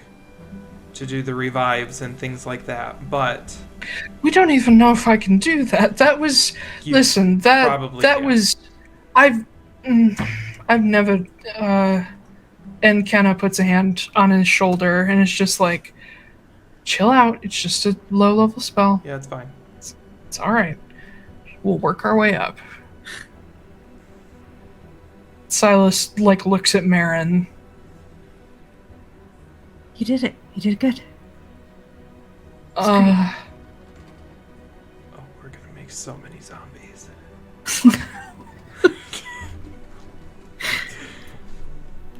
I think. And actually, healing word PS is an evocation spell. Oh. Interesting. Revival spells are necromancy. Okay. Yeah. Healing spells used to be necromancy, but they are not in 5th edition. Gotcha. Oh. So he can do... Does that mean he can do evocation and necromancy? Or just healing?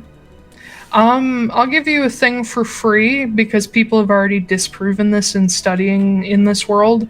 These staves are not locked to schools of magic. Okay. Oh, okay. They're locked to elements. That makes sense life, because death, the Ordenhide light, did dark. fire and divination. Yeah. Yes. Yeah. Light, dark, life, death, fire, water, earth, air, and then the core.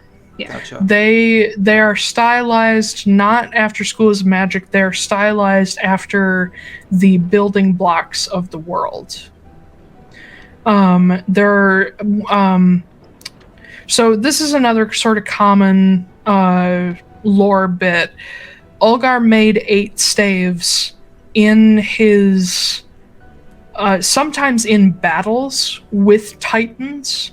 And other times by stealing either power from them or their people or something important to them.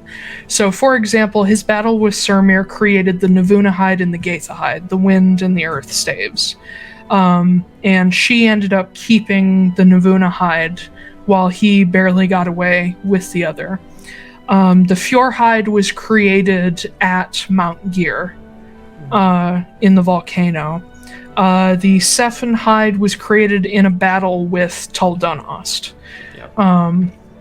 So it corresponds to... I want that one. It doesn't necessarily correspond with the Titans, but it corresponds to things that they are in charge of. Gotcha. So, like, the Gullahide corresponds with Dulthair. Which actually makes nice poetic sense now, that that's the one the Heidelen Cult has. It's poetic. I didn't say it had anything to do with the story, maybe. Maybe. But, yeah, and then the Death Staff corresponds with, is it Firin? Firin is one of the missing Titans. Nobody knows what happened to them.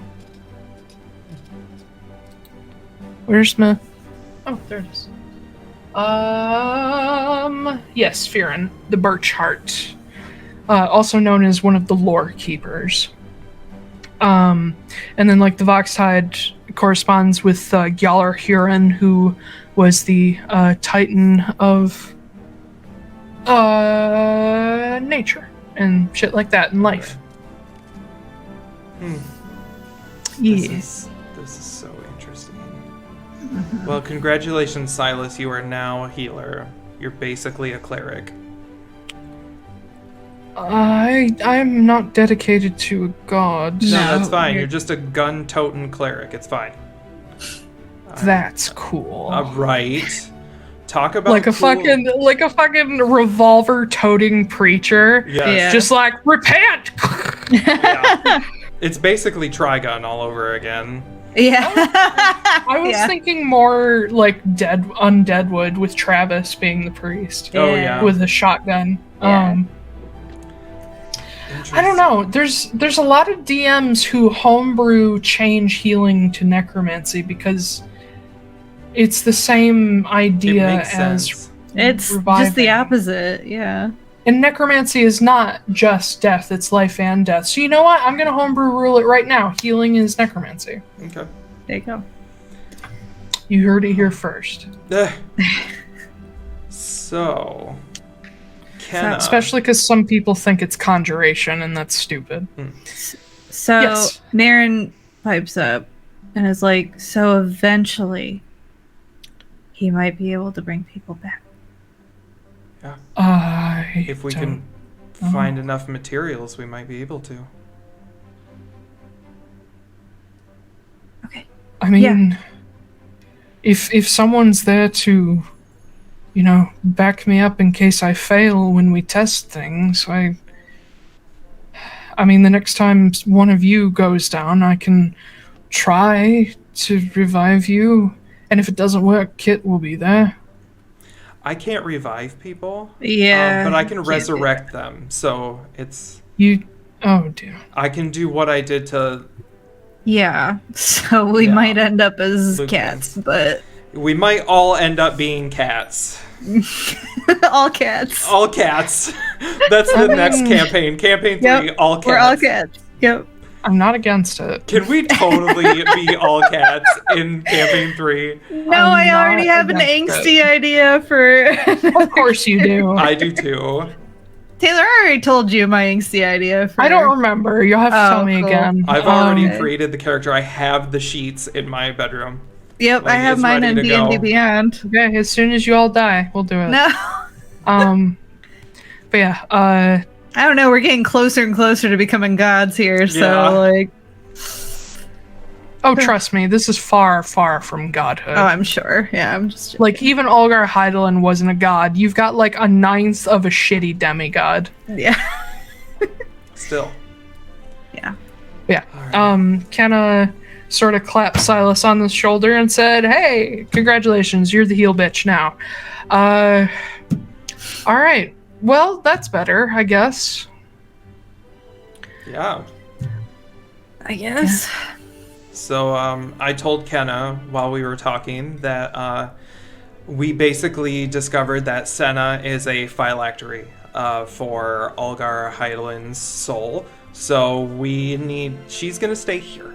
And Kenna is going to keep her protected. That's probably a good idea. Because if Kyla gets a hold of her, shit's going to be bad. Yeah. Yeah. Yeah, and Kenna sighs. We're also starting to potentially pick out some candidates to take staves. Well, alright. Here's my question. If we give people these staves and we get it down to 1, does that mean he comes back? If it's just the core. Or any of them? Like, that was the problem with destroying them before, Well, right? So he needs the core in order to come back. So if it gets down to just the core, we could potentially have to fight 1/9 of a demigod. That's 1 more 9th of demigod than I want to fight. No, that's true, but at the same time, that's a lot better than fighting 8/9 of demigod. Yeah. I mean, guess it is. Well, with Kenna here and with other people who potentially have these staves, we may be able to take care of it. Kit, But we that's- couldn't even take care of Cynthia Moore yesterday. No, I know, but this is like way future stuff. We're just like starting this journey. This is only the beginning.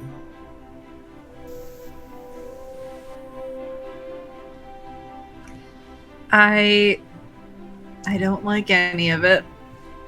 I don't. That's fairly normal at this point, I feel. Yeah. I think if we are able to get rid of him without possibly destroying a lot more people than just us, that would be nice, and that's what I'm afraid of. I'm afraid that wherever we decide to have our little showdown is going to affect more than just us. I'm not sure what's going to happen. I don't think any of us really know what's going to happen at this point. We're just guessing. But this is a way to at least stop the world from blowing up again. We don't want the next one to be Amnoblin or to be Irakel or anywhere. We don't want to wipe another continent off the map. I know. I know. But I understand. I guess we'll just take it as it goes. Yeah, it seems to be the theme of all of this, just taking it as it goes. I mean, every day I wake up and I never know what's going to happen. So. To be fair, this is all completely your fault, so... Thanks. You're welcome. Yeah. You're the one who Appreciate had to be nice to Senna. Oh, fuck me, right? Yeah.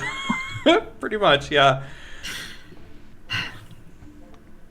So, this wouldn't be possible without you, so thank you for all the crazy shit you did and making deals with Senna and being weird and almost killing me multiple times. Okay, it was like once. Thank you. But seriously, thank you for... I don't need to be thanked, You okay? may have accidentally saved the world. Silas reaches over and takes your hand. Says, "No, I think you deserve to be thanked." No, I don't. I just wanted to be free and to get my sister back. We're gonna do both of them. Yes. One down, I guess. We've got... What do we have now? We've got like 2.125 gods on our side. Yeah, let's look at it that way. Yeah. I guess. And then after that, we'll take over the world. No, Okay. No. we won't take over the world.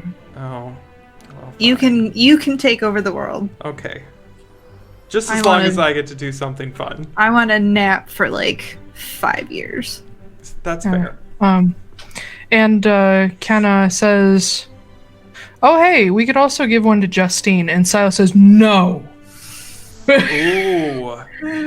Absolutely not." Silas, The Earth we're save. letting people make choices.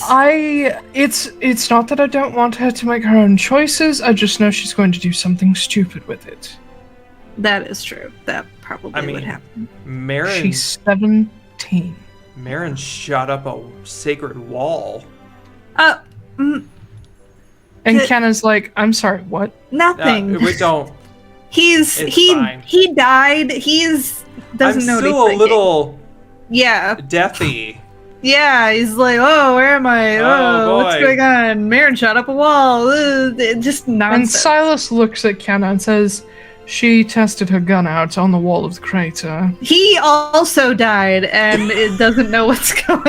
And Kenna looks at you and says, "This is sacred land. I didn't have anywhere else to shoot. You could go outside of the crater But or that shoot would- at the ground." Such a long walk. Yeah, it was right there. It's fine. We I'm just gonna have thought to go it were- fix that. You're gonna have to fix the crater? Yes. Stone shape, bitch. And she starts Why? walking away. But why? Because respect. That is RESPECT. I Listen, I don't like the gods either, but people here do, and I respect the people, so fuck you. And she walks away. all right, bye, Kenna. Cool. Now that that's out of the room. Yeah. So Yeah. this is some stuff. Also, I've got some. We might have come up with a way to prove that we can remove what the Ordenhide has done to me. Oh. D Oh, had your staff for a long time. I forgot a thing. Well, Yeah. I forgot to specifically mention. It's very small. I forgot to specifically mention a thing. Marin, anytime you touch Silas, you feel no reaction to the staff. Okay, good. Just wanted to Okay. make sure that was That's clear. good. Yeah. I figured because they're both. There's no Olgar in the mix. Yeah. I just wanted to make sure that that was clear. Yeah. In case anybody was like, "Oh God, we can't touch each other because we both have staves." Yeah. If you have broken staves, you're good. Yeah. So D had the Fjordhide for quite a while, and she still had the markings last time we saw her. Mm-hmm. Now that you have taken it, if we see her and she doesn't have the markings anymore, it could mean that this can be removed from me by gifting the Ordenhide to someone else through Senna. So we'd have to give it to Senna first. Yes. Is this good for her? I don't think we should just use her like a tool. I'm torn about this because it's not good for her, but it also means saving the world. I get that, but we That's a big also phrase. have to. We don't want to be cruel. I'm not. We don't want to turn. I'm not gonna. We don't want to force turn her. into. I'm just saying, I don't want to turn into the cultists who just experiment and just do it for the sake of, whatever progress. We're not like them. No one's gonna force her to do anything. I don't think anyone could force her to do anything. You're not wrong. We can ask her if she wants to continue doing this, but now that it's worked twice, I have a feeling that she's going to understand what's at stake here. I don't want to ask her to destroy herself. Yeah. I just, Honestly, yeah. I'm worried she would. Silas says, "We really do owe her that pocket watch now." I have to talk with Taldanas in order to go get it. But it's something I can do. We can all do it. I don't know if you guys can particularly do it, but we I can can. come with. We can can come protect with- you from another sea serpent. You guys Yeah. can ride on the boat, yeah. And then Silas, if you get fucked up, he can heal you. That's true. There you go. I could certainly try. Yeah, apparently there's a giant sea serpent guarding Greenhall, and Zorod. yeah, and the only reason it didn't kill me is because Taldanas told it not to. So you gotta make nice with Taldanas. Yeah. I haven't talked to her in a while. Yeah, and I want to talk to her again to see if she can help me to have Did a I backup plan. Did I tell you I talked to her? No? Yeah, oh god, it feels like ages ago, but it was like 3 or 4 days ago. in Green's March. I spoke with her in Mass. Oh, did they take you down to the ravine, the underwater ravine? The Paradise City, where the girls are hot and the rest of the words. Which the grass is green Grass and the is girls green are and the short. girls are pretty. I don't know. Yes, fucking narc. Okay. Yeah. What gave it away? Yeah. She is still counting on you. Well, I'm gonna have a lot more to ask of her soon, so. And if the Sephenhide was created by battling her, that might be the one I should take to do the most good. Yeah. We'll figure it out. She's my backup plan to see if she can possibly remove this tether from me, because that's really what it is. Yeah. Well, we also, if worst comes to worst, a little while down the line, if we bring Sylphie back, maybe that's extra ammunition. Yeah. She puts on the ring again, and you two, I don't know, do your little whale thing. I don't even know what Taldonis wants us to do. I don't know. I think she... Shit, I can't remember what our fucking conversation, what she told me. I know she wants you to help with everything. I think she wants the cult gone too. She doesn't want Holgar to come back. Yeah. So, I mean, honestly, she's been pointing us towards the cisterns. So I guess that makes sense. That's something else we have to do too. Yeah. We gotta destroy those things. I think we should stick to the plan to go to Constanos. Yeah, I mean, we'll go to Constanos. We'll disappear. Maybe help Ansem out with his dragon thing. Yeah. And then we need to refocus efforts because we have 5-ish months till Delendane. Okay. So 5 months to destroy nine cisterns. 10 cisterns. Nine because cisterns. The one here is going to be destroyed. Yeah, 9 because no, that's metagaming. Never mind. Yeah, Kenna will probably take care of this one. Yeah. If she can. So we'll take a brief detour to Constanos and then we're back up here. You know, Ren might be a good choice for a staff. You really want to give your 15-year-old brother a staff? He's probably 15, almost 16. I mean, if we're thinking about potentially giving Justine one, it's not much of a difference there. He's also an elder. We are not giving Justine one again because she's 17. We can wait a year. Listen. We have to 19. me Actually, too. I think you'd be 20 by now, wouldn't you? Oh, I don't know. When's Kit's birthday? No idea. What season? Spring. So no, you're not.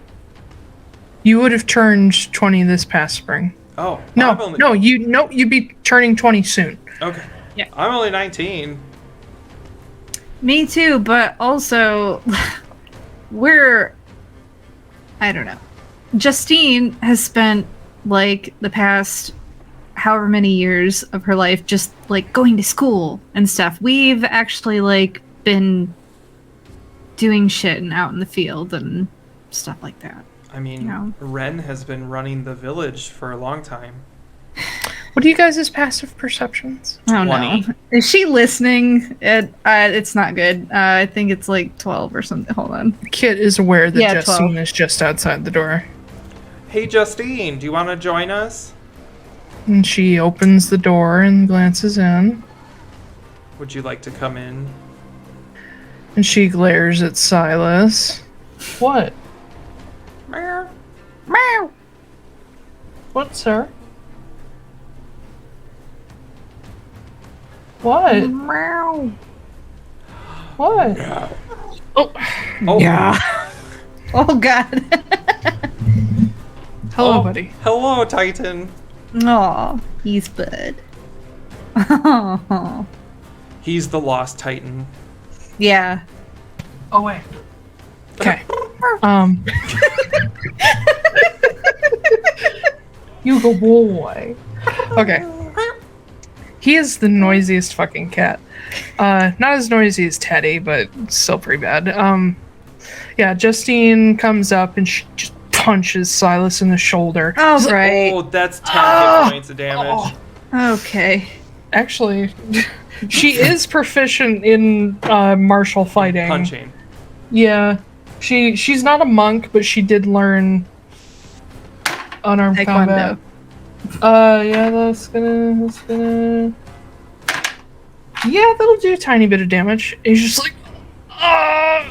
Okay, he's still like recovering here. Let's be nice. He's fine. She's He like- can heal himself. So, Boy.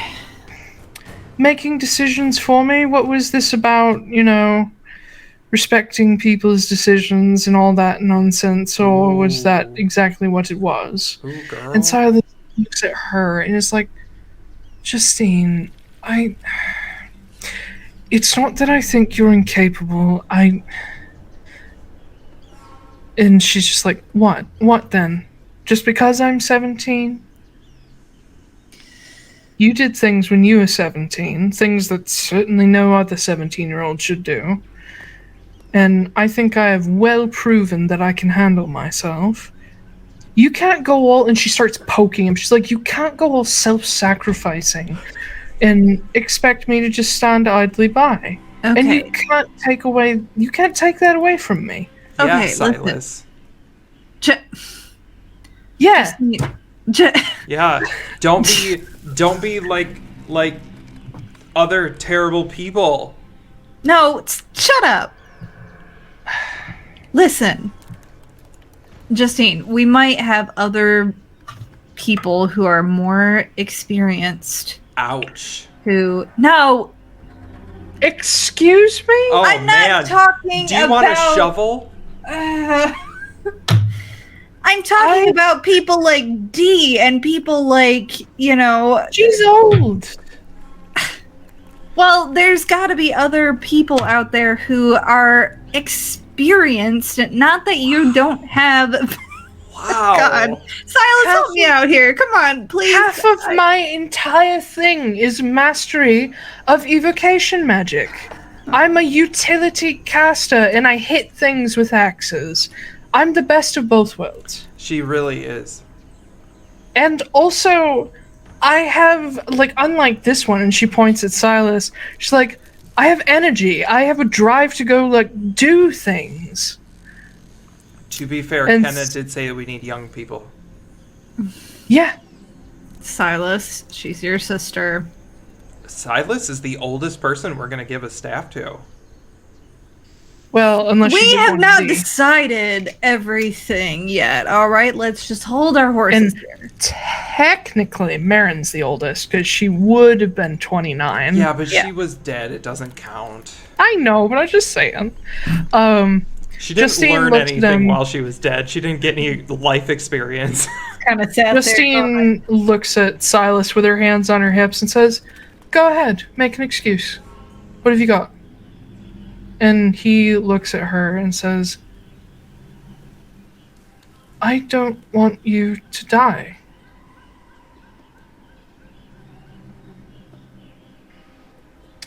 But didn't you have to die for this?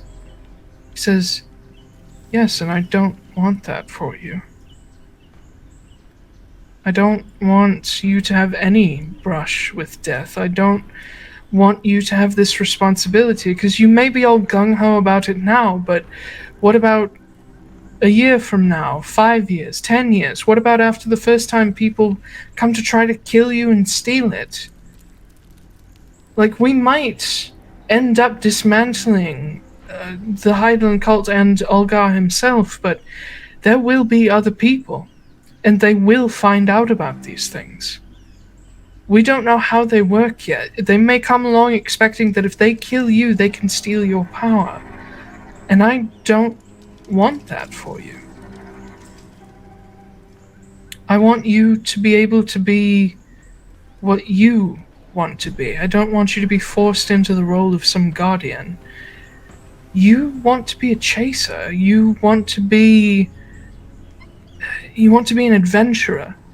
You want to do good things out there. And I know that's dangerous too, but you don't need to add this on as well. And Justine's shoulders kind of slump a little bit as he's talking about becoming a chaser. She says, "You said I couldn't be a chaser either." And Silas sighs and says, "I know, but you can be. I can't tell you what to do. But I'm asking you to consider this in the long term. Because the reason I made my decision so quickly is because of Marin. I want to be there to help her. And I feel like this is a good way to make up for some things I've done. At least hold myself accountable, if no one else will. And you don't have that kind of baggage." And Justine crosses her arms, sort of turns away, says, "Well, maybe I want to help too. And maybe I want to feel useful too. You're not the only one, Silas." You are useful, okay? Just I because... wasn't very useful yesterday. I wasn't... None of us were useful yesterday. The reason I want to become a chaser is not because I want to go off and adventure, though that's certainly a plus. I want to make a difference. I don't want to be some pampered queen at the head of a bunch of slavers making the world worse. I want to be part of the solution. The chasers, their entire careers are all about chasing down dangerous people and important information and gathering and helping. Well, we were kind of talking a little bit about that before you joined us. When we get rid of your mother, there's going to be a hole left in the royal family of the Arbiters. It's going to fall to you. And I know you don't want that. No. I know you don't want that, Justine, but Silas was trying when he was running things. And maybe you could try and make a difference on the inside. And you don't have to stay there and get waited on hand and foot or anything like that. I'm not a politician. I'd probably start wars. I'm not noble material. I'm a doer, not a talker. That's always been Silas's talent. And Silas says, maybe that's what they need. They need someone who will leave Castle Bauer and go take someone's head off as punishment for what they've done. They need I'm not saying execute everyone who's done wrong, but you could really do some damage to the Arbiters. You know as much as I do about how they work and how we really don't have control of them. But you also know who's in charge, like I do. And you have more courage to actually go right up to them and end them. He's not wrong. I'm not saying become the Red Queen, but maybe that's what they need. I mean, no one was scared of Silas. They could be scared of you. No one was scared of me. No offense, but... And Justine sighs and says,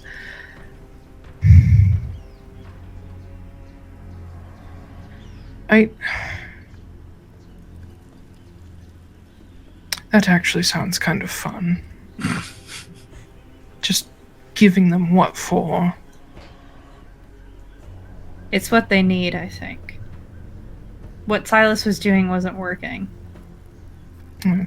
And Silas says, you know, I am still technically king.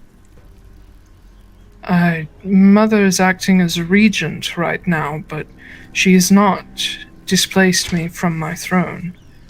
Are you saying that you could give it to her right now, technically? I could hand it to her. I have everything I need. And he reaches down into his leg bag, and he pulls out something you didn't know he carried with him, which is literally the Arbiter's crown. It was created for Silas Moore the First. It's this very simple, sort of jagged silver crown. He says, I have never worn this thing outside of one ceremony. And by our grandfather's rules and his grandfather's rules, whoever has this crown is king or queen of the Arbiters. And I can make up documents. I have my seals. I have my signet ring. I can do this right now, Justine, and we can get you to Moore's Rest and you can start kicking ass. And that's one less bit of power that your mother has. Can I think about it? That's a lot. I didn't think this was... That's a lot, Silas. You're just ready to hand it over to someone just all of a sudden? And he says, no, there was part of me that was hoping someone would steal it from me at some point. But at the same time, I've been holding on to it for you. And Justine's just like, that's stupid. No wonder you shouldn't be king. That's a terrible idea. Jesus. I'll think about it. We'll deal with these dragon things first. I need to learn how to use Bull's axe, because I am going to take that and deal out some fucking justice. I think we're all ready to do that. Yeah. And she shoves Silas just lightly and walks out. And he's like, I love you too.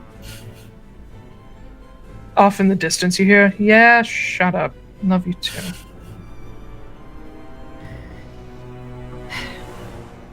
Alright. And Silas turns and looks at the two of you and says, it's been a good day. Weirdly. Yeah, It's been a weird day. 2 people died, 3 people came back to life. It's been a lot today. There's been... Alright, can we make, like, a pact right now that there's not going to be any more death? Like, at least for a week or something. We're about to go fight dragons. Yeah, we're gonna go fight dragons. Yes. I can't make that promise. Exactly. Pact right now. None of us are dying. None of us will die permanently. None of us will die if we can help it. good enough. Maybe while we're doing that and we get down to Konstanos, maybe I can ask this Elenestel or Vosna for a quick primer on healing magic. That would probably be good. We can probably buy a whole bunch of books about that. In fact, I was thinking about that, and he, thinks about it. He's like, it's not even noon. We could go shopping, but this time we do not split up. Yeah, well, even in being out in Haven in general, I'm nervous about. Yeah. Maybe we could ask Kenna if she can Because... the cult. yeah. Forgot Yes, about that. kids. It's been a long day. It has. Yeah, it has. Also, is it just me or is this Yule gone on forever? It has been the longest Yule of my life. I just want it to be over. Even longer than if you much... had your family over for it. God. I never thought 12 days could take so long. 10 days. 10 days could take so long. For real. We've changed the world in 10 days. We've changed ourselves in 10 days. That's true. I made a cat. Yup. Poor Lucan. You know what? I think once the shock wears off, he'll be fine. Yeah, I think actually he's going to take to it really well. Yeah, I don't know how many hit points he has, but it can't be a lot. Well, at least 3. 5. Does he really only have 5? Oh, At the moment, I have to actually do up his character sheet. Now that he's a But cat. I'm assuming he's got Frumpkin hit points, which is between 1 and 5. I'd assume as he leveled up in his wizard levels, he'd get more... I don't know. I have to see how awakened cats work. Oh, okay. Just What, make sir? a new race of cats. Yeah. Just They are... Someone Armored already cat. made them. Oh, magical cats. armored Awakened cats. Magical cats for magical cats. Magical cats and magical Magical cats. cats Alright. and magical Well, cats.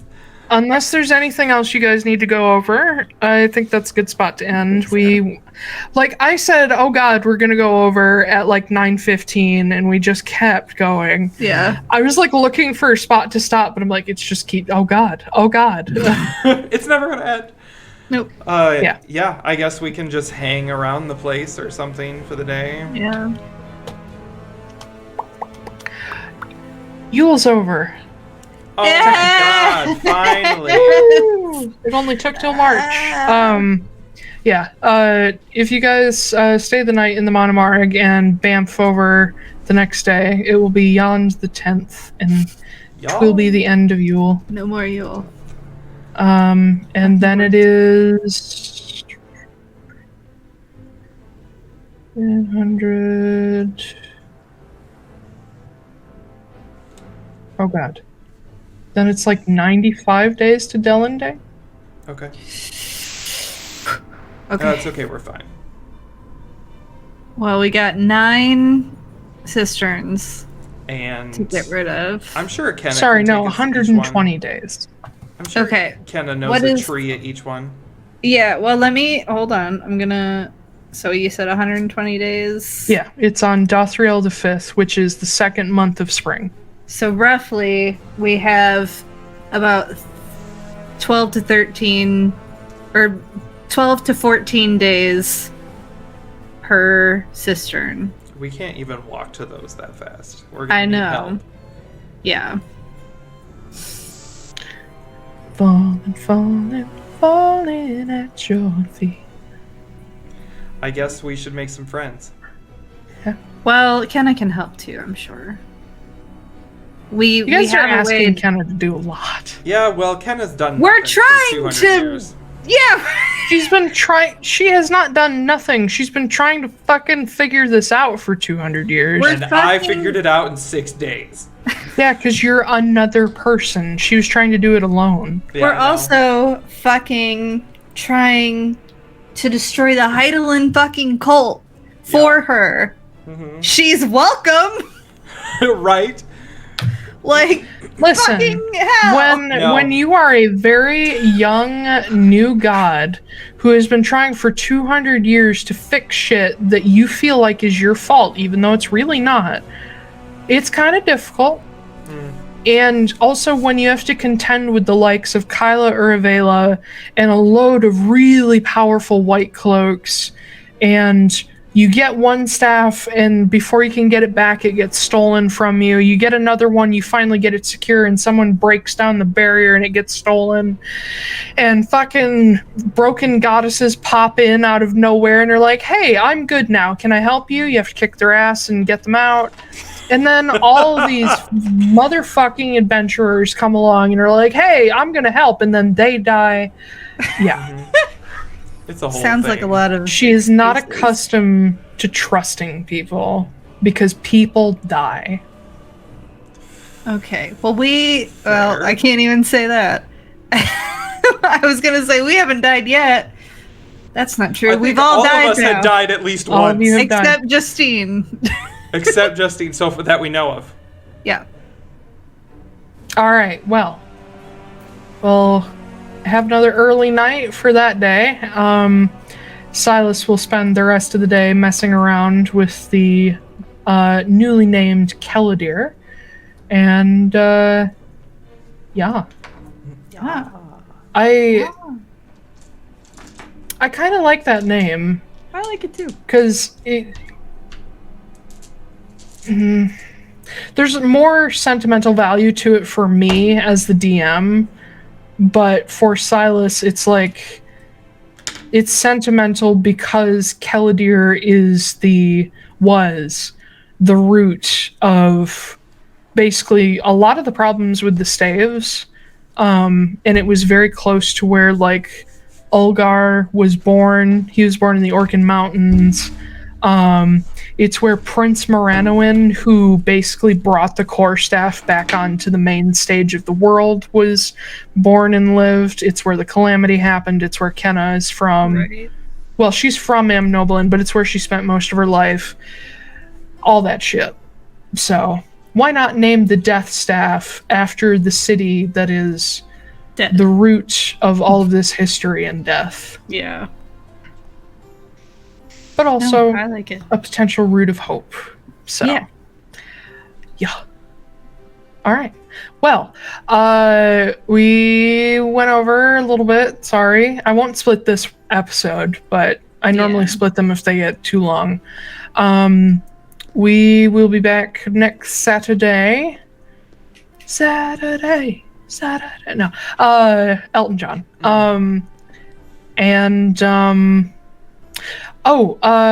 Ben, do we know if we're going to play weekend after next? Is that my birthday weekend?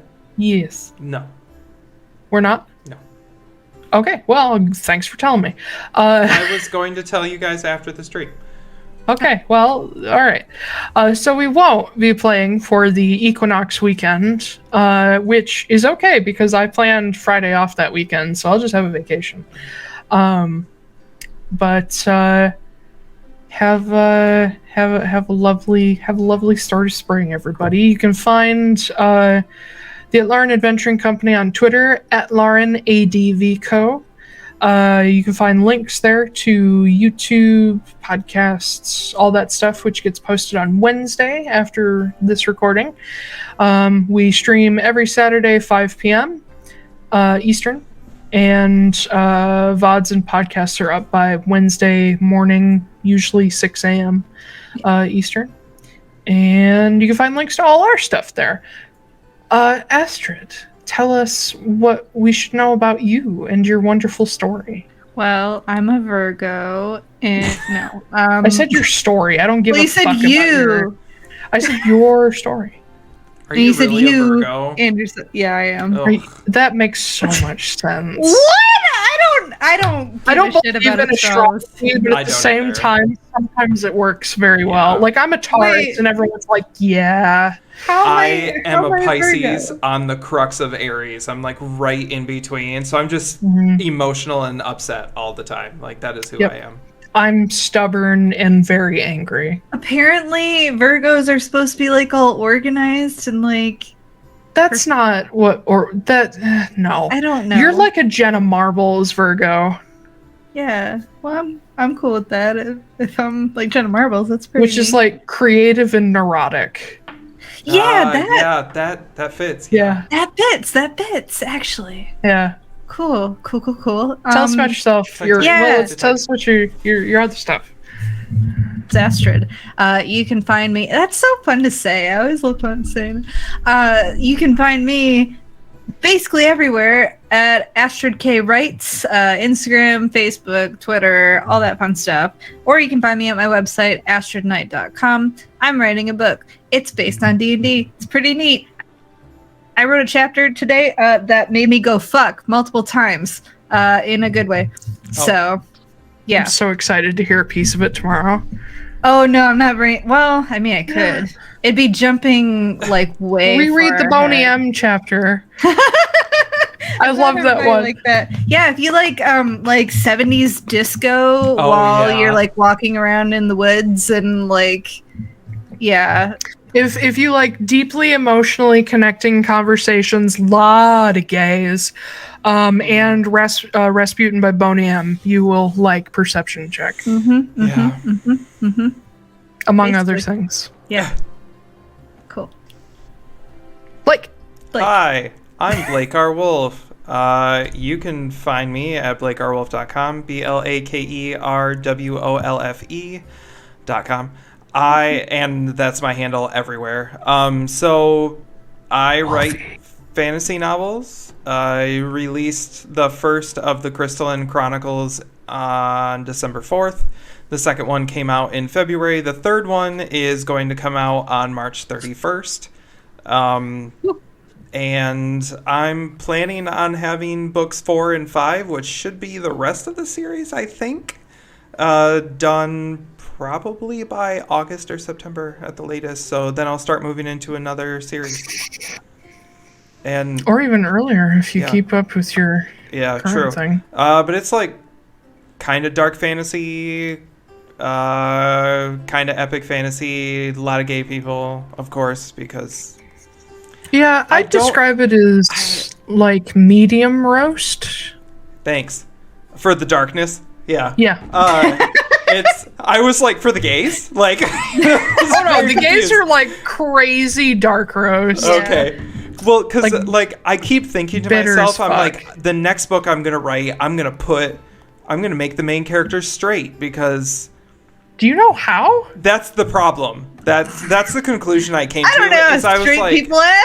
I was like, how do, like, I feel like if I try to make a straight romance happen, like as a subplot, it will just feel really awkward, because I'm gonna be like, here's the token straights. Yeah, here's the, and this guy, he's like, oh, girl, I like your hair. Like, I don't know. Just mimic Corey and Alicia. It'll be fine. No, God, I don't know if anybody would, that's a bit weird. Yeah. We're Corey weird. has no dialogue, but Alicia still falls in love with him. Or, I'm sorry, Astrid still falls in love with him. God damn it, I said a chain reaction. You said it, and now I did it. So...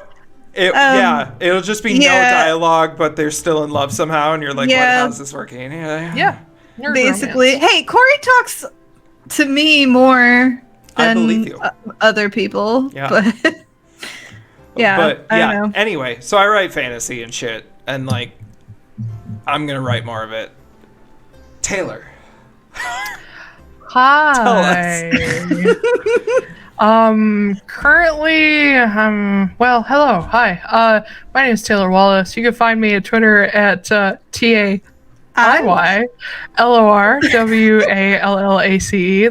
That's my thing. Make sure to misspell it, or you won't find me. You can also find me at sonderediting.com, where I do indeed do the edits. And if you're looking for an editor, especially for fiction, who won't charge your firstborn child, that's me. Mm-hmm. You do all my editing. I do all your editing, and you're my only recurring client currently. Well, Well, except for a couple people who have me edit like stuff for like important college stuff or whatever. Anywho, that's stuff that I can't really put in a portfolio. Yeah. Yep. Yep. I'm the DM, if you haven't noticed. I'm not really working on anything at the moment per se. I mean, I'm kind of working on the sound, but Yeah. I need to learn how to write fucking plot things, whatever they're called, plans. I need to learn how to plan my story because outline? I like an outline. Thank you. I couldn't think of the word. I need to learn how to write outlines because, like with Rosemary Hearth, it's like I pick up a lot of steam, like writing fun stuff, and then once I have to get to transition scenes, it's like I don't know what to do next. So Yeah. but yeah. So I started writing short stories, so I don't need outlines. But we'll see if that ever works. That's it. That's it. Kitty. Oh my god, I made him so mad, you guys. Yeah. He likes to scare me all the time. And so I basically just started doing it back to him and like annoying the shit out of him, and he actually grumbled at me, which he has never done before. It's like, ugh. He'd like, I poked him and he was like, don't. Like, okay. Tighten your claws are in my shoulder. Aw. It kind of hurts, bud. Come here. It kind of hurts. That's it, the buddy. Come here. Okay. Well, we'll Fine. see everybody next week. Oh, are you done? Okay, bye. Bye. We'll see everybody next week. If you didn't catch the whole thing, check it out on Wednesday. Yay! Bye. Bye. Oh my god, we're logging off. How do I do this? Okay. Yeah. All right. Come on, Stream Master. Bye, everybody. Bye.